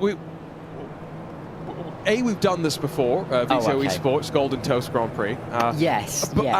We've done next level racing things in the past. But to be honest, that is, I asked the question about what rule should we add to this event to make it better. That is the rule that we need to add. Every 10 laps, whoever's at the tail end of the field, boot them off the track. Anyway, let's boot the pace car off the track. 17 to go. Remember, if we get a 10 or so lap run and then the caution is out, that might be race over. And so Jordan Worth's restart here might be pivotal. He leapfrogs Connor Trafari. Luke Mahone's not going to have the chance. Look to the inside, though, in the fight for second. 1, 2, and 3 single file. Jeff Drake going up high as he watches Trago fighting with John Hall just behind. Yeah, and let's see if this is really going to impact the battle at the front, because it seems like it's going to be a good getaway for Jordan Worth off of this restart. Got a good 4/10 gap. There is Trago on the very harsh inside line. Bianca's going to come through, as is Mitch around the outside. There's 3 wides. They make it into towards turn 1 and 2. And Jason Wallat, where has he come from? He's in P9 in the 29 car. Again, another one of those drivers that went laps down in Drexel Esports entry. Up high, what can he do? Newbigging, by the way. Still fights with Daniel Solo as Bianco has a slip. Jeff Drake gets tangled up. Caution's already flown once again. And so we hit the even 30. We'll get one more restart at the very least. We will. It's kind of become a bit of a what's the word I'm looking for? I don't know, a bit of a slog to the end. Let's go with that. It's not the word I'm looking for. There you go. No, that was the right word. You got it. I was thinking like a trounce. Yeah. I know what I'm thinking of, but I can't put my finger on it. But yeah, a slog to the end, because we've had, what's that, 1, 2, 3, 4, 5, 6, 7 cautions in the last 50 laps. I mean, that's severe. Yeah. Did expect it to sort of ratchet up at the end, if we're being honest, but I think now if you're Jordan Worth, you've got the playbook down in terms of the restart, what you need to do to come out on top of this thing. Right, so probably restarting with, 10 to go, something like that? Yeah, you'd think, wouldn't you? And then, I reckon we're going to get one more caution with about 8 to go. And then we're going to go green to the end after the end of that. That's what I think is going to happen. It's going to become another caution after that caution, and then that's going to basically end the race.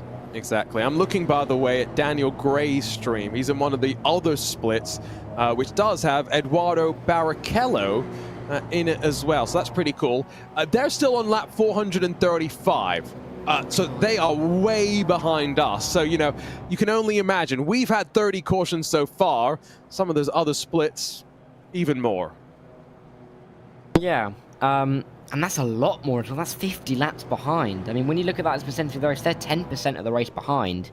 More than that at this point. I mean, yeah, that's crazy. But we can only be thankful that we've only had our 30 so far. Is it 30 or 31 now? I think it's 31, isn't it? 30. No, we're at 30. Is it? Where's the counter? We haven't seen the counter in a long time. Oh no, some more people have told me that we have green, white checkers, by the way. Do we actually?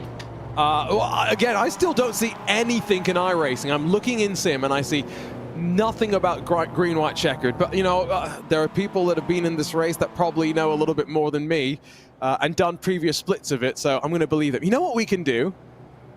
There's the caution count, by the way. Let's see if we can drag Mr. Douglas Newbigging back into our BraceBot TV chat. He has to unmute his microphone. But Douglas, Hello. Quick question. Hello. Do we have green, white checkers or not? We do. Believe it or not, we do have 3 like green, white checkered attempts. So we're gonna hold everyone hostage for a little longer if we do get a couple of green, white checkers. Just to confirm, you said 3 attempts here. We do get 3 attempts. Yes, for my information from last night, we do have 3 attempts. So there you go. I'm hoping we get some, but I don't know if any of them went that way before. So we'll see. I'm excited. We're gonna venture in unterritorial territory. I don't know. It's 12 at night. I can't talk. So we're having fun. Still fun. I have engine damage, so I'm not going to be able to do much, but we're going to have fun. It's good to know you've got the engine damage on the 5th row and trying to push as Douglas Newbigging. That's great. We can pull the driver in and get that information. Worth picks up the throttle, though. He wants no discussion of green, white checkered as back underway, only with 13 cars realistically now left in, or rather 15 cars, I should say, left in contention. What's going to happen into the closing 10 laps of this one, and a big block being thrown. Luke Mahone doesn't want to let Mitch Stranowski slide his way on through. He's got to watch up high as well, because John Hall's going to rip around the outside. Back to the line, 9 laps left if we can keep it clean. This is getting really elbows out now. There is no discussion about what drivers want to be doing it. They all want to be winning this race. We've got Jordan Worth leading the race, but we've got Connor Trifari tracking him every step of the way. Luke Mahone's up in P3, and then this battle over P4, but this has really come down to the last 9 laps. I mean, it clearly shows that the drivers were holding back over the opening 450 laps because they are really going for it now. We can see that. We can see the elbows out. We can see the argy-bargy going on. But regardless, Connor Trifari is not able to land any kind of blow on Jordan Worth at the moment. And we've had a good almost, 15 plus retirements so far, and so that's also somewhat decimated the numbers out on track, and hoping that means we'll keep it clean for another 7, because it's still about a 10th and a half for Jordan Worth up front. Just continuing to use that bottom lane to great effect. It's where he's rolled his speed with such great confidence in the fights that he's had so far. But Trifari, like you said, on the hunt and riding on board with the 20 machine. He's gained 26 places so far today, yet did not set a qualifying time. Neither did Jordan Worth. They've had to fight their way to the front. And they have done such a good job in doing so. They've only got less than 6 miles to go now.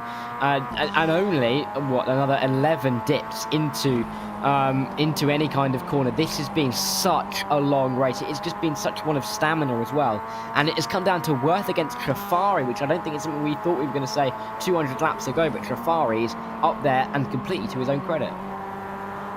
I'm getting nervous. I thought this was the point of no return. Now I know it's the point that triggers the green, white checkered. Here comes the look to the inside, and the battle for the lead is on. Is it all going to be fine? Trifari slides up, but just enough room being given. And as they drag race down to the start-finish stripe once again, Worth, by the narrowest of margin, led at the stripe. But here we go. He's got to defend, and Luke Mahone's got a great seat. If anything goes wrong, he's ready to pounce. Yeah, and he's a little bit alone now in P3 with John Hall and Mitch Junovsky still fighting it out, very much hammer and tong for P4 and 5. Trevor Trago sitting in behind. Look at him on the inside line. Is that him? Yes, it is him on the inside line. And Trevor Trago inherits P4, so he slips up as well. But it all means that the top 3, really, with only 3 to go, are the only 3 in this fight. But this is dangerous because we do need to see the white flag for the race to be official, and those top 3 breaking away. It's now a fight for 4th, and the front wing, or rather front end, has gone on Trago's car, and that's what I was worried about. The second pack, the one that erupts, and 2 to go. Is the caution gonna fly? Yes, it is. We're gonna get a green-white checker to end this thing. We will. Yeah, we were 1 lap away, weren't we, on Gina? We were 1 lap away from getting that white flag flying, but green white checker. I mean, this could be dramatic. Jordan Worth's going to be happy, I think, though, because it means that Connor Trafari's off of him. He was right side by side, but it now means he's got more of a clean run at this. Well, who's got the best tire life right now? Dranowski, remember, came down pit lane quite recently. Might be someone to think about. For Jordan Worth, for Connor Trafari, Luke Mahone, 1, 2, and 3, they've been out on track for 64 laps apiece, which by no means is that long, all things considered. It's just a bit longer than anything else. Chris Severa, by the way, one more lucky dog. He's back to just 1 lap down. Here's a look from up above, Trago down low. Where's the shot going to come from? Dranowski shoves him from behind. Yeah, and really unfortunate, isn't it, for Trago, particularly as he was up into P4 in that race. I mean, he had realistically no right to be there after the first half, but he has worked his way up valiantly, and he was in with a shot, but not anymore, and he's gutting really for him. But Daniel Solo as well, he was a lap down relatively recently. He's up to 5th. Yeah, no, there's been a lot of drivers involved in lots of incidents still out there and in contention. So, when we get back underway, it will be 2 by 2. It will be a 2-lap restart, and if we get the caution before we get back around to see the white flag, then that triggers another green-white checker. We can only have 3 of them, though. On the 3rd green-white checker, if we see the caution at any time, or if in the first 2 attempts, the caution flies after the white flag has been seen by the leader, race is over. That is it. So, Dara, if you're Jordan Worth, all you're hoping is 4 corners. Please hold on, and then we've got 1 more lap to survive after that. I don't think we're going to get another one of these. I really don't. I don't see how we're going to get... I don't think we've even had a first lap, maybe 1 or 2, but a first lap caution after a restart. I'd be surprised. Look at those position changes. I mean, that's just insane, isn't it? Jordan Worth started 22nd. Connor Trafari started 28th. I mean, Jaden Profit started 31st, and he's up there. I mean, this is just mental. Been a great, interesting storyline, right? Because those numbers don't even reflect the up and down, right? It only says from where they've started to where they are now, and not all those intermediate steps. Are we going to see the lights off this time? Yes, so let's get ready to go. 2 to go at the line. What's your opinion, Dara? Do we see the first green-white checkered finish this race, or do we need to head into extra overtime, if you will? I think we're going to get to the white flag, and then there's going to be a caution through turn 1 and 2, which is going to win the race. That's what I think is going to happen here. So here we go, pace car off and away. Will it be for the final time? We've had 31 cautions to get us into overtime. Our first attempt with Jordan Worth picking up the throttle. We're back underway for the inaugural Martinsville MX-500 here on iRacing. And watch once again, it's almost deja vu. Big block from Luke Mahone. He's got Mitch Dranowski behind. Remember, fresh tire is going to potentially work there for the number 1 machine. Trafari swung out wide. They crash behind, and we'll slow things down once more and try once again. GWC number 2. Okay, maybe we won't get to the white flag. I'll take that back. I will take that heavily back. But that now means, what, 32 cautions, isn't it? We have really piled them up over the last hour, haven't we? Caution after caution. But it's just more stress for Jordan Worth. He nailed that start, and he just really had to get to the white flag there, and I think he would have won that. But let's see what happened. Inside line for Trago. Ooh, I think that's... oh, hello. Jeff Drake up high, well, also playing some ping pong. Yeah. Well, be careful. I think the medal matches are tomorrow. Would be interesting maybe to take another look at it in super slow-mo, just to see. Weight transfer matters so much in these cars, right? And so it would be interesting just to see up high Jeff Drake exactly what happened. We'll get one more attempt after this. If this restart goes wrong, after that, we are done and dusted. What I can tell you, by the way, is the in-sim chat, there's a lot going on right now. There's a lot going on. That's all I could say. Yeah, that I can't see the in-game chat, but I get the sense that it is not something that people are happy about in the chat. Oh no! It is hilarious. You have someone posting, "Always give up, don't continue," which sounds very motivating to your fellow competition, doesn't it? Yeah, that is fair. Also, I'd just like to say, I only just noticed this. I wrote down a couple of hours ago when we said the race was going to end. I said it would end at 18 minutes past. Oh, you did. We're 3 minutes away. So if we finish on, or is it going to be long enough? I don't think it is. No, and if we have another caution, it'd go too long. It'd be too long. Oh no. Well, you failed on that prediction as well. Can't predict how many cautions we're going to have. Can't predict the exact minute that the broadcast is going to come to an end. Disappointed, Dara. Can't even predict what the name of the pace car driver is, seemingly, as well. I got that wrong. What did you call him again? Called him Brett. Brett, yeah, that's right, not Benny. You said that with such anger as well. Oh, so I didn't mean it with anger, don't worry. Yeah. That is just Benny, that pace car driver. How has he not run out of fuel so far today, you know? Yeah, and also, why is Trago there? I think this is just... He's going to get waved around, surely, here, when we get to one to go. I'm trying not to get too worried. Traeger's not... I mean, he's not going to take this, is he? Sure. No, don't worry. Lights will go off on the safety car, and there he goes. Ah, lovely. Wave around. Had me worried for a minute there. It's a bit weird. He shouldn't actually have been in that position, but never mind. He stays on the lead lap, not actually having come down pit lane. That is very, very weird. Do we see another attempted restart, Dara? Do we end on the second attempt at overtime? I think we're going to do it this time. I think we're going to do it this time. We've got nearly 900 people watching across all of the platforms, and hopefully we're going to get a grandstand finish for it. Let's see, can we get the photo camera set up for the photo finish? Worth has already gone. They might be 3 wide behind. For a second, I got worried about another delayed or aborted restart, but no. Green flag back in hand, and underway we are. 2 to go, remember. If we see the white, the race is official.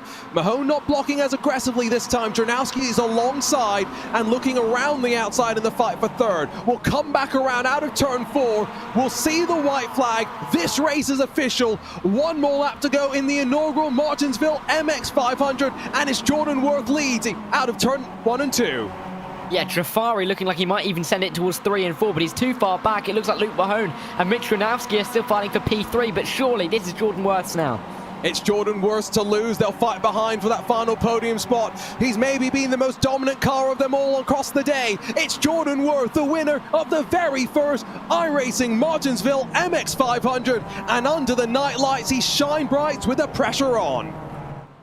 Yeah, and what a race from him in the end. I mean, you've got to hand it to him. He really was the driver who looked like he was most in control all the way through that race. There wasn't really a time where he was completely out of it. We've seen drivers bob up and down the order, but he was near the top all race long, even with a couple of scrapes, even with a couple of bruises. He still came to the front every single time, and I think of all of the drivers, the driver who deserved to win that race most was him. And, well, he does some celebration laps afterwards as well. Clearly enough fuel to continue going.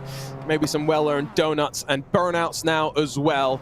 To be fair, anyone who saw the end of this race, well-earned rest to come after this. 500 laps. What was it? Officially, 32 cautions later, this race comes to a close. And what time is it, Dara?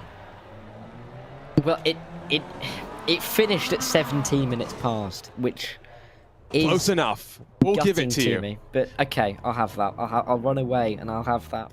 Thank you. A 1 minute margin of error. We'll give you that one. It's time to take a look at the race results. Hoping we can get a chance to chat with maybe Jordan Worth up front, but as he celebrates there with Luke Mahone also on the podium. What a finish to a rather dramatic day. Stop and start in many ways, but at least we saw the finish under green. 3/10 the margin for Mr. Bottom Split. No longer wins in top split. Connor Trafari sits second with fellow Carolinian Luke Mahone rounding out your podium. Janowski fought his way back to fourth, but fresh tires couldn't really move him forward in the closing stages, with John Hall, Daniel Solo, Maximilian Bianco, Jason Wallet, Douglas Newbigging, and then Joseph Hayes, rounding out your top 10. Shout out to Joseph Hayes, saw his partner in chat supporting him as well. Jaden Profit, Jeff Drake, Jacob Klein, Chris Severa, who did end up cycling back onto the lead lap after at one point being 6 laps down. That's some true perseverance. Trevor Trago, final car scored on the leading lap. Dalton Cowden, 7 laps down for him, 8 laps down for Dylan Connolly. All who did see the finish alongside the likes of Steve Richard. Lilac Zire, unfortunately, though, one of the most recent DNFs in the closing stages, does not see the end. Neither does Jake Mowdy. Run our way through the rest of the graveyard in many ways. Frenet, Rickard, Schneider, Forseth, and then 250 plus laps down for Moose, Thompson, Villalobos, Ruiz, Fuller, and Fold. Remember, only a handful more cars after that. We had the 7, Knowlton, Holzer, McWhirter, Jump, Dietrich, Maury, and Bomar. Not sure we're going to get the chance to have a chat with Jordan Worth. His celebrations may be still ongoing. But, Dara, as we wrap things up here for the very first time from under the night lights at Martinsville, let's look forward to the next iRacing special event, because this calendar continues thick and fast, and we'll do something different next time out. We'll make our way over to Crandon with the short course trucks. Yeah, I mean, looking like it's going to be an interesting one. Very, very different, obviously, to the race that we've had here today. I don't think we can get much more similar to what we've had today. It was a very particular race. I don't think there was anything like it whatsoever. There's lots to look forward to as well. I mean, we've got the Bristol 500, even looking forward to Bathurst 1000 coming up in October before we start to wrap it towards the Chili Bowl and then back into January. But we are so lucky to have such a great list of iRacing special events. And well, we talk about that schedule for just long enough for Jordan Worth to get the radio lines connected and hopefully standing by with us here in the broadcast booth. Jordan, do we have a copy? We'll try once again. Jordan Worth, Mr. Bottom Split, now winner of Mr. Top Split, we should call you. Do we have a copy? Unfortunately, does not seem as though we've got a direct line to Jordan, unfortunately. Dara, what do you think? We can give him a couple more seconds. Hope he can figure it out. I'm reading in the Twitch chat where people are saying that he's trying to find out where to talk. So, yeah, I think he might be trying to set up a microphone or something. But I mean, overall, the race that he ran, it was just kind of keeping himself up near the front and keeping his name at the front of our lips. I don't think we said anyone's name more than we did Worth, did we really? Because he was always there. There were drivers that were there at the front, then they dropped off towards the back, and there were drivers that were kind of there, but were just sitting and waiting. He was actively looking for moves. He was actively making an effort, and that's why he found himself at the front of the field in the end. And what, 4 laps later, and he's won the race. See if we can give him another dial up. Jordan, do we have a copy? Hello. Oh, Mr. Bottom Split is here indeed. And Jordan, I mean, that looked like a lot of fun. Now, we didn't get to see the great paint scheme, so my first question for you is tell us what we should have seen on your Mazda MX-5. Well, you should have seen a Davy Fest paint scheme. We don't know what Davy Fest is. We don't know when it's going to be. We don't even really know who's going to be there. But it's going to happen at some point in the next decade or so. But you should have seen a nice blue Davy Fest car. Okay, so it was being blue, not green. Good to hear. Talk us through your nerves at the end of the race, though, because a couple of restarts, you got the jump quite nicely, but you really had to work to get to the lead, side by side with Dranowski for plenty of laps down low trying to make the pass. How much fun did you have out there? I had a blast. I would say of all the short track races I've ever done on the iRacing.com motorsport simulations, this is up there, probably the most fun I've ever had on a short track with this car. And this was fantastic. I loved it. I loved every second of it. And, you know, how much do you learn from watching Bottom Split to stay out of trouble? Because there was our fair share of trouble here today. What, 31 cautions overall? Actually, we had 32. 32, sorry, excuse me. Oh, absolutely. You watch the Bottom Split races and the cars just bounce off of everything, and you know where to go. You know where to place the car when it bounces off of walls. other cars, catch fencing, you know where to put the car. And I think I wrecked a couple times. What are you going to do? It's a 500 lap race. You got to expect that. But I did 3 of these. I did the one yesterday. I did 3 of them. I did the one yesterday at 6 o'clock and the one today at noon and then this one. And I wish there were more. I wish there was one tomorrow because this was so fun. I loved all of these. You like torturing yourself, but it sounds like you'll be back here next year, and we hope that we'll get to see you defend your crown. Jordan, congratulations on a great win, and yeah, hope that we get to see you a bit more over the rest of 2024. Thank you, guys. I hope you guys had a lot of fun watching this, too.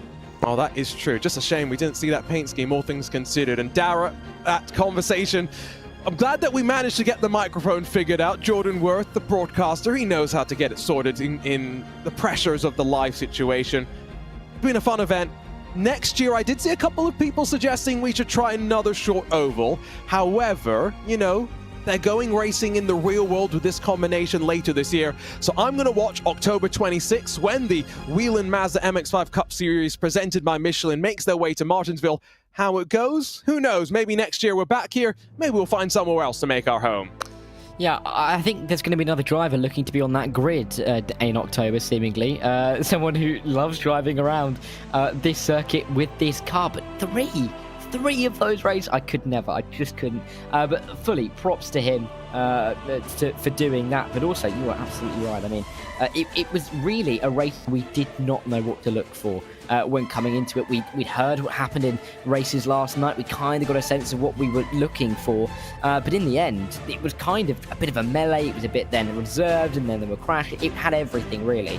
And after about 4 hours 15, we got our 500 laps completed. Right, time for us to say goodbye and to wrap things up. Another special event in the books and another first for the team at iRacing. This Martinsville MX-500 delivered everything and then a little bit more. Can't wait to see what happens at Crandon in the month of August. For our team behind the scenes here at RaceSpot TV, appreciate your company on the iRacing Esports Network. For Dara Thacker alongside myself, Arjuna Kankipati, Hugo Luis behind the scenes controlling all the action. We'll see you next time for another great iRacing special event.